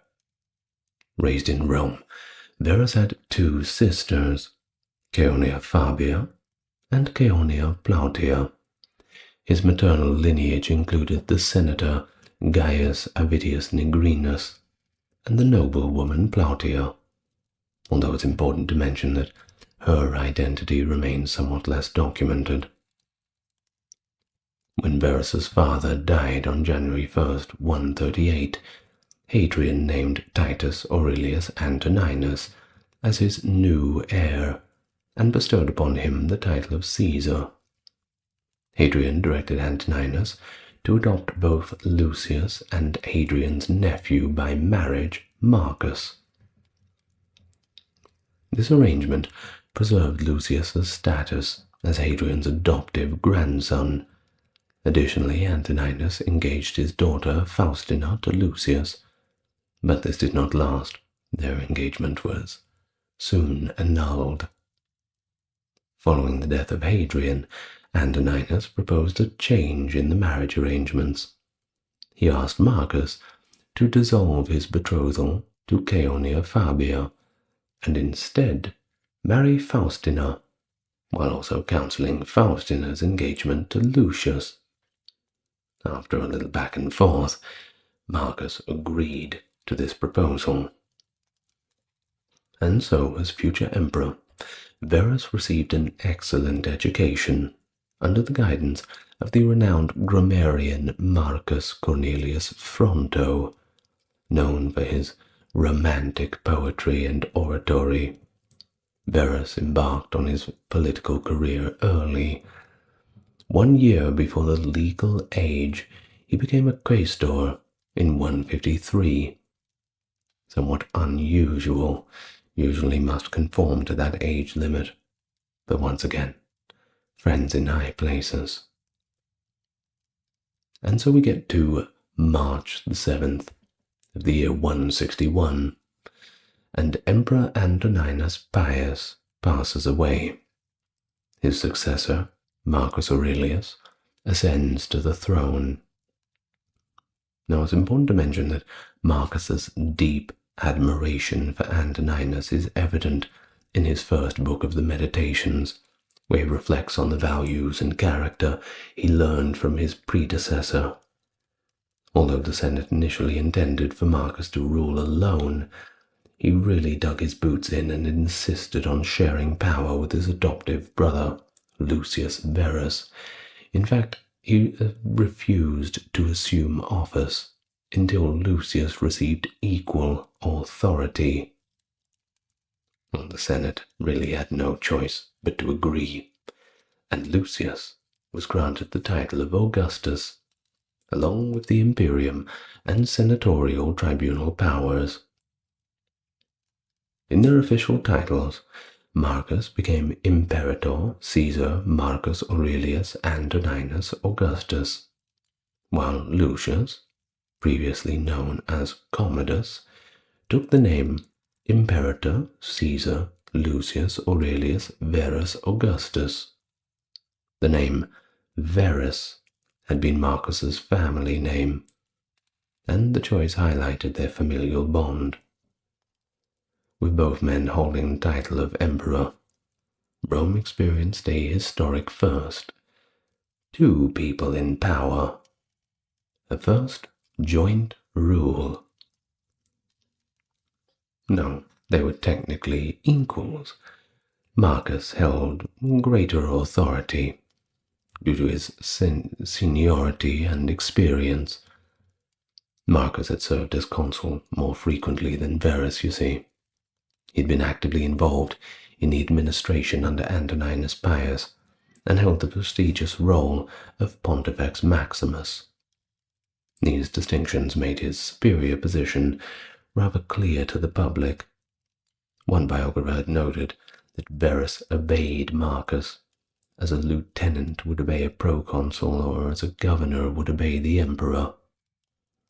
And of course, Verus's respect for Marcus's leadership was visible in his deferential conduct, showing their collaborative yet hierarchically distinct relationship. Almost immediately after receiving confirmation from the Senate, the emperors made their way to the Castra Praetoria, which is the camp of the Praetorian Guard military. Lucius delivered a speech to the assembled troops, who subsequently proclaimed the two individuals to be imperiores.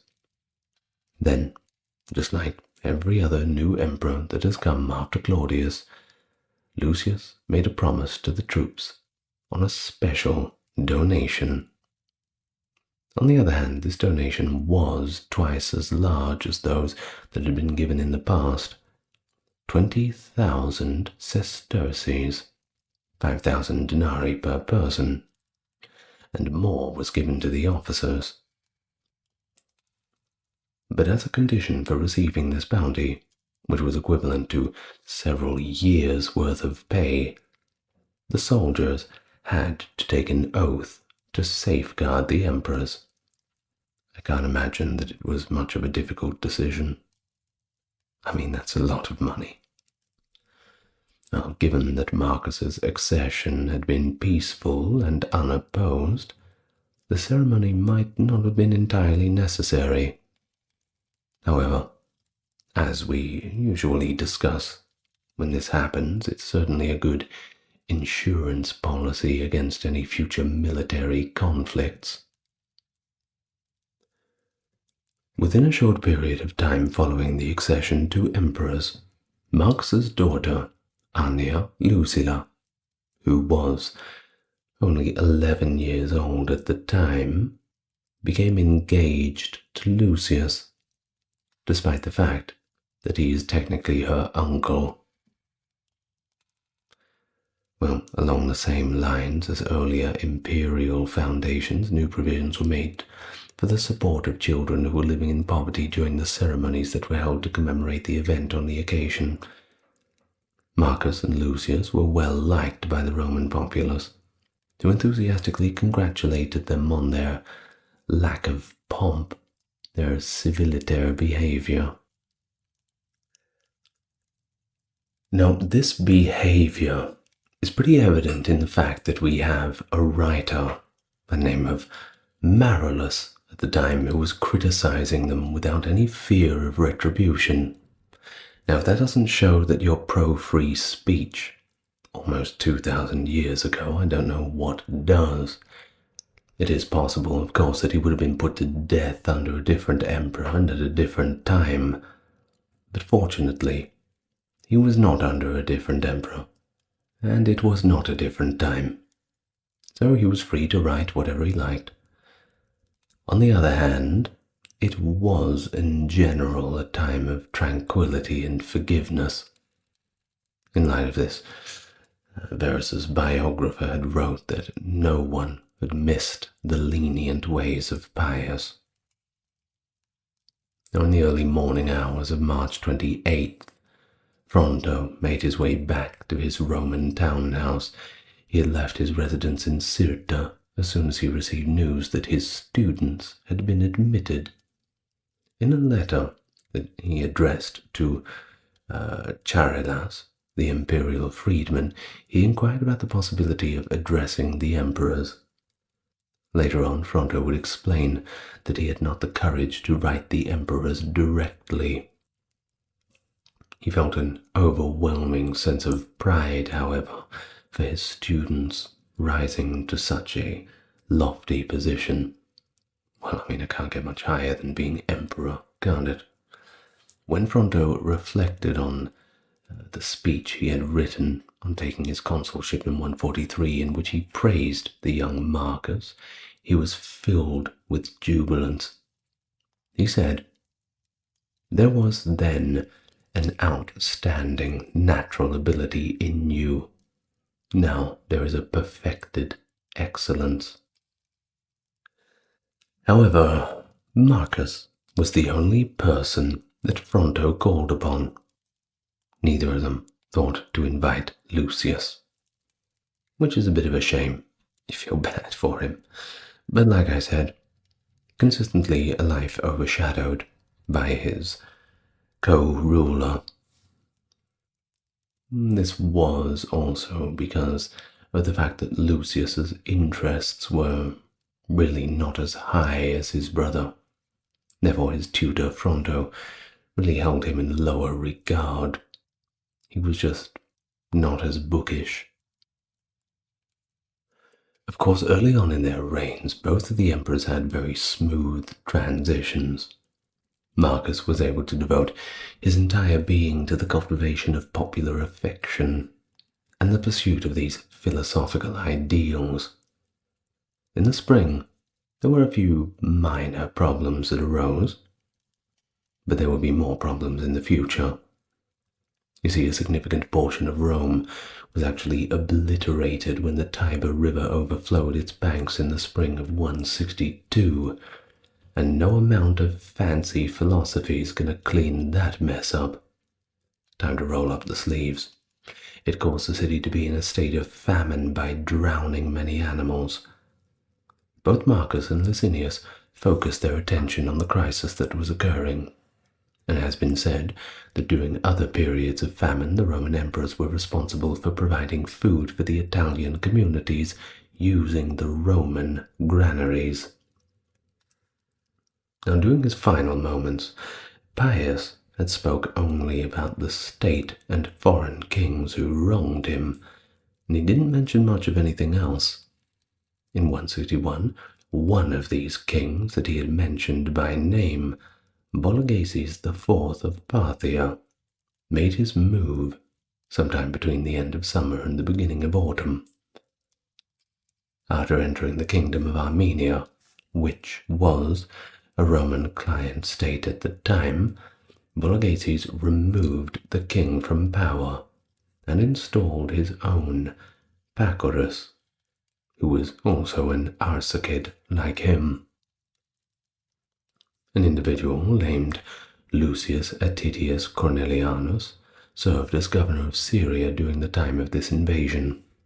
Despite the fact that Attidius's term as governor was set to expire in 161, he was kept in that position through lack of any suitable replacement.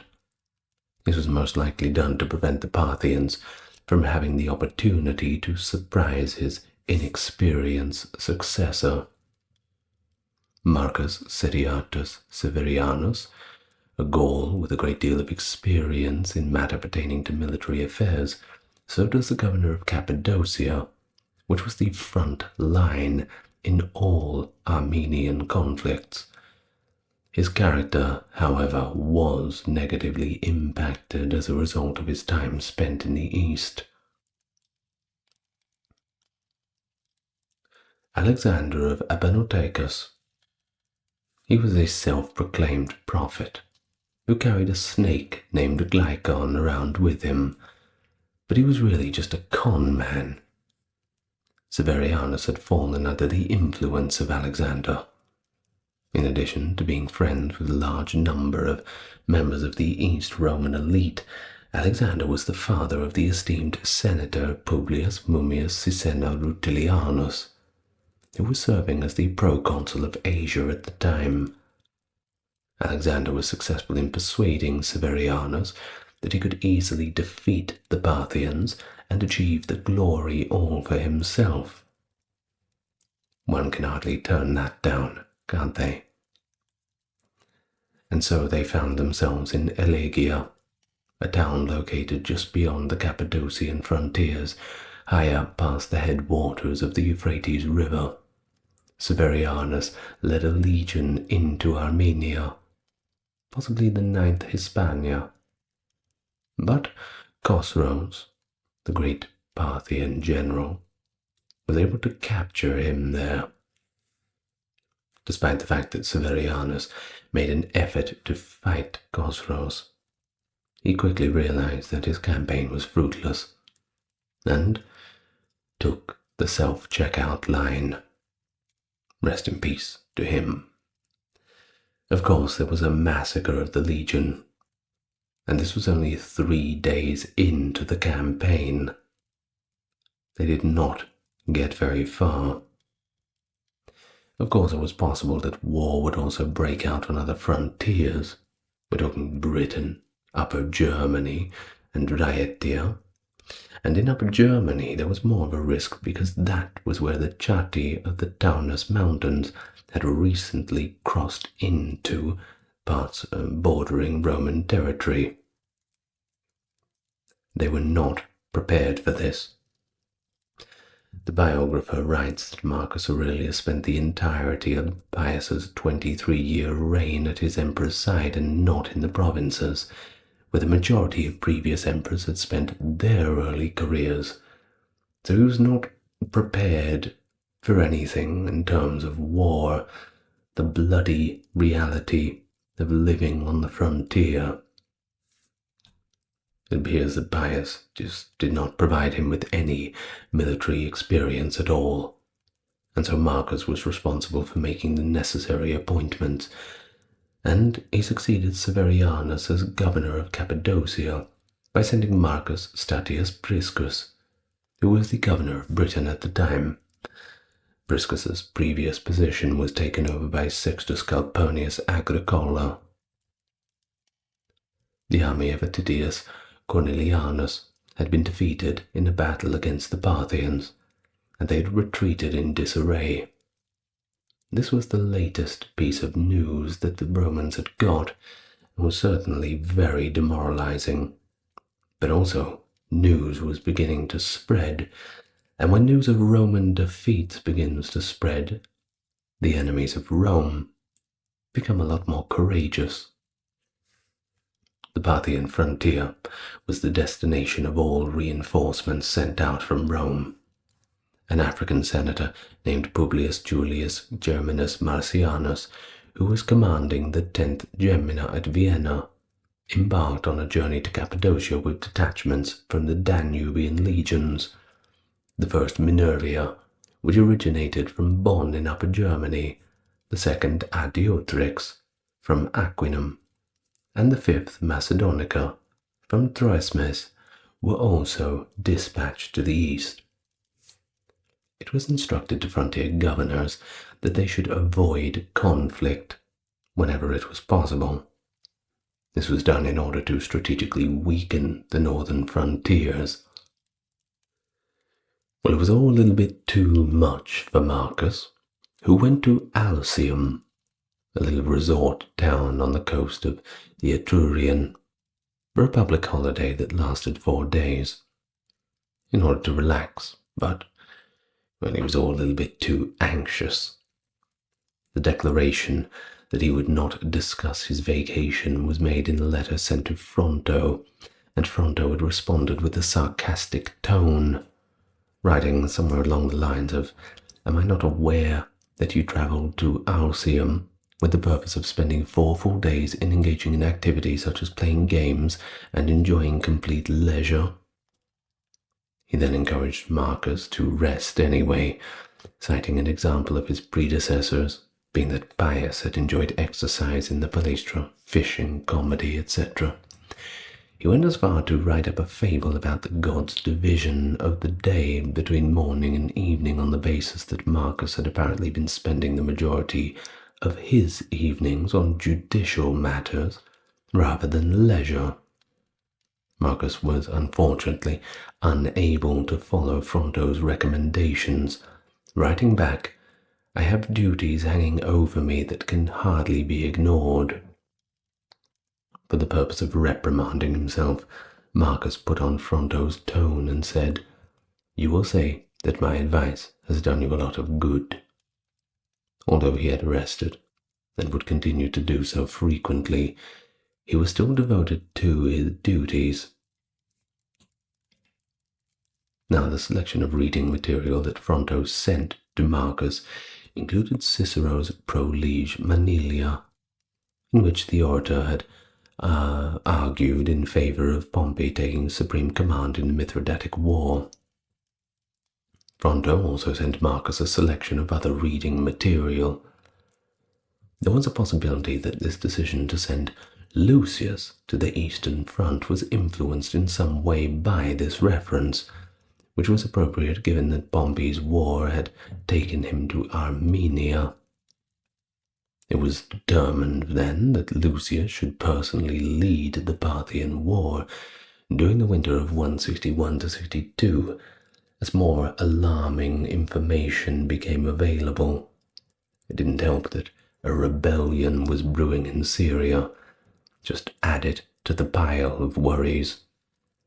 The argument went that he was healthier and stronger than Marcus, making him better suited to be out there in the thick of the military frontier.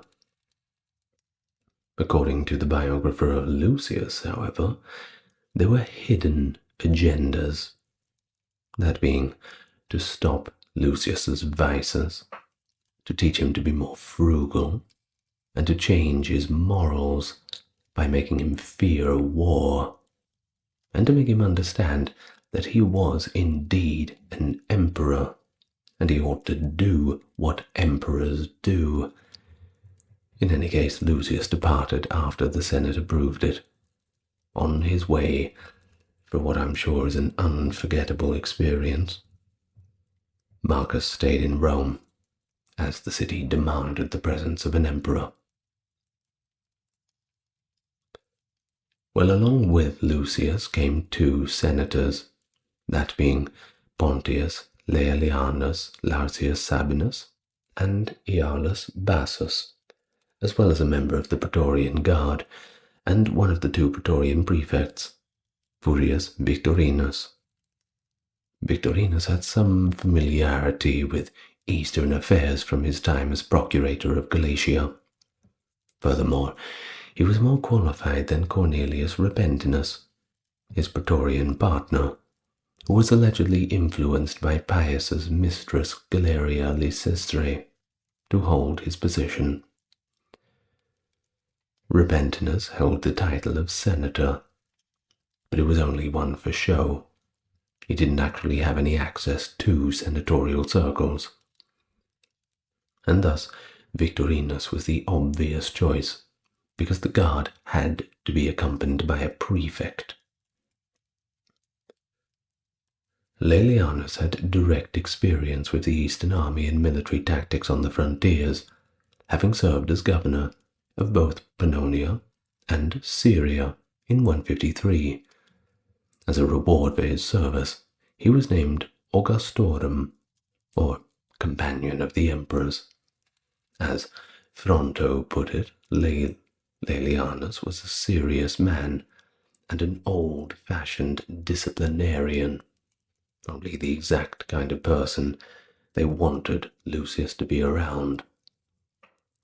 Bassus, who had also come, served as the governor of Lower Moesia.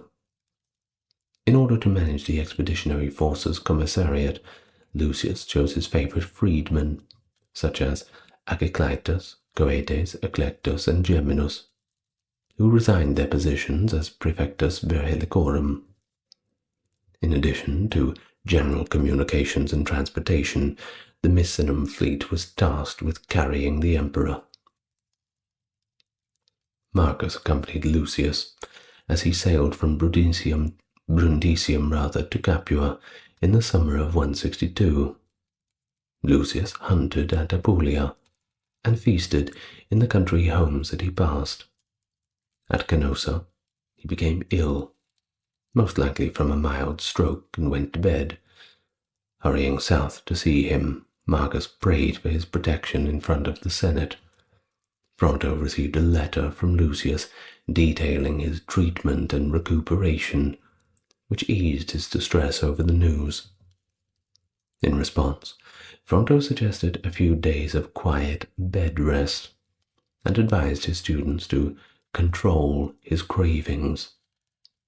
After a fasting and a nice, good old-fashioned bloodletting, Lucius recovered, and all was well. As though in royal procession, Verus proceeded eastward through Corinth and Athens, accompanied by musicians and singers in a grand display, and on his way he joined the Eleusinian mysteries and stayed with Herodes Atticus in Athens. A falling star was seen in the sky during sacrifice, traveling from west to east, seen as a good omen. He then made an unplanned stop at Erythrae and a stop in Ephesus, where he is recorded at the estate of the local nobleman Publius Vettius Antoninus. Before reaching Antioch, the ship continued its voyage through the Aegean and along Asia Minor's southern coast, stopping briefly at the renowned pleasure resorts of Pamphylia and Cilicia. The length of Verus's eastward journey is somewhat unknown. He may not have even reached Antioch until after 162.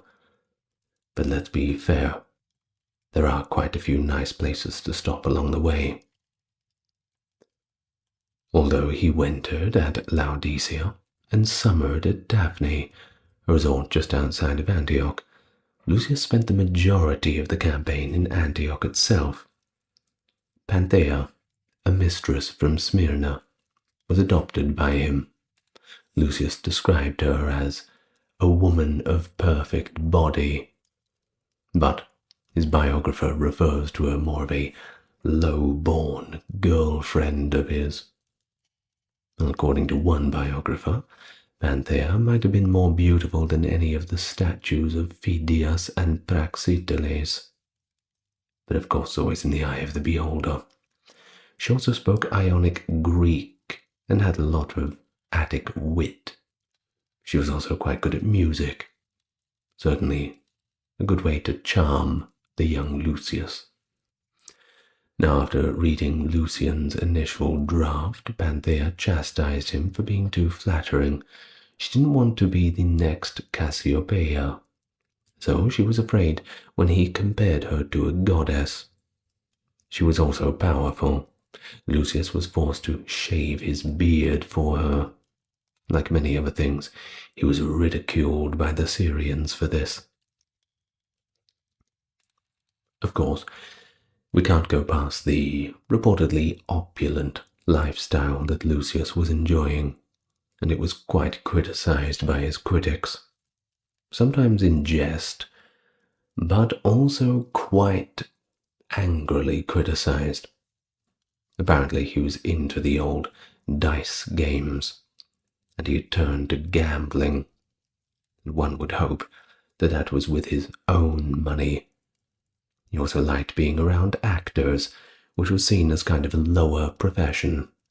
He specifically asked for dispatches from Rome to inform him of the progress of his chariot teams. As a sign of his team spirit, he carried a golden statue of Valuca, the green team's horse. Fronto refuted some of these accusations by arguing that Lucius's circuses were necessary to keep Roman populace in check, just have a little bit of fun at least. But of course the old Breton circus routine is usually to distract from poor governance. Think about that next time you're watching the television. Lucius also had a big task ahead of him. Fronto used language from Corbulo's arrival a century ago to describe the scene. The long peace in the east had softened the Syrian army. They stayed in the city's outdoor areas more often than in their training grounds. So training was increased under Lucius. Pontius Laelianus gave the order to remove the padding from their saddles, toughen them up a little bit. Drinking and gambling, they were also strictly regulated. According to Fronto, Lucius led his army both on foot and on horseback. He personally examined the soldiers, as well as in the field and at the camp. At the start of the conflict, Lucius sent Fronto a few messages. He apologized in writing to Fronto for his silence. He wrote that he would not go into detail about plans that might change within a day. Not even yet has anything been accomplished such as to make me wish to invite you to share in the joy, was one of the quotes that he had wrote to him. Well, it shows how little the work had produced thus far, that's for sure. The worries that had kept Fronto awake at night were something that Lucius did not want him to experience. The breakdown of the negotiations with the Parthians following the Roman conquest of Armenia might have contributed to Lucius's hesitancy. The way Lucius presented these terms was universally viewed as cowardly, and peace did not appeal at all to the Parthians. They were in it to win it. Victory or death in a zero-sum game. Lucius established a sailing route up the Orontes because he needed to import large quantities of goods into Antioch. He ordered the digging of a new canal because the river breaks over a cliff before it reaches the city. The old riverbed of the Orontes dried up after the project was finished, revealing enormous bones. Reportedly, the bones of what they believed to be a giant. Philostratus claims that the beast they were looking at was 30 cubits tall, while Pausanias says it was more than 11. They were the bones of the river's spirit, according to an oracle. Later on it would be determined that these bones just belonged to a number of large, unidentified animals. Unfortunately, we don't have the bones anymore to check. Could have been anything. Lucius traveled to Ephesus to marry Marcus's daughter Lucilla while the war raged behind him, possibly in the fall of 163 or beginning of 164. In March of 163, Lucilla turned 13, and she was not yet 15 regardless of when she got married. Lucilla was accompanied by her mother, Faustina, and Lucius's father's half-brother, Vetelenus Civica Barbarus. Well, during the campaign season of 163, the First Minervia and Fifth Macedonica, under the delegates Claudius Fronto and Martius Verus, served under Statius Priscus in Armenia, and achieved success for the Roman army, including the conquest of Artaxata, the capital of Armenia. Despite never having engaged in combat himself, Verus won the title of Armeniacus at the end of the year. Marcus refused to accept it until the following year. Marcus, however, did not think twice about bringing the Imperator II along when Lucius was proclaimed and Imperator once more. Geminus Marcianus, a legate of the 10th Gemina, added 2nd Adeutrix and Danubian legions then to the Syrian army as reinforcements. The reconstruction of occupied Armenia followed Roman principles, of course. Artaxata was replaced in 164 by Cain Polis, or New City, as the new capital. It was closer to the Roman border by about 30 miles. At Ekmiadzin, 400 kilometers east of Satala, under the southern face of Mount Ararat, there are documented detachments of Cappadocian legions. It's been described as a remarkable example of imperialism that would have required a march of at least 20 days through the mountainous terrain from the Roman border, and that is through very dry terrain, with not much water in between. No wonder so many legions ended up getting lost, simply being absorbed into that sand. Now the Parthians intervened in Osroene, a Roman client in Upper Mesopotamia, just east of Syria, with its capital at Edessa. In 163, while Statius Priscus was under occupation in Armenia. They overthrew the nation's leader, Manus, and installed their own candidate, who would hold the position until 165. Issues featuring Vologases IV on the obverse and Syriac whale the king on the reverse marked the start of the Edessene coinage record. Roman troops were repositioned downstream to cross the Euphrates at a more southerly location in retaliation. Well, according to Lucian, who mentions a battle at Sura, which is on the southern side of the river, the Parthians continued to control the southern Roman bank of the Euphrates, that is on the Syrian side, as late as 163. However, Roman troops had advanced north to take control of Dausra and Nicephorium on the northern Parthian bank by the end of the year. Anthemusia, a town southwest of Edessa, was captured by other Roman forces as they advanced on the Osroene from Armenia shortly after the conquest of the north bank of the Euphrates. In 164, not much happened. A little quiet. Just how we like it. The majority of the year was, however, devoted to getting ready for another attack on Parthian territory. And so in 165, Roman armies invaded Mesopotamia, possibly under the command of Lucius Verus and the 5th Macedonica.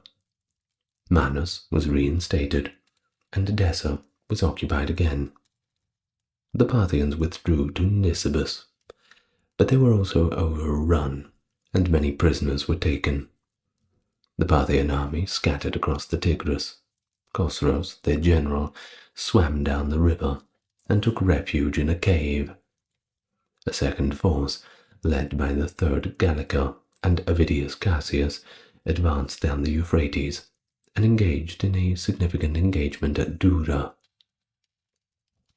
The twin metropolises of Mesopotamia, Seleucia on the right bank of the Tigris and Ctesiphon on the left, were reached by the army of Cassius by the end of the year.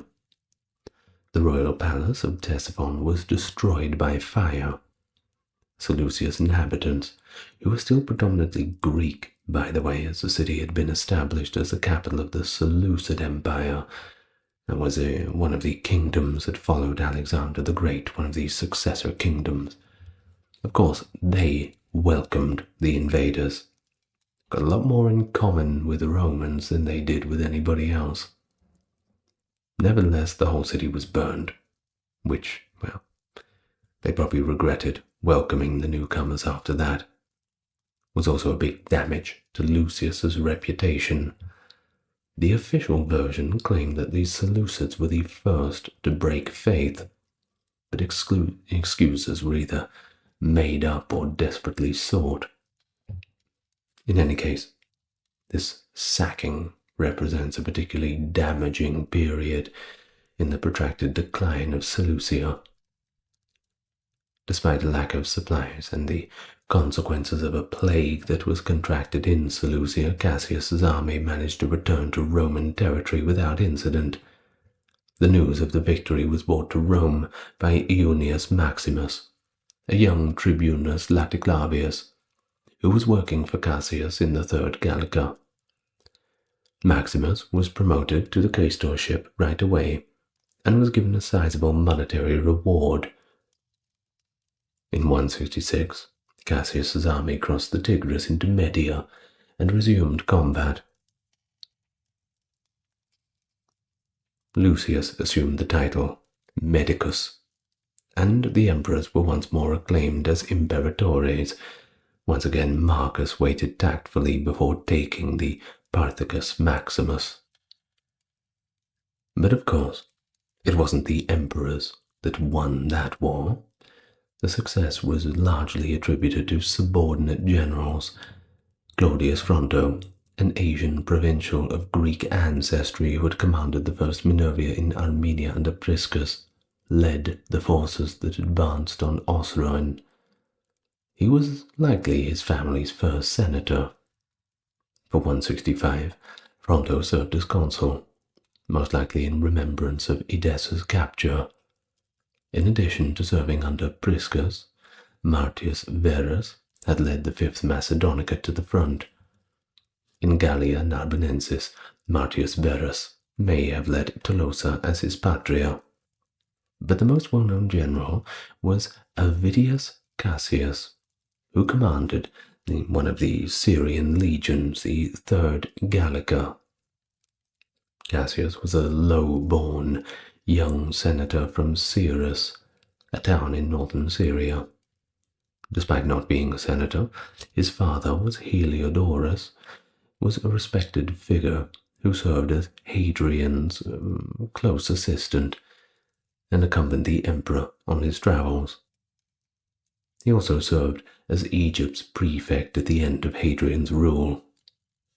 With a strong sense of self-worth, Cassius also asserted that he was descended from Seleucid kings. Citation needed. Well, the consulships of 166 were accepted by Cassius and Lucius Verus, who were likely still in their mid-30s or thereabouts. Rome was the destination for the following 2 years, 166 to 168. The Historia Augusta claims that Verus maintained his opulent way of life and retained his cast of actors and favorite friends.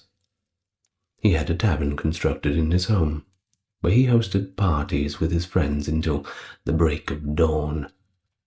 He also liked to wander the city among the people, without revealing who he actually was. He also had a passion for circus games, particularly chariot racing. Of course, Marcus Aurelius was certainly raising more than a few eyebrows at this behavior, but he was effectively powerless to tell him what to do. After all, they were equals. You could make suggestions, but it wasn't like you could stop him. Either way, when the Marcomanni invaded Roman territory in 168, war was on again, and Verus did not believe that this war would ever come to an end, even though it did in 180. Either way, he did not live to see it. He became seriously ill and passed away in 168, when he and Marcus Aurelius returned home from the field. Although it's improbable, some writers do contend that he was poisoned, but it's most likely that it was the Antonine plague, which was the widespread epidemic at the time, that killed him. Of course, Marcus had lamented his adoptive brother's passing despite their differences. He traveled to Rome with the body and performed games in his honor. Following the funeral, Verus was proclaimed divine by the Senate and was to be worshipped as Divus Verus. This is a story of a philosopher king. Marcus Aurelius, born AD 121, the highly esteemed Roman emperor and notable Stoic philosopher, ruling from AD 161 till his death in 180.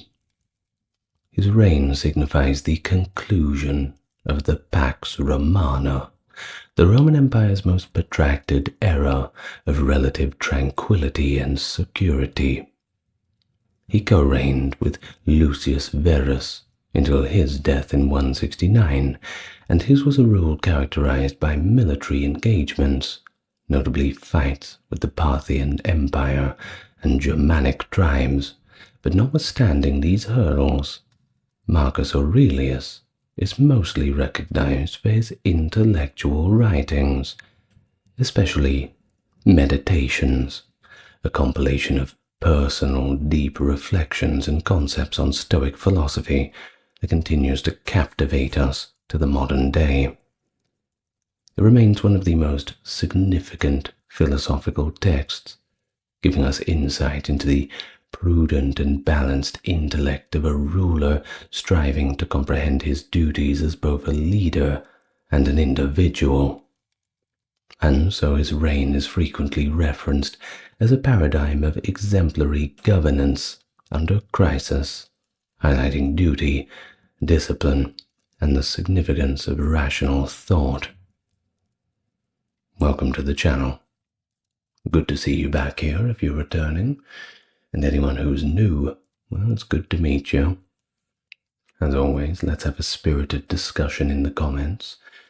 Let me know what you think about Marcus Aurelius, Stoicism, or perhaps you want to wait until the end of the video if you can make your mind up by that time. As always, like and subscribe and let's all get really relaxed. We're going back to the old days once again. So let's begin. Born in Rome in April of 121 AD, the great Marcus Aurelius, known by several names of course throughout his life, reflects the key stages of his upbringing and career, and we'll get to them later on. Of course, early in his life he was sometimes referred to as Marcus Annius Verus, a name that he may have adopted following his father's death and informal adoption by his grandfather. There are a few other names from his youth that include Marcus Annius Catilius Severus or Marcus Catilius Severus Annius Verus. Upon his adoption by Antoninus Pius as heir to the throne, Marcus took the new name Marcus Aelius Aurelius Verus Caesar, and after becoming emperor, he was officially known as Marcus Aurelius Antoninus Augustus. I know they're all pretty long names, but for the most part we're going to be referring to him as Marcus Aurelius unless we are in a former context which demands we use a different naming convention. So don't get confused. So, his father, Marcus Annius Verus III, came from a prominent Roman family, namely the Anni Veri, and they originally came from Ucubi in Baetica, which is kind of around modern-day Andalusia in Spain. The Anni Veri family claimed descent from the ancient Roman king Numa Pompilius and gained influence in Rome during the 1st century AD. Marcus's mother, Domitia Lucilla Minor, was a wealthy Roman noblewoman and the daughter of Calvisius Tullus. She inherited substantial wealth too, including a brickworks located on the outskirts of Rome. Pretty lucrative business, especially at that time when Rome was going through a period of urban expansion. We're going to need a lot of bricks. Well, that wasn't all. Her properties also included the Horti Domitia Calviliae, a villa on the Caelian Hill in Rome. Fancy area. And so Marcus grew up in this very villa, and he seemed to have been quite enjoying growing up in these circumstances, affectionately later in his diaries referring to it as my Caelian. Now, Marcus's father died around 125 or 126, when Marcus was only 3 years old. Although he had a few memories of his father, very few though, he reflected in his meditations that he inherited his sense of modesty and manliness from him, and respected his father's reputation. Now, onto his childhood. He spent most of it in that aforementioned Caelian Hill, a wealthy neighborhood in Rome known for its grand aristocratic homes, but very few public buildings. Of course, his grandfather, Marcus Annius Verus II, owned a palace near the Lateran, where Marcus lived for much of his youth. In meditation, he expresses a lot of gratitude to his grandfather for instilling values such as integrity and temperance within him. Seems to have done quite a good job of it, although he was less fond of his grandfather's mistress, who moved into the household shortly after his grandmother's death. The old evil stepmother, all too common. So, what about Marcus as a boy? Well, from a very early age he demonstrated this strong interest in physical activities, particularly wrestling and boxing. Wasn't a philosophy nerd by any means.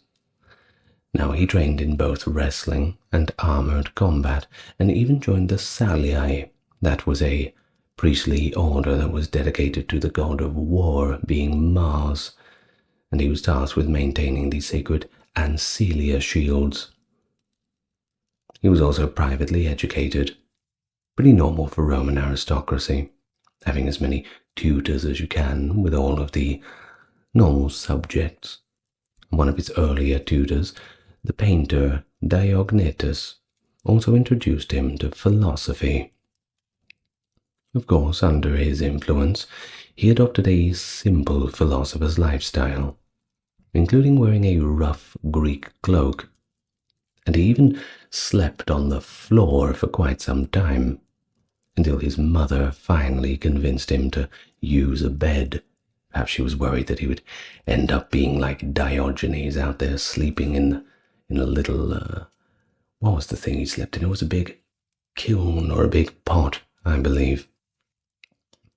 Now, around 132, or perhaps 133, Marcus had expanded his education under new tutors, such as the Homeric scholar Alexander of Cotiaeum, and Latin teachers Trosius Aper and Tuticius Proculus. Marcus later acknowledged the influence of Alexander, particularly in shaping his clear and thoughtful literary style. Now, moving on to 136. This was the time of Emperor Hadrian, and unfortunately at this time he suffered a near-fatal hemorrhage. You think it would have killed him, but it didn't. And while he was recovering, he adopted Lucius Caonius Commodus, Marcus's future father-in-law, as his heir. Of course, this was not taken very well by the Senate, and despite widespread opposition and Lucius Aelius's frail health, Hadrian renamed him Lucius Aelius Caesar. And having a name like that, well, you better deserve the title. Now, Lucius's poor condition was evident when he struggled to lift a ceremonial shield during an official event, a kind of moment of public embarrassment. Certainly raises a few eyebrows. After a brief assignment on the Danube frontier, however, he proved himself and returned to Rome. But he unfortunately died of a hemorrhage too on January 1st, 138, the very night before he was scheduled to address the Senate. Any excuse to get out of that one. Now this is important because following Aelius's death, January 24th, 138, Hadrian chose Aurelius Antoninus, who was Marcus's uncle by marriage and the husband of Faustina the Elder, as his new successor. In line with Hadrian's wishes, Antoninus adopted both Marcus and Lucius Commodus, the son of the late Lucius Aelius. Marcus was renamed Marcus Aelius Aurelius Verus, while Lucius became Lucius Aelius Aurelius Commodus. Hadrian also arranged for Antoninus's daughter, Faustina, to be betrothed to Lucius. Upon hearing of his adoption, Marcus reportedly reacted with sadness rather than joy, and he reluctantly moved from his mother's home on the Caelian hill to Hadrian's private residence. Now that same year, Hadrian requested the Senate exempt Marcus from the law prohibiting men from serving as quaestor before the age of 24. The Senate granted the request, albeit by a narrow margin, and Marcus walked into a political career by serving as quaestor under Antoninus, who was consul in 139. Now this adoption dramatically shifted Marcus's career trajectory, as you can imagine. Without it, he likely would have followed the typical path of a young Roman noble, maybe serving as a triumvir, overseeing the state mint, perhaps, before becoming a tribune in the legions. But instead, his life became closely entwined with the imperial family and court. Despite these changes, Marcus's biographer notes that he remained modest, frugal, and respectful towards his relatives, showing very little change in character from his days as an ordinary citizen. Well, we get to the final days of Hadrian, and in those days, well, it was not a very good time for him. Plagued by all sorts of illness, he actually attempted to take his own life. Take the express line out of there, too much pain, and he eventually moved to the coastal resort of Baiae in Campania. They thought he'd recover, but he didn't. And, well, disregarding the advice of his doctors, he thought he'd spend his last days indulging in food and drink. One can hardly blame him. Of course, Antoninus was by Hadrian's side when he died in 10th of July 138. Following this, Antoninus made changes to Marcus's betrothal. He dissolved the engagement to Caeonia Fabia and arranged for him to marry Faustina, Antoninus's daughter. In return, Faustina's engagement to Lucius Commodus, the brother of Caeonia, was also annulled. Marcus agreed to these changes, and he was named consul for the year 140, with Antoninus as his colleague, and was appointed as one of the 6 leaders of the Severe during the Equestrian Order's annual procession. As the designated heir to the throne, Marcus was granted the title Princeps Juventutis, or leader of the Equestrian Order. He then assumed the name Marcus Aelius Aurelius Verus Caesar, though he would later caution himself to stay grounded and not become overly attached to an imperial title. Writing in his meditations, ensure that you do not become a Caesar. Do not immerse yourself in the purple dye. That is a possibility. Now this purple dye, of course, is referring to the color of royalty. Purple was the most expensive and therefore the royal color of Rome. The only way they could really get it was by, I believe it was the blood of certain sea urchins. Something like that. Not exactly sure. But rest assured that I am sure that it was the most expensive and therefore the royal colour. Now, Antoninus insisted that Marcus inhabit the house of Tiberius, the imperial house on the Palatine Hill, and adopt the customs of his new position, the olicum fastigium, or pomp of the court, despite Marcus not really wanting to do any of this. Now, of course, Marcus would find it challenging to harmonize the courtly existence with his more philosophical aspirations. He wanted to do other things with his life. One can hardly blame him for that. But he convinced himself that it was a feasible objective. Quoting, "Where life exists, it is feasible to lead a virtuous life rather. Life can thrive in a palace, so it is feasible to lead a virtuous life in a palace." Yet, he encountered his fair share of challenges regardless. He would reproach himself in the Meditations for misusing court life in the presence of others. Well, on January the 1st, 145, he assumed the position of consul for a second term.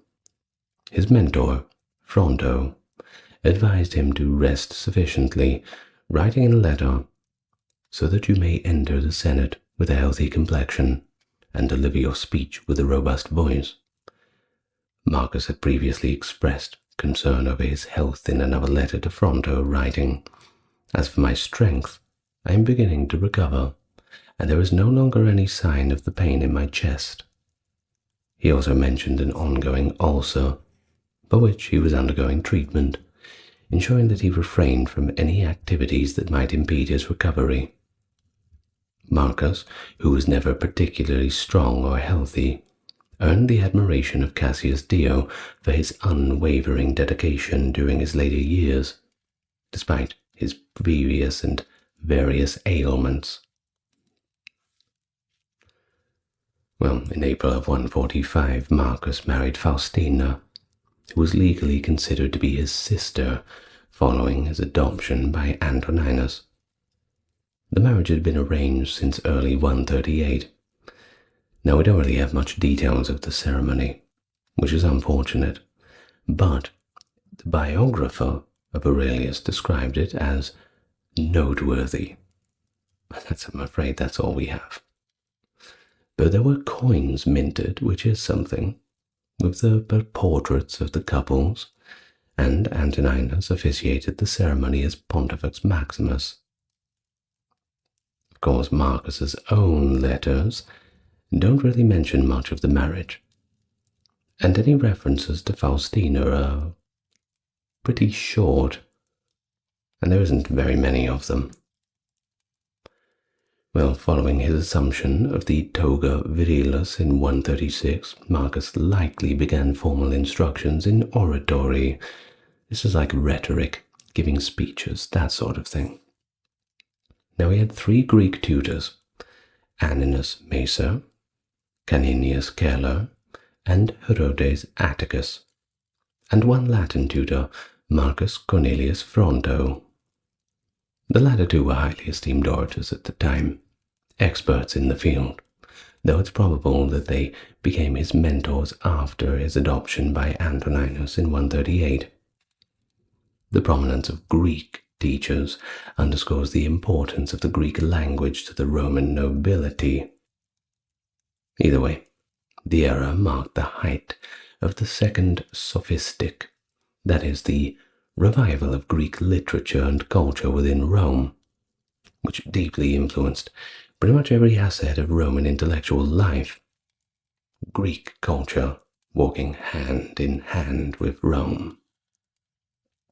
Of course, despite his Roman upbringing, you may be surprised to know that Marcus did not compose his meditations in Latin, but rather he wrote the entire thing in Greek, which is of course impressive for a second language. times were different back then. But we are dealing with the philosopher king, so that is something.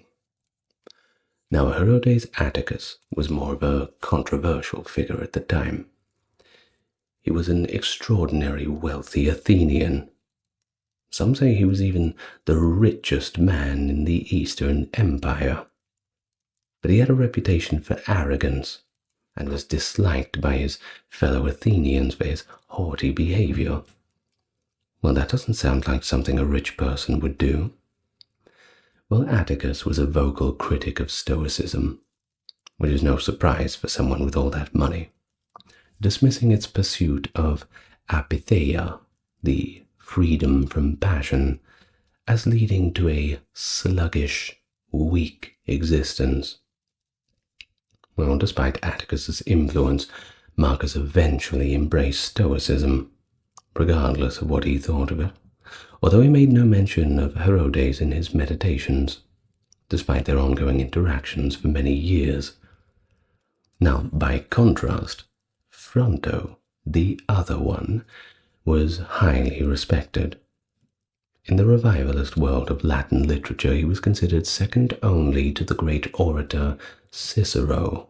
I'm sure you've heard of him, and was even seen by some as the potential rival to Cicero's legacy.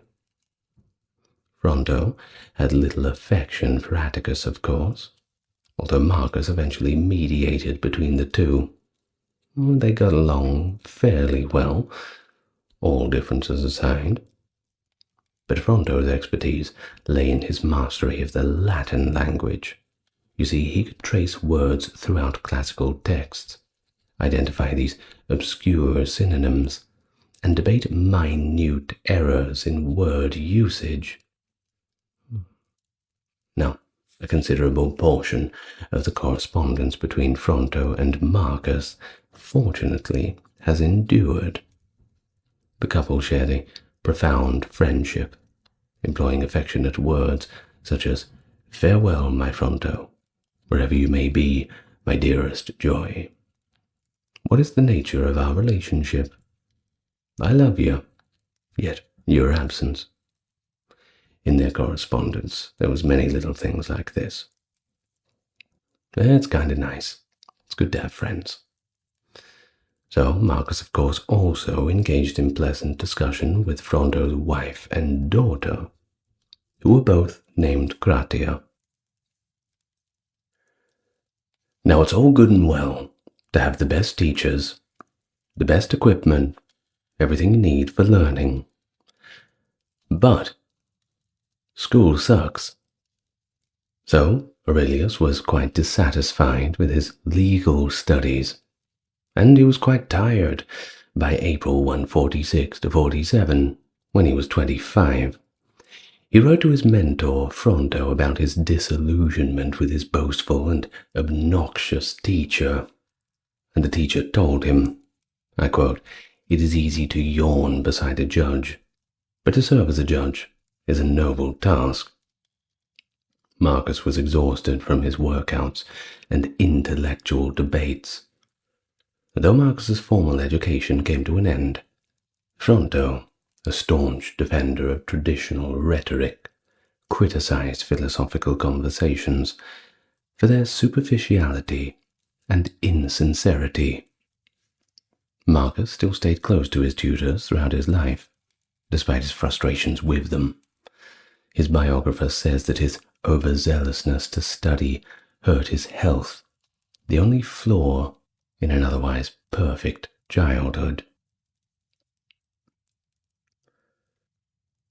Fronto warned Marcus against philosophy from the start. He stated, "It is better to have never touched the teachings of philosophy than to have merely tasted them superficially. At least that's as the saying goes." In fact, Fronto disdained philosophy and Marcus's interactions with philosophers like Apollonius of Chalcedon.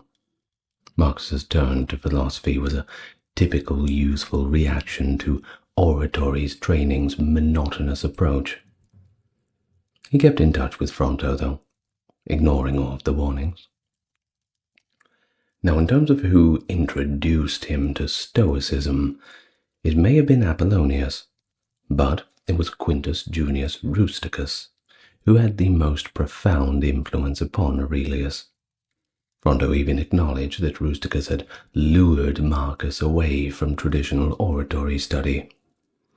Rusticus, who was 20 years older than Marcus and senior to Fronto, was the grandson of Aurelianus Rusticus, a Stoic who had been martyred for opposing the tyranny of Domitian. If you've watched my full video about Domitian, you'll know what tyranny I'm talking about. Now, this connection linked Rusticus to the Stoic tradition of resistance against tyrannical emperors of the 1st century, who were of course not in short supply. Marcus later expressed gratitude to Rusticus for teaching him to avoid being swept away by the allure of eloquence, speculative thinking, and moralistic discourse, and also for steering him away from oratory, poetry, and excessive usage of ornate prose. Through Rusticus, Marcus found a deeper commitment to the Stoic philosophy that would come to define his reign and personal reflection.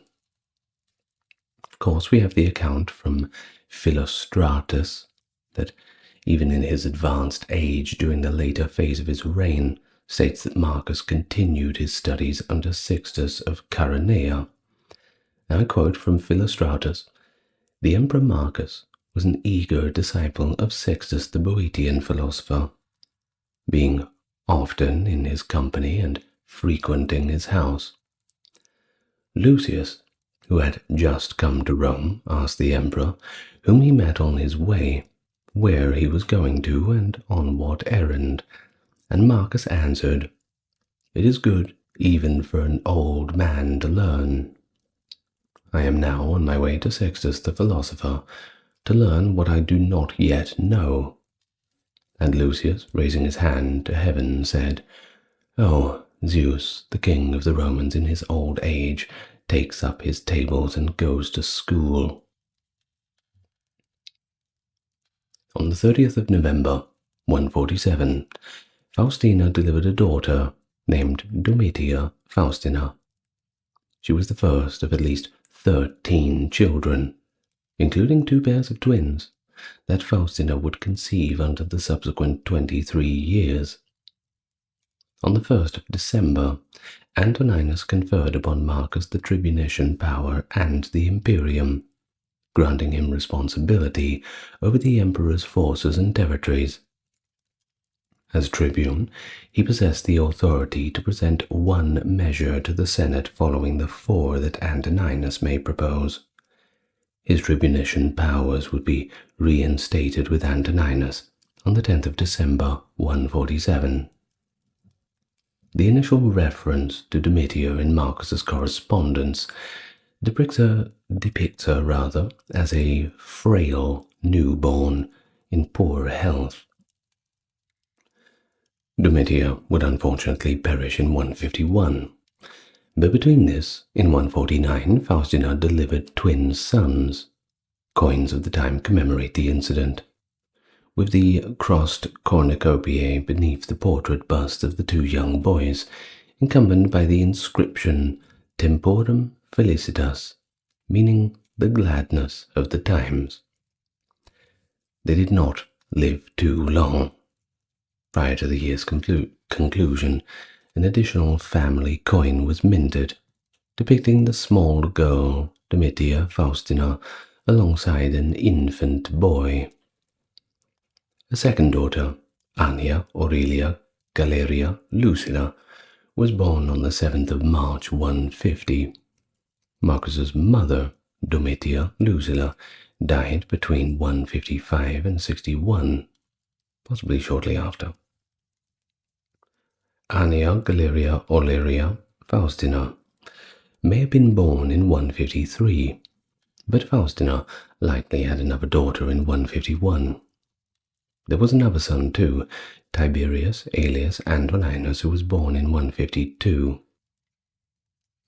After Faustina and Marcus's sisters died, Faustina had daughters Fadila, and Cornificia in 159 and 160. Now on to Lucius. He entered politics as quaestor in 153, consul in 154 and 61 with Marcus. Lucius only had the son of Augustus title, but he had different temperament than Marcus, and he enjoyed hunting, wrestling, circus games, and gladiatorial contests. He also got married in 164. Now on to Antoninus. He had turned 70 years old in 156, and at this time his health was failing. He reportedly struggled to stand without stilts and supports. He ate dry bread during the morning receptions just to keep himself awake. After Marcus Gavius Maximus died in around 157, Marcus took on more administrative duties as Antoninus aged, especially as a praetorian prefect. Marcus and Lucius became joint consuls for 160, and at this time Antoninus was becoming more and more ill. Marcus's biographer says that Antoninus was at his family estate in Lorium, Etruria, 19 kilometers away from Rome, just 2 days before his death.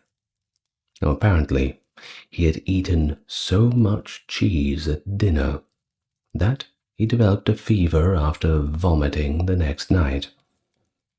That's one way to go. He gave Marcus the state and his daughter at the Imperial Council on March the 7th, 161. And shortly after, Antoninus died. And so, the new emperor. Let's talk about that process. Well, after his death, the death of Antoninus Pius in 161, Marcus Aurelius assumed the position of de facto sole Roman emperor. The formal titles and responsibilities of the role soon followed, as the Senate granted him the name Augustus and the title of Imperator. He was also elected Pontifex Maximus, the highest priest in Roman religious life. According to his biographer, Marcus appeared quite reluctant, claiming that he was compelled by others to take on the imperial role. This reluctance might have reflected a genuine terra imperii, or the fear of the burdens of the imperial power. Of course, when you're the emperor, you're certainly a target for a lot of people. Perhaps not the safest of jobs. Well, though personally inclined towards a life of philosophical reflection, Marcus understood, through his Stoic training, that it was actually his duty to accept the position and everything that came along with it. So, despite his lack of personal affection for Hadrian, as suggested by the absence of any mention of him in the first book of Meditations, Marcus felt bound by Hadrian's succession plans. The Senate initially sought to confirm Marcus as sole emperor, but he refused unless his adoptive brother Lucius Verus was given equal authority to rule alongside him. Of course, the Senate eventually complied, granting Lucius imperium, tribunician power, and the title of Augustus. Marcus officially took the title of Imperator Caesar Marcus Aurelius Antoninus Augustus, while Lucius adopted Marcus's family name and became Imperator Caesar Lucius Aurelius Verus Augustus. This created the first instance of co-rulers in the history of the Roman Empire. Now, although they were equal at least on paper, Marcus had a bit more authority than Lucius. You see, Marcus had served as consul for more than one time, being involved in Antoninus's administration. and held the exclusive position of Pontifex Maximus. The Roman public would have easily recognized Marcus as the senior emperor. Now his biographer also noted that Verus obeyed Marcus, as a lieutenant obeys a proconsul or a governor obeys the emperor. Following their confirmation by the Senate, both emperors proceeded to the Castra Praetoria, the Praetorian Guards camp, where Lucius addressed the soldiers. The troops hailed both Marcus and Lucius as imperatores, and following the precedent set by emperors since Claudius, Lucius offered the soldiers a donativum, or special bonus. However, this payment was notably more generous than those of previous reigns, amounting to about 20,000 sesterces, about 5,000 denarii for each soldier, with additional rewards for officers. In exchange for this sizable payment, equivalent to several years' salary, tax-free of course, the soldiers swore an oath to protect the emperors. It's always a good strategy to try and buy somebody's loyalty, but it kind of screws over the next emperor. Everybody expects the same. Well, although Marcus's ascent to power was peaceful, this act certainly helped him secure loyalty and prevent potential military challenges. Now, Marcus engaged his 11-year-old daughter, Anna Lucilla, to Lucius Verus, who was her legal uncle, shortly after taking power. As with previous emperors, new welfare measures were introduced to help impoverished children during their engagement celebrations. Marcus and Lucius's modesty and civility won over the Roman public. Open expression was allowed, and even in some cases, encouraged. Even the playwright Marullus could mock them without any repercussions, and it was said that no one lamented the leniency of Pius. Of course, Marcus made his own major leadership changes to the empire, of course. A Pannonian with military governance experience, Titus Varius Clemens, replaced imperial correspondence overseer Sextus Caecilius Crescens Volusianus. He had recently served as a procurator for 5 provinces. Former tutor of Marcus, Lucius Volusius Maesianus, was recalled from Egypt, elevated to the Senate, and appointed aerarium Saturnae, or the prefect of the treasury. He became consul soon after. And as for Fronto's son-in-law, Gaius Aufidius Victorinus, well, he was appointed the governor of Germania Superior to strengthen the frontier province leadership. Difficult job out there on the Rhine. Now, on the 28th of March, Fronto returned to his residence in Rome after departing from his home in Cirta upon hearing of his former pupil's elevation to emperors. He sent a message to Charillus, an imperial freedman, asking for permission to visit them, but later explained that he did not directly address the emperors. Fronto was, of course, extremely proud of Marcus Aurelius, his favorite student, recalling a speech he had written for Marcus's consulship in 143, where he had praised the talents of the promising young man. And now Fronto joyfully declared that Marcus had matured. I quote from Fronto's words, "Back then you had great potential. Now you show refined excellence." He compared Marcus's development to that of a crop reaching full harvest, fully realizing his grandest expectations. Of course, Fronto summoned only Marcus to meet him. He didn't really care too much about Lucius. But then again, sorry Lucius, but no one really does. Hey, someone had to say it. Well, Fronto held Lucius Verus in lesser regard, just like everybody else does, considering his pursuits trivial compared to Marcus's. Lucius once asked Fronto to settle a trivial dispute between himself and his friend Calpurnius regarding two actors. In contrast, Marcus updated Fronto about his reading habits, mentioning that he had been reading Coelius and a short piece by Cicero, and he also shared family news. Marcus's daughters were also staying in Rome with their great-great-aunt Matidia. As he thought, the countryside air was simply too cold for them. Oh, that's a shame. He also requested Fronto for some eloquent literature recommendations, mainly from Cato, Cicero, Sallust, or Gracchus, or even some poetry, as apparently he needed something to distract and uplift him from all the stuffed shirt monotony of being an emperor.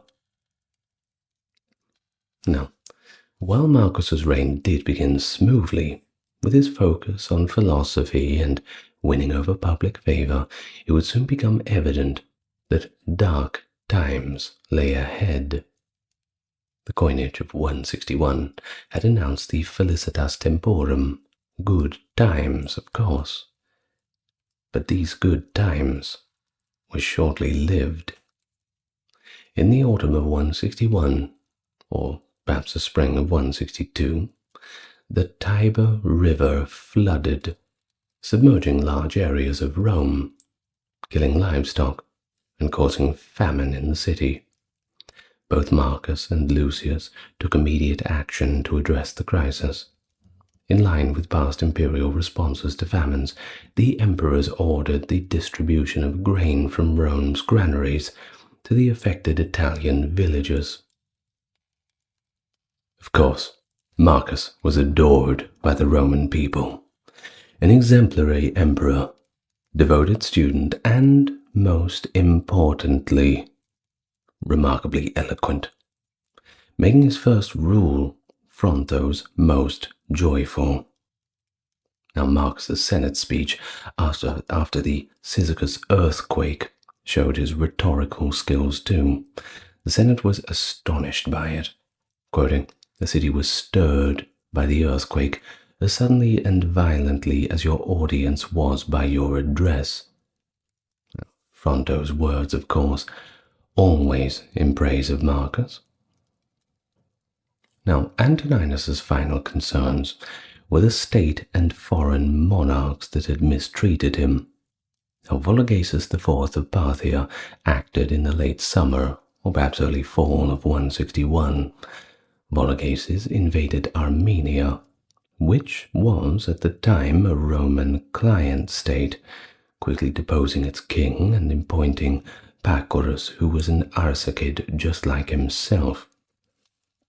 Now, Marcus Sedatius Severianus, a Gaul with military experience, governed Cappadocia, a key region in all Armenian battles.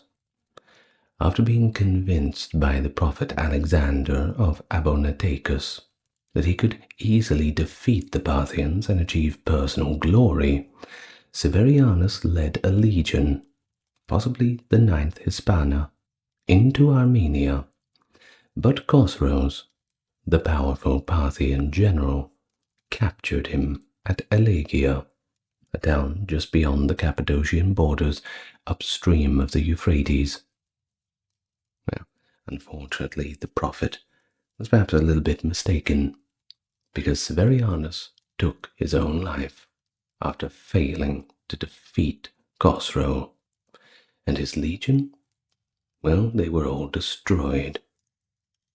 3 days were spent on the campaign. Only 3 days, and it was all over. Now, that's a shame.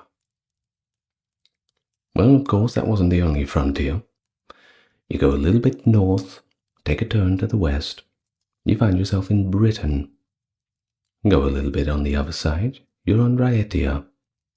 And a little bit east, Upper Germany, and this was where Taunus Chati had recently breached the limes, Further conflict, of course, was possible.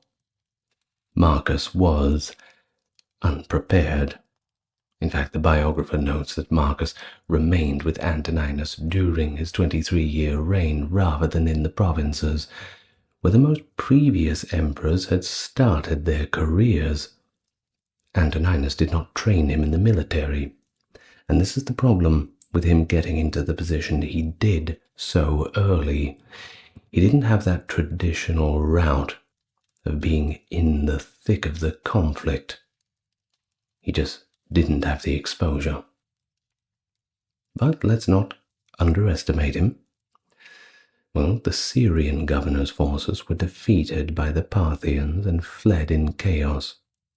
The Parthian border received reinforcements, with Danubian legions and African senator Julius Geminius Marcianus, commander of the 10th Gemina, at Vienna, went to Cappadocia.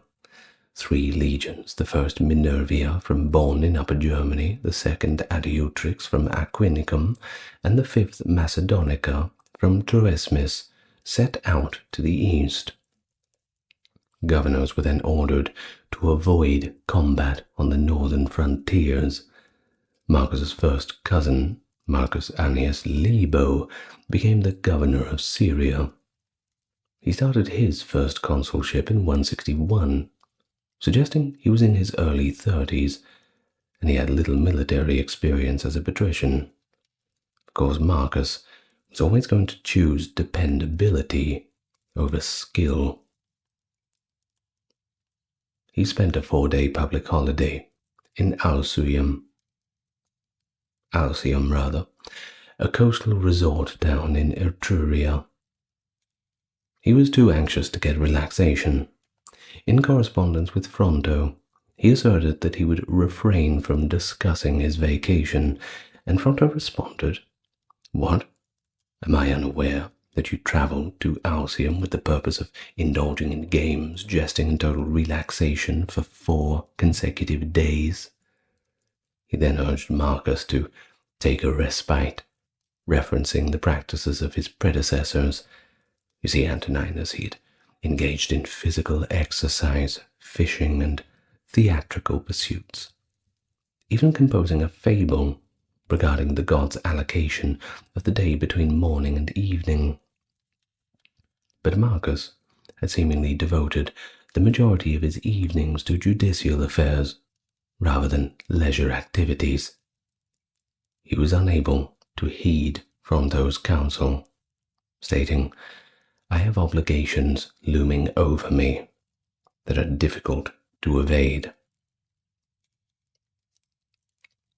Aurelius even adopted Fronto's tone to somewhat admonish himself, stating, "How beneficial has my counsel been to you? Even you can assert."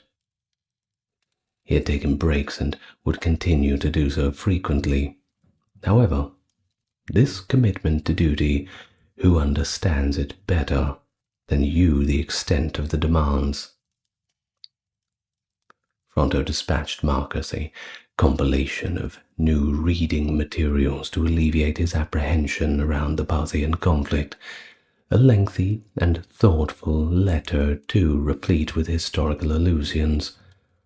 Contemporary editions of Fronto's writings are designated as De Bello Parthico, on the Parthian War. Fronto's notes that although Rome had faced setbacks in its history, that the Romans always triumphed in the end over their adversaries. Quoting, "Always and everywhere, Mars has transformed our difficulties into victories, and our fears into accomplishments." Yeah, he's right. I assume he can't see the future, though.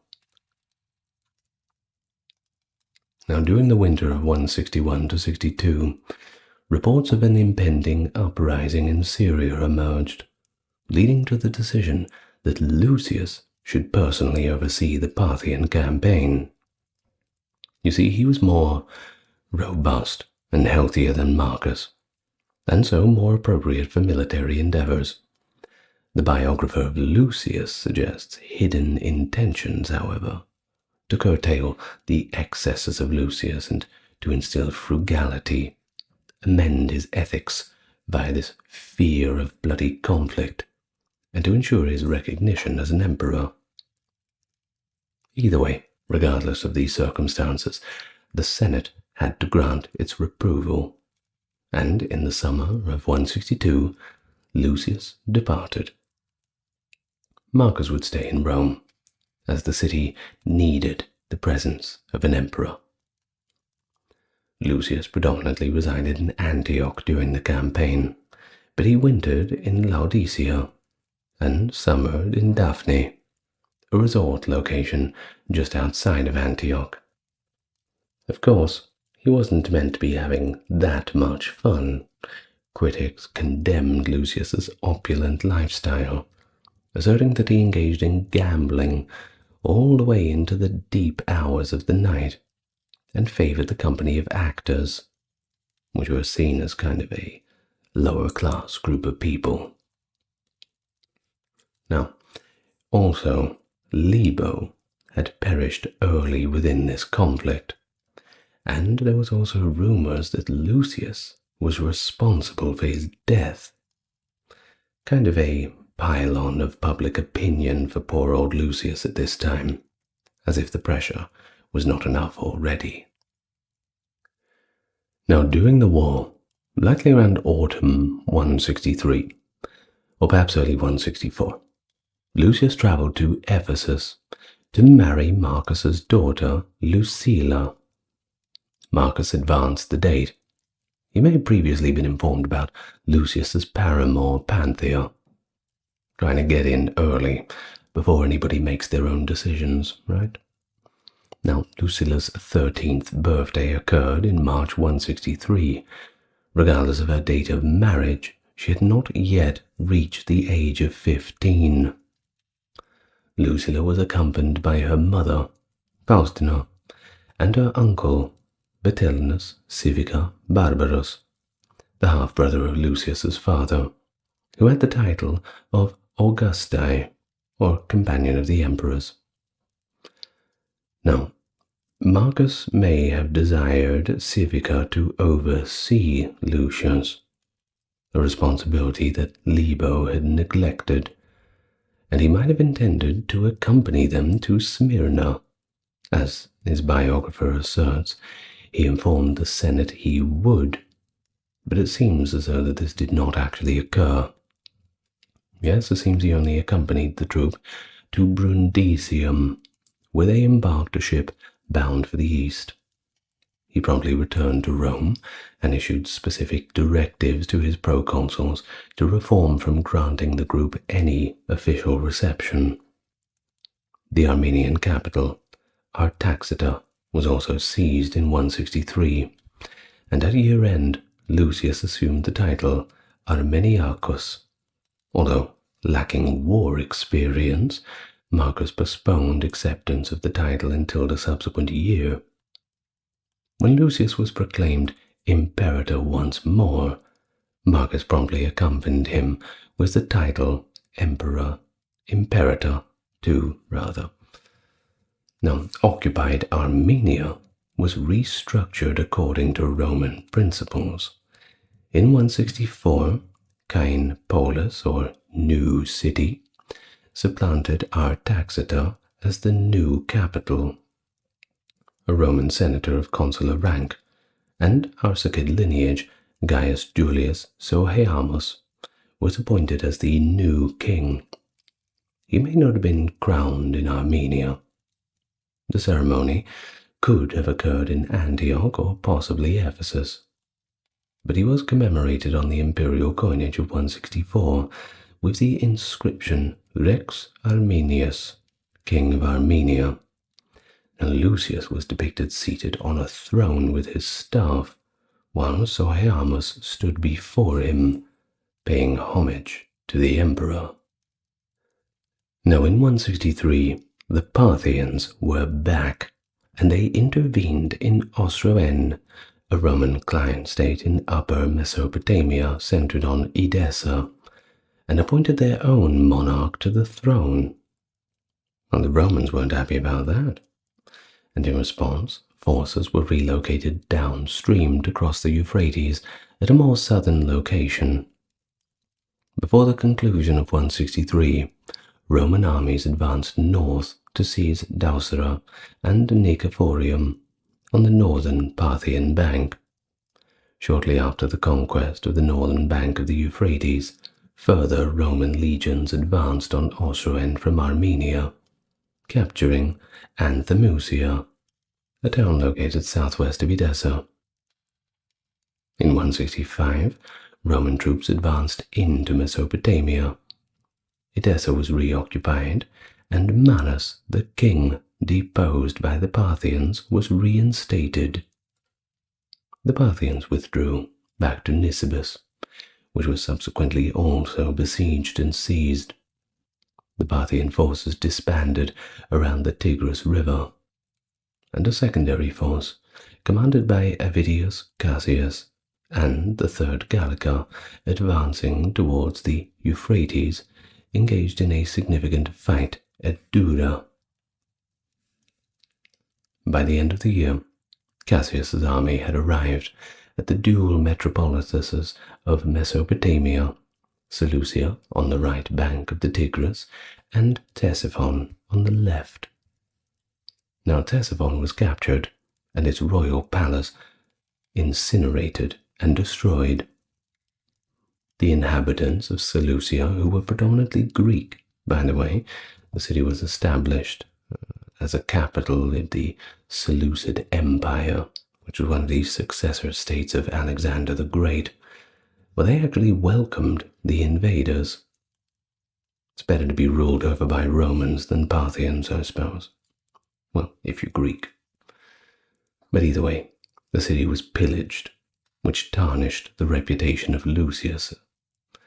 There were justifications, which were pursued or rather fabricated. The official narrative asserted that the Seleucids violated the initial trust. Well, either way, people did not like the news of a city being sacked like this, especially a Greek city. Now Cassius's army, while experiencing scarcity of provisions and the repercussions of a plague that was acquired in Seleucia, successfully returned to Roman territory. Lucius assumed the title of Parthicus Maximus, and he and Marcus were once more acclaimed as imperators, receiving the designation Imperator III. Now Cassius's army re-entered the battlefield in 166, traversing the Tigris into Media. Lucius assumed the title Medicus, and the emperors were once more acclaimed as imperators, designating them as Imperator IV in imperial titulature.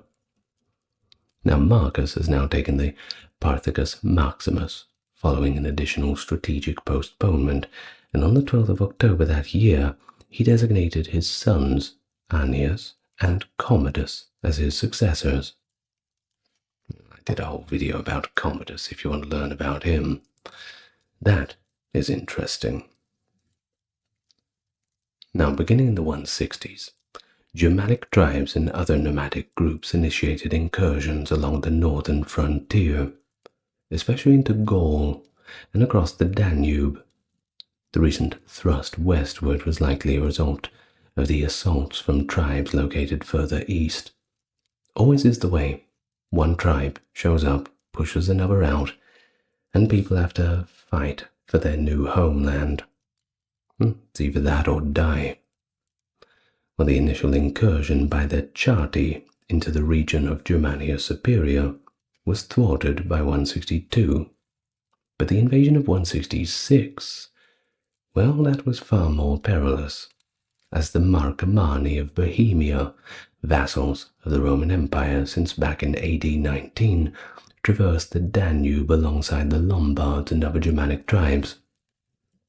Shortly after, the Persian Sarmati and Lazyges launched an assault between the Danube and Theiss rivers. The Kostoboki originating from the Carpathian region, also invaded Moesia, Macedonia, and Greece. Following a prolonged conflict, Marcus successfully repelled the attackers. A multitude of Germanic tribes established settlements in frontier areas like Dacia, Pannonia, Germany, and Italy. Now, this was not really unprecedented. It happens all the time. But the influx of settlers necessitated the establishment of two new frontier provinces on the left bank of the Danube, namely Sarmatia and Marcomannia, which, well, if we're going to put it into modern-day terms, think of present-day Hungary, Slovakia, a little bit of the Czech Republic, that kind of thing.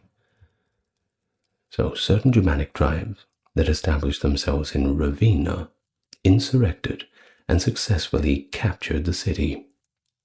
Consequently, Marcus opted not only to refrain from introducing additional barbarians into Italy, but also to expel those who had already been brought there. In 168, two emperors initiated a military operation, driving the invading Marcomanni and Coadi from Aquileia. Lucius Verus, at this time, became ill, and on his way to Rome, he died, likely of the plague. We set this to around the early days of 169. Most likely February, but perhaps January. Now, similar to numerous emperors, Marcus dedicated the majority of his time on legal affairs, and this includes petitions and dispute resolution, but, in contrast to many of those who came before him, he possessed this considerable expertise in imperial administration upon ascending to power.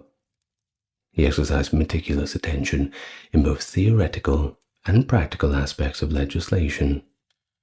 Legal experts refer to him as an emperor exceptionally adept in the law, and a remarkably prudent and scrupulously just emperor.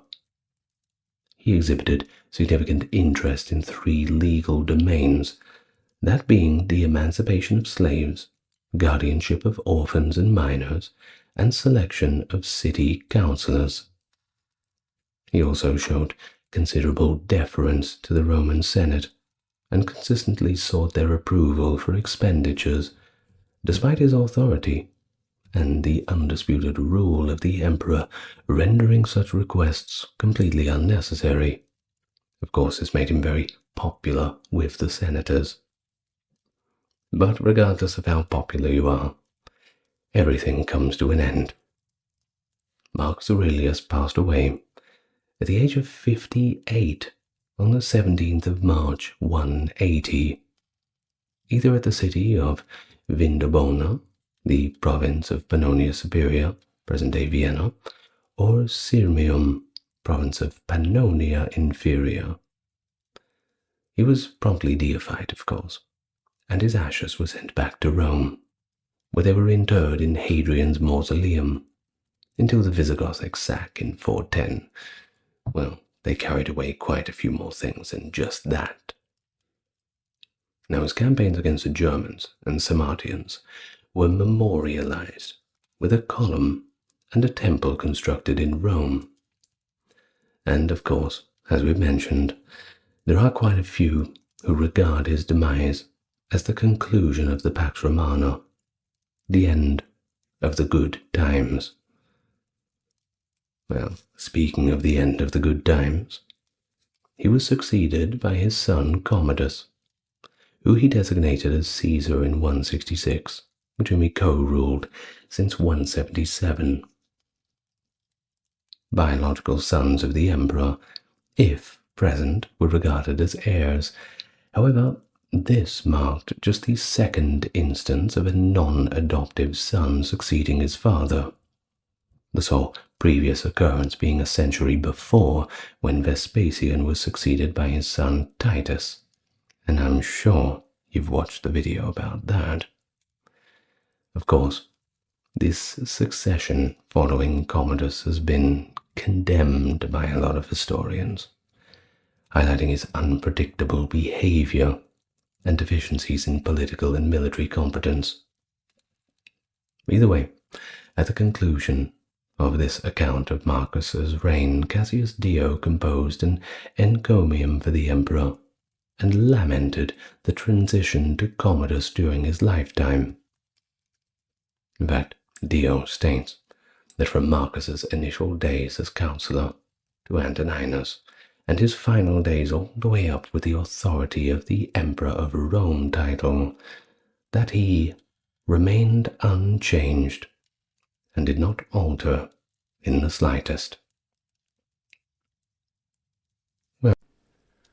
Commodus, born in AD 161, the Roman emperor from 180 to 192, succeeding his father Marcus Aurelius, a significant departure from his predecessor's philosophic and austere rule. Unlike Marcus Aurelius, who is remembered as one of the last of the 5 good emperors, Commodus's reign is often noted for its autocratic and, frankly, erratic nature. His administration showed early promise, but it quickly descended into scandal and corruption, heavily influenced by his capricious behavior and preference for gladiatorial combat, where he often participated personally, believing himself to be the reincarnation of Hercules. This obsession with the arena not only drained the imperial treasury, but also alienated the Roman political class and military, eventually leading to a decline in both his popularity and the stability of his regime. Hello and welcome to the channel. If you're new here, good to meet you. Are you coming back? Good to see you again, friend. Well, today we have an interesting one, all about that mad emperor, Commodus. Plenty to learn. Oh, and if you want to support the channel, before I forget, well, you do enough of that supporting by just enjoying the content. As long as you like it, I'm happy. But a click on the like and a click on the subscribe helps as well. That lets YouTube know that you want more people to see the content. Add that little grain to the long beach of sand. Further to that, go and check out the links in the description. And now, let's all get nice and relaxed. Back to ancient Rome tonight, shall we? Commodus, born in August of 161 AD, in a little town called Lanuvium, somewhat near Rome, the son of the great reigning emperor Marcus Aurelius, no doubt you've heard of him, and Faustina the Younger, daughter of Emperor Antoninus Pius. Commodus's birth came shortly after his grandfather's death. He had an elder twin, too, Titus Aurelius Fulvus Antoninus, who actually died in 165. Commodus was made Caesar quite quickly, October 12th, 166 in fact, along with his younger brother, Marcus Annius Verus, who also died in 169 after a failed surgery. Of course, the failure rates for surgery in those days were quite high, to say the least. But this left Commodus as the sole surviving son of the great emperor Marcus Aurelius. No doubt you know that he was the author of Meditations, right? If you haven't read that one, well, maybe that's your homework. Now, under the care of his father's physician, Galen, Commodus was treated for various common ailments throughout his youth. Nothing too serious, but a few little hiccups here and there. In regards to his education, that was of course robust, I mean, you don't get a poor education when your father is Marcus Aurelius, surely. A series of tutors, Onesicrates, Antistius Capella, and Pitholeus, among a few others, primarily focused on his intellectual development. Now in 172, during the time of the great Marcomannic Wars, Commodus was at Carnuntum, the military headquarters of his father. It was there on October 15th, 172, that he was awarded the victory title of Germanicus in front of his troops, following his father's triumph over the Marcomanni. Commodus's entry into the College of Pontiffs in January of 175 marked the beginning of his formal public life and career. Now, in that same year, the month of April 175, the governor of Syria, Avidius Cassius, proclaimed himself emperor based on false rumors of Marcus Aurelius's death, jumping in his grave very quickly. Not a very good friend, our Cassius. But he actually secured support from Syria, Palestine, and Egypt, and continued his rebellion even after it was clear that Marcus was still alive. Of course, you can't put the toothpaste back in the tube, and, well, once you've committed, you may as well just keep going. Let's see how it works out for him. Well, amidst all these turbulent events, our young Commodus, stationed on the Danubian front, formally entered adulthood by assuming his toga virilus on July the 7th, 175. However, before Marcus and Commodus could launch a campaign against Cassius, somebody finished the job for them. In fact, Cassius was murdered by one of his own centurions, which certainly seems to be the fashion for Roman leaders. Keep your enemies close, but not that close. Well, following these events, Commodus joined his father on an extensive tour of the eastern provinces, which included quite a notable visit to Antioch in the region of Syria. The imperial journey continued on to Athens, Greece, where both were initiated into the Eleusinian mysteries, a significant religious experience. The pair returned to Rome in autumn of 176, after a successful and influential expedition. Now, a little more about Marcus Aurelius, notable for being the first emperor since Vespasian to have a legitimate biological son, had been part of a succession of rulers known as the 5 good emperors, who were characterized by the practice of adopting their successors. On November 27th, 176, Marcus formally granted Commodus the title of imperator, a moment often regarded by contemporary historians as the start of his reign, despite some uncertainty about specific timelines of his official elevation. By June 177, Commodus was proclaimed Augustus, effectively co-emperor, and was unique as the first emperor born in the purple, as they say, during his father's reign. Now, the end of 176 saw a significant joint triumph celebrated by Marcus Aurelius and Commodus on December the 23rd, commemorating their victories and shared rule. On January the 1st, 177, at the young age of 15, Commodus already held the consulship, making him the youngest to assume the role, traditionally reserved for men around 30. But hey, It helps to have a very powerful dad, right? Don't worry, I'm sure he's a good judge of character. Well, that same year, he got married. Brutia Crispina, that was her name, and he returned with his father to the Danubian front.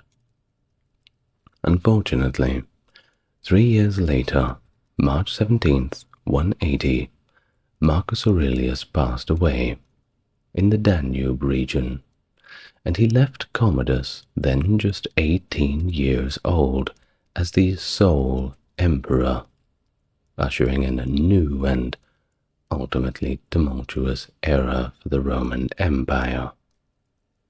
But none of us were really making very wise decisions at the age of 18, so let's give him a little bit of credit at the start. Well, the start of his reign was actually filled with better decisions than the latter half of it, but we'll get to all of that. Well, upon becoming emperor, Commodus immediately initiated significant economic changes, notably devaluing the Roman currency.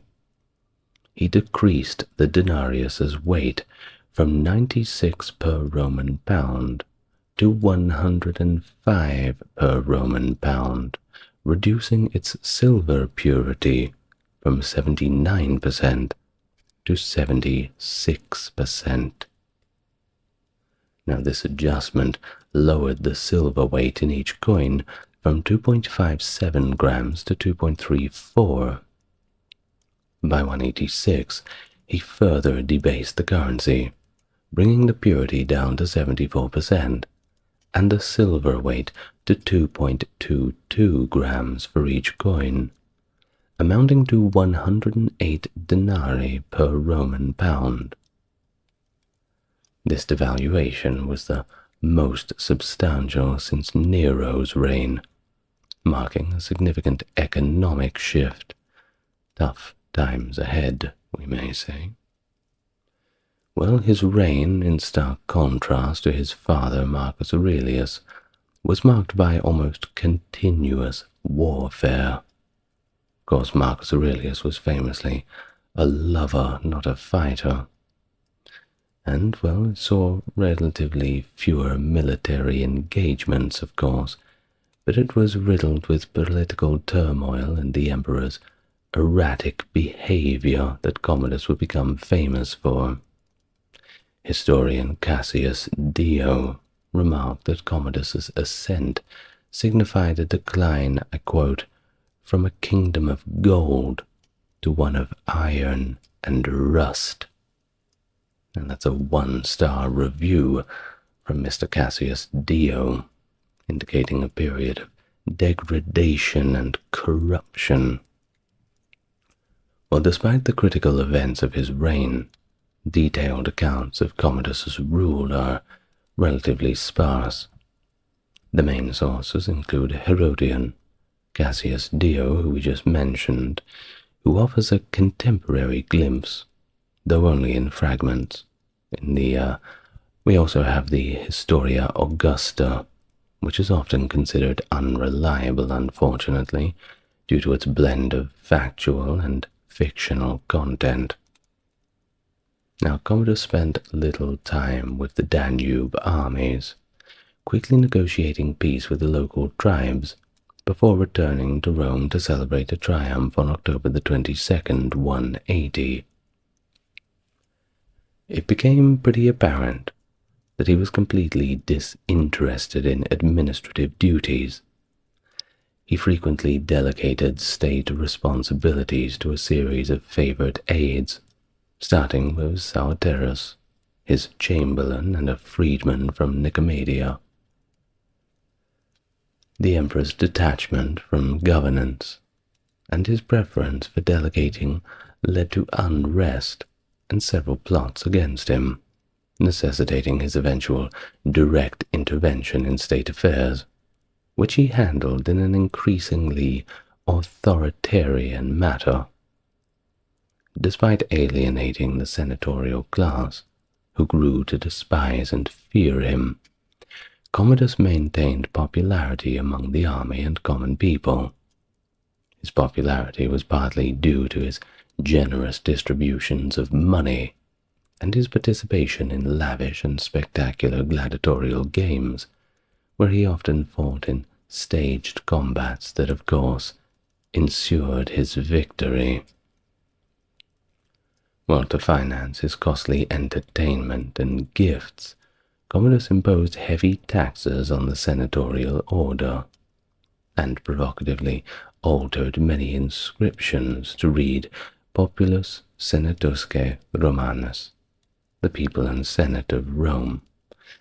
You always see that SPQR, well, that's kind of what it is. It's the same thing.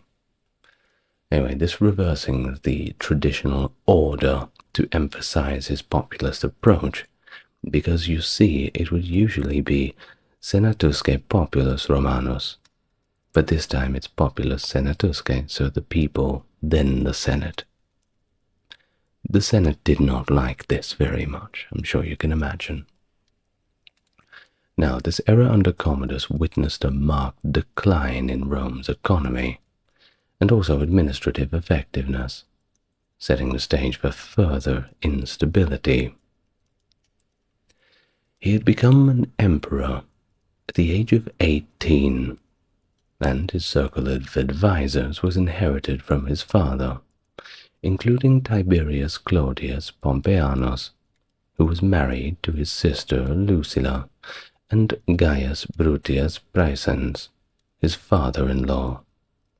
Other key figures included Titus Fundanius Vitrasius Pollio and Aufidius Victorinus, the prefect of the city of Rome.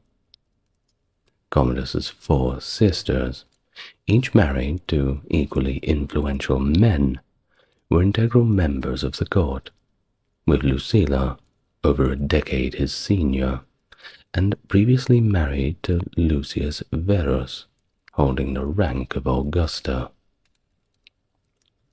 The stability of his reign was first tested in 182, when Lucilla, reportedly envious of Commodus's wife, Empress Crispina, orchestrated an assassination attempt. Although her husband, Pompeianus, was uninvolved, 2 men believed to be her lovers attempted to kill Commodus at a theatre, but they failed and were subsequently executed. Better luck next time.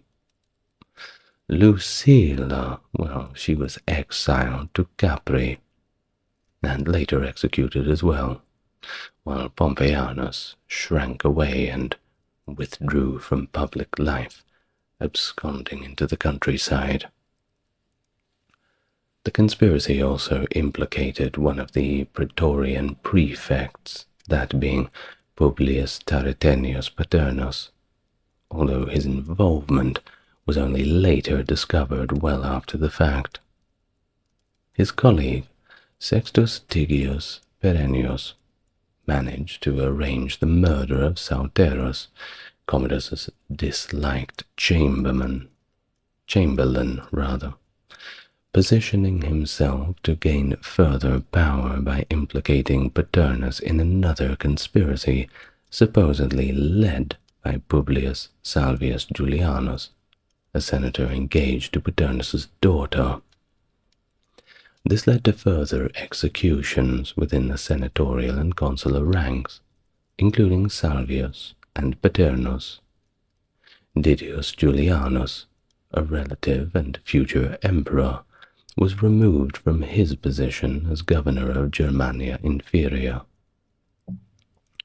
Following these events and the assassination of Sauterus, Perennius assumed control over the administration, and Commodus appointed a new favorite and chamberlain, Cleander, a Phrygian freedman who had orchestrated Sauterius's murder and was married to one of the emperor's mistresses, Demostratia.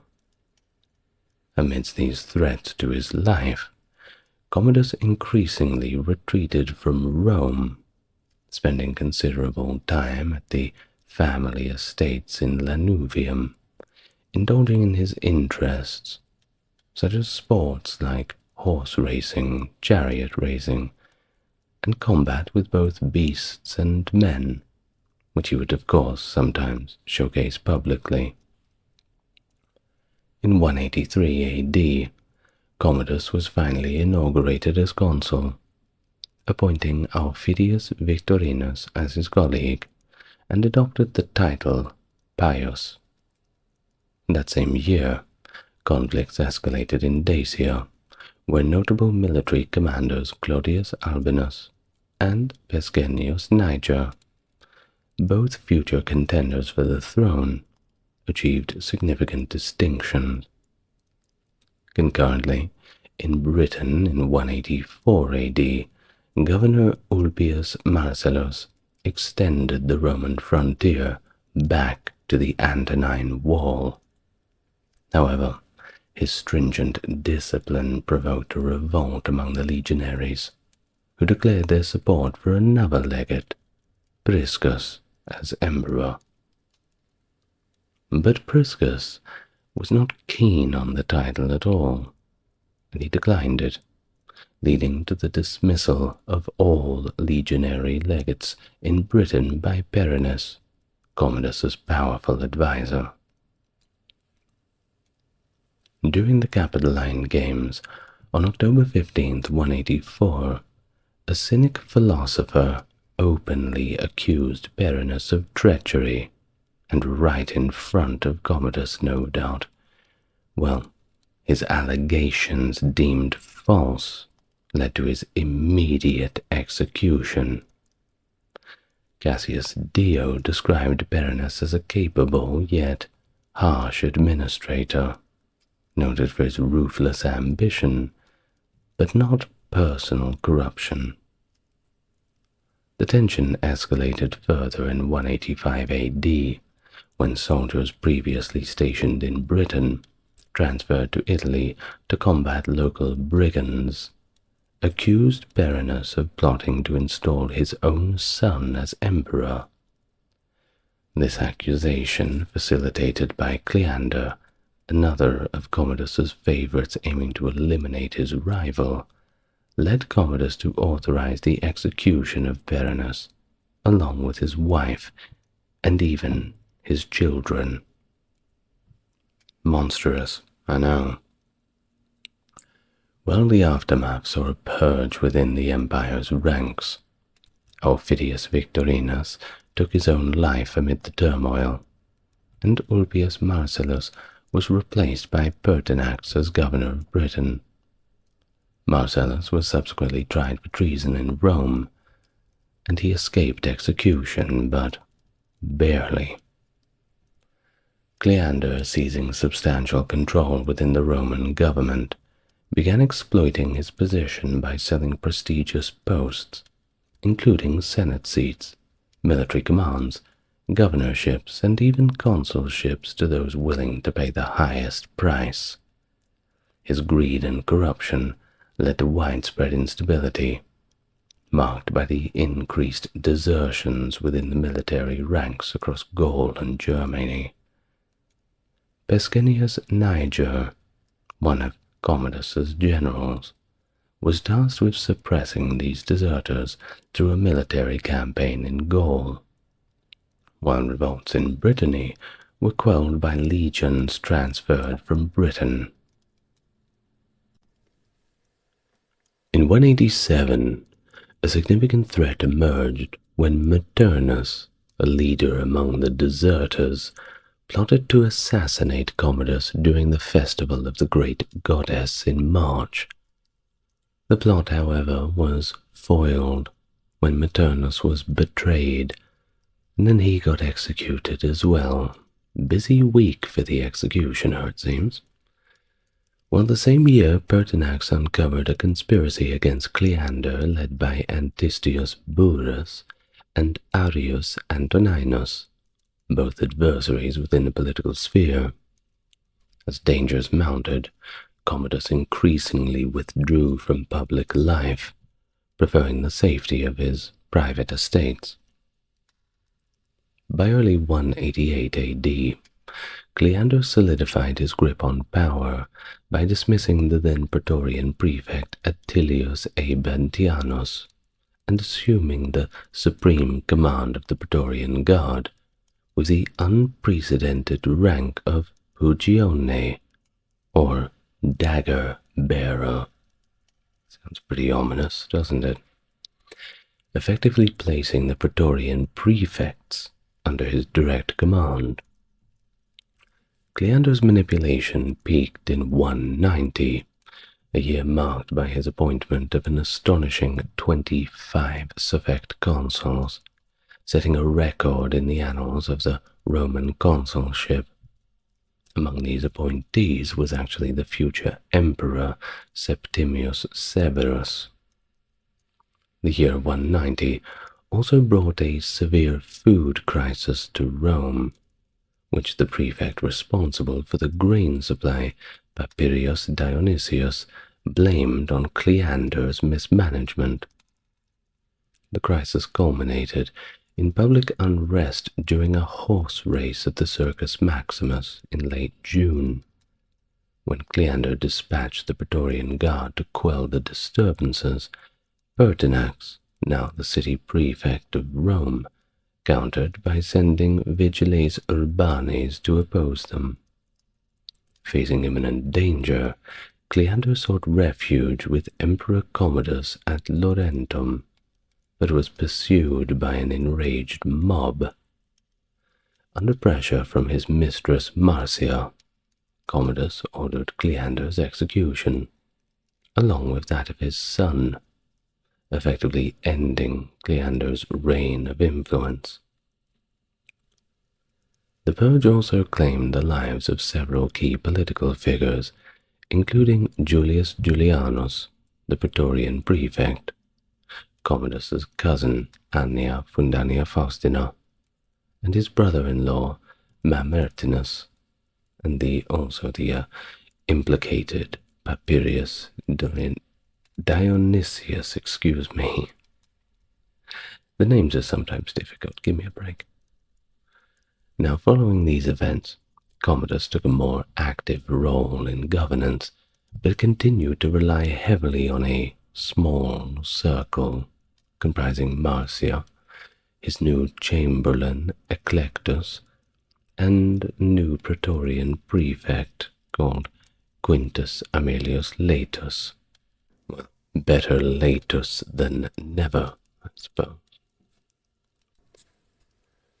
It was at this time that Commodus increasingly embraced the persona of Hercules, emphasizing his divine status and distancing himself somewhat from his lineage to Marcus Aurelius.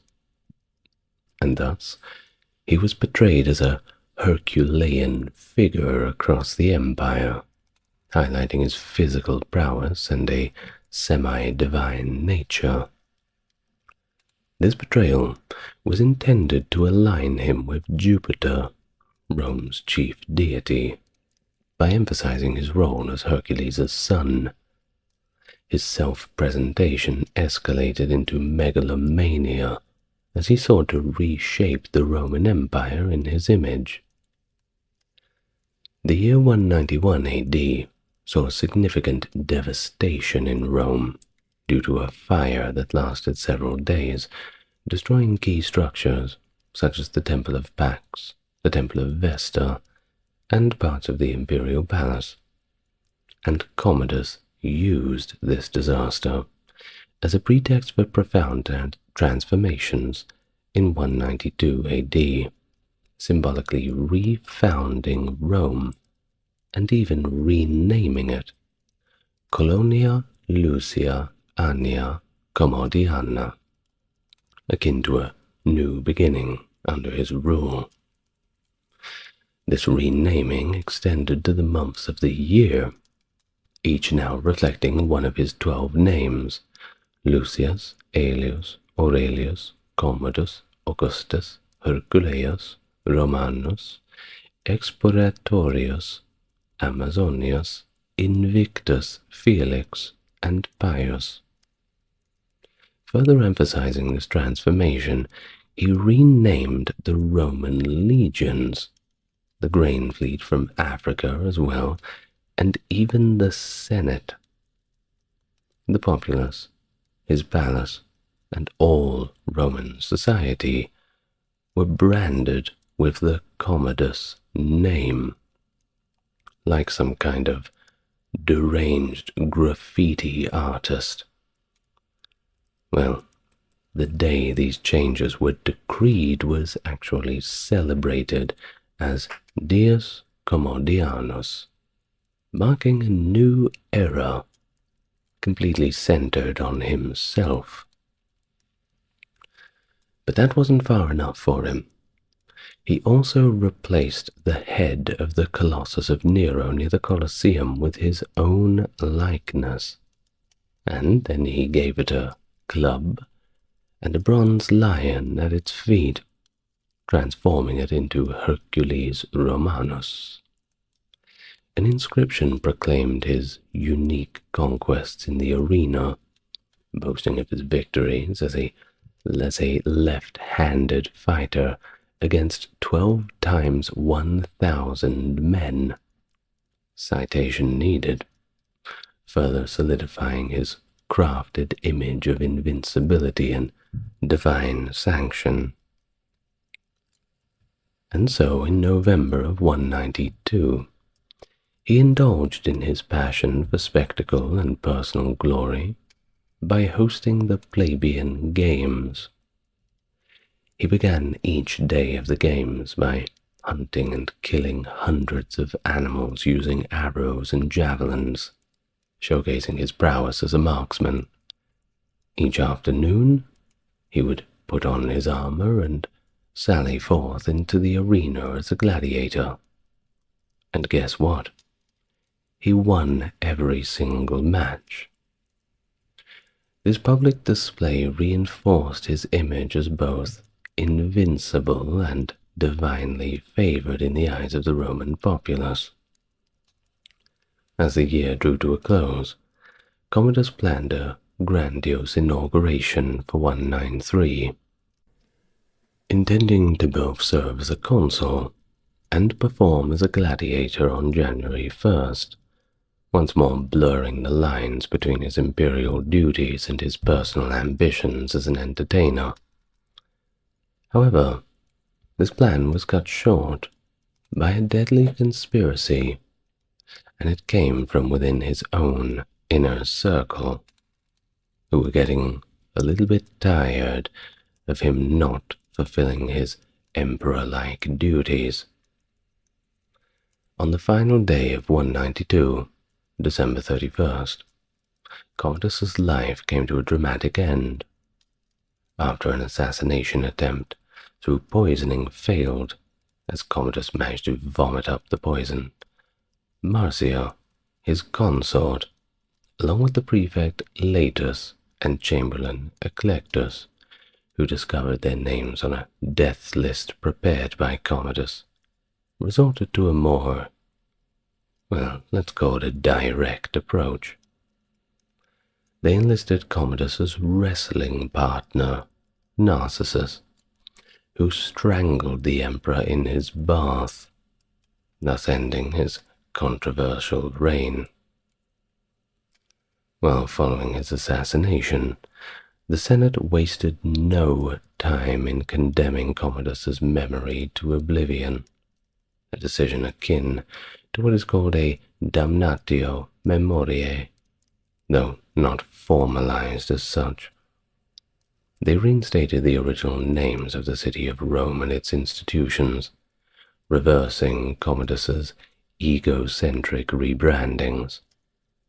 His statues were pulled down and destroyed, and his body was interred in the mausoleum of Hadrian, without the honors typically afforded to Roman emperors. The death of Commodus marked the end of the Nerva Antonine dynasty, leading to the accession of Pertinax. However, his reign was short-lived, and his death initiated the tumultuous Year of the 5 Emperors. A few years later, In 195, Emperor Septimius Severus, seeking to align himself with the legacy of Marcus Aurelius, reinstated Commodus's memory and, finally, had him deified by the Senate. Well, before we go, let's discuss a few more of the eccentricities of Commodus. Of course, much of what we know does come from contemporary sources, such as Cassius Dio, who provides a admittedly nuanced portrait of the emperor, describing him as not inherently malevolent, but as excessively naive and easily manipulated due to his simplicity and timidity. This susceptibility made him a target for the influence of corrupt associates, leading him astray from virtue into a life of indulgence and cruelty, a departure that became ingrained over time, hard to break the habit. At least that's Cassius Dio's opinion. It could be right, it could be wrong. Now, Commodus's reign marked this sharp departure from the famous, principled, and austere Stoic philosophy that his father, Marcus Aurelius, had embodied and promoted. The apple really could not have fallen further from the tree, to be honest. Raised in an environment steeped in those Stoic values, Commodus completely discarded these principles upon assuming power, distancing himself from both the policies and advisors of his father's administration. And this rejection also extended to his family, from whom he grew increasingly isolated. And thus his was a rule marred by paranoia and outright vindictiveness, leading to the execution or punishment of those he perceived as threats, or who simply displeased him, even for minor offences. I'll give you an example.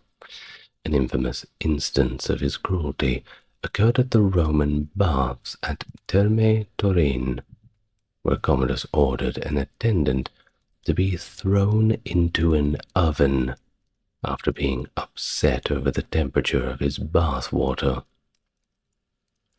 Additionally, members of the prominent Quinctilii family were executed not for their guilt in any conspiracy, but because their wealth and their capabilities posed a threat in Commodus's eyes, and he couldn't have that, couldn't he? Yes, Lucius Aelius Aurelius Commodus. Well, originally born with that name, of course, but he underwent several transformations in his titles throughout his reign, reflecting his evolving self-image and autocratic style. Of course, when his father died in 180, he altered his name to Marcus Aurelius Antoninus Commodus. However, in a bid to reinforce his own unique identity and divine status, he went back to his original name in 191. So it was just a phase. Well, in that same year, Commodus adopted an elaborate series of titles: Lucius Aelius Aurelius Commodus Augustus Herculeus Romanus Exploratorius Amazonius Invictus Felix Pius. Well, that is a very, very long name, isn't it? These titles were not just honorary. They were carefully chosen to protect an image of divine authority and superhuman prowess.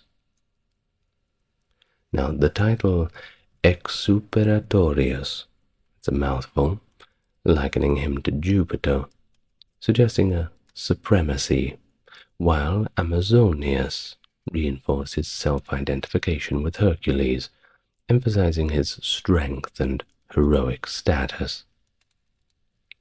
He also introduced the titles Pacator Orbis, which means pacifier of the world, and Dominus Noster, our Lord, which were indicative of his perceived role as a global ruler and divine authority. The adoption of Dominus Noster, a title later used by Roman emperors, marked Commodus as a pioneer in imperial titulature, aiming to elevate the emperor's status above mere mortal rulers to that of a universally acknowledged sovereign. The expansion of titles and the renaming of months to align with his names show his efforts to reshape the Roman identity and culture around his persona.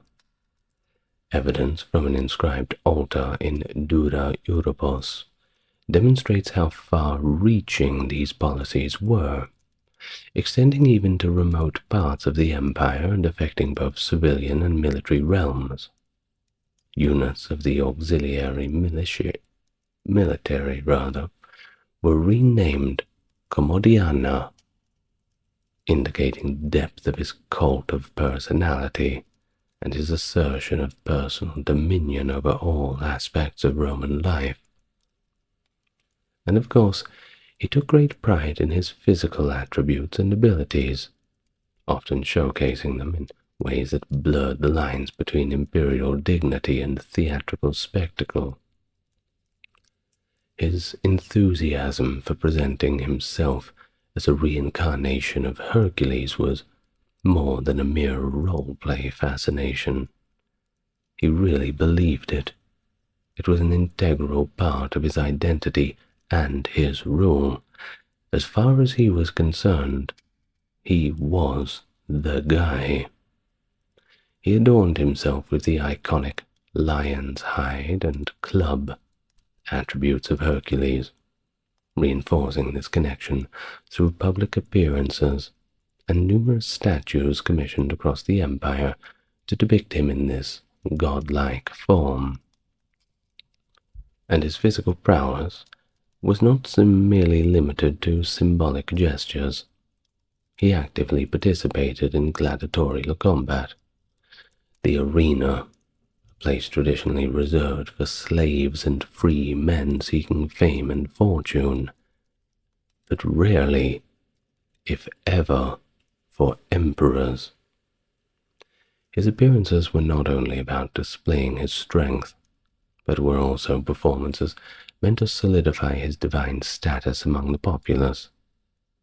He was known for his unique ability as a left-handed fighter, a trait he took pride in and which set him apart in the eyes of his contemporaries. Cassius Dio, along with the other ancient sources such as Hadrian and the scripts of the Historia Augusta, detailed Commodus's feats with almost mythic-like reverence. His skill as an archer was particularly emphasized. He was reputed to be able to decapitate a speeding ostrich with a single arrow and kill leaping panthers in mid-assault. These acts, performed during elaborate games and spectacles, were designed to awe spectators and demonstrate his superiority and courage. His engagement in these violent entertainments was a stark departure from that Stoic philosophy that he was brought up in, a shift that not only reflected in his personal indulgences, but also significantly impacted the imperial image and the administration of the empire. His rule is often remembered not for statesmanship or conquests, but simply for these strange theatrical exploits and the autocratic fervor with which he pursued his own vision of divine kingship. And his passion for gladiatorial combat was more than a mere pastime. It was a complete obsession. It blurred the lines between emperor and entertainer, and more began to shock Roman society. He regularly entered the arena dressed as a secutor, a type of gladiator equipped with a helmet, shield, and a sword, engaging in combat that many Romans deemed beneath the dignity of a man of such position.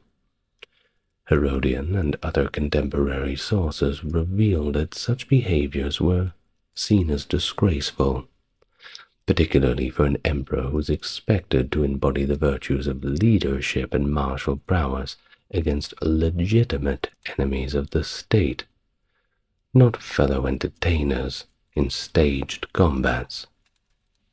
He should have been out there fighting the enemies of Rome, not ostriches and other animals bought in for his own vanity. Well, of course, in the arena, Commodus's combats were carefully orchestrated. His opponents always yielded to him, ensuring that he never lost a single match. Such fights, though non-lethal, were symbolic victories that reinforced his image as invincible, yet they also earned him a reputation for hubris and excess, as he reportedly charged Rome a staggering 1,000,000 sesterces for each appearance, exacerbating the strain on the empire's finances. His bouts against animals were particularly extravagant and gruesome. Cassius Dio records that Commodus killed 100 lions in a single day, showing a lavish, wasteful slaughter that would have, of course, been costly and logistically complex. I mean, it would have taken them a long time to get that many lions, and then their entire supply of lions in a single day completely killed by our old mate Commodus. Well, more disturbingly, Dio recounts an incident where Commodus decapitated a running ostrich with a specially crafted dart and theatrically threatened the senators by gesturing with the ostrich's bloody head towards them, indicating that they might be next.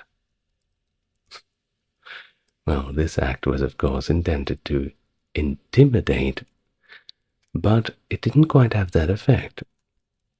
Reportedly, it was met with concealed laughter rather than fear from the senators, just because of how ridiculous the entire situation was, him holding up the ostrich's head and threatening them with it. Well, his displays extended to fighting and killing multiple large and exotic animals too, such as elephants and even a giraffe at one point, both awe-inspiring and, of course, horrifying to the audience. These events meant to demonstrate his physical dominance and godlike power. Instead, left the audience with a portrait of a ruler that was completely lost in his own delusions of grandeur, increasingly alienated from the traditional roles and responsibilities of a Roman emperor. Well, thank you very much for listening. I already did a video about Commodus, but you know what? I wanted to do another one, because I think he's interesting. So here is your updated Commodus video. Thanks to my top-tier patrons: Britt, Charles, Stark Factory, JC, Jeffrey, Wendy, Tim, James, Aaron, Scott, Dark, and Ben. All top people. And I'd like to thank you too for joining me today. And you know that I will be back here tomorrow, same time, same place, right here on YouTube. Have a good rest, everybody. Good night.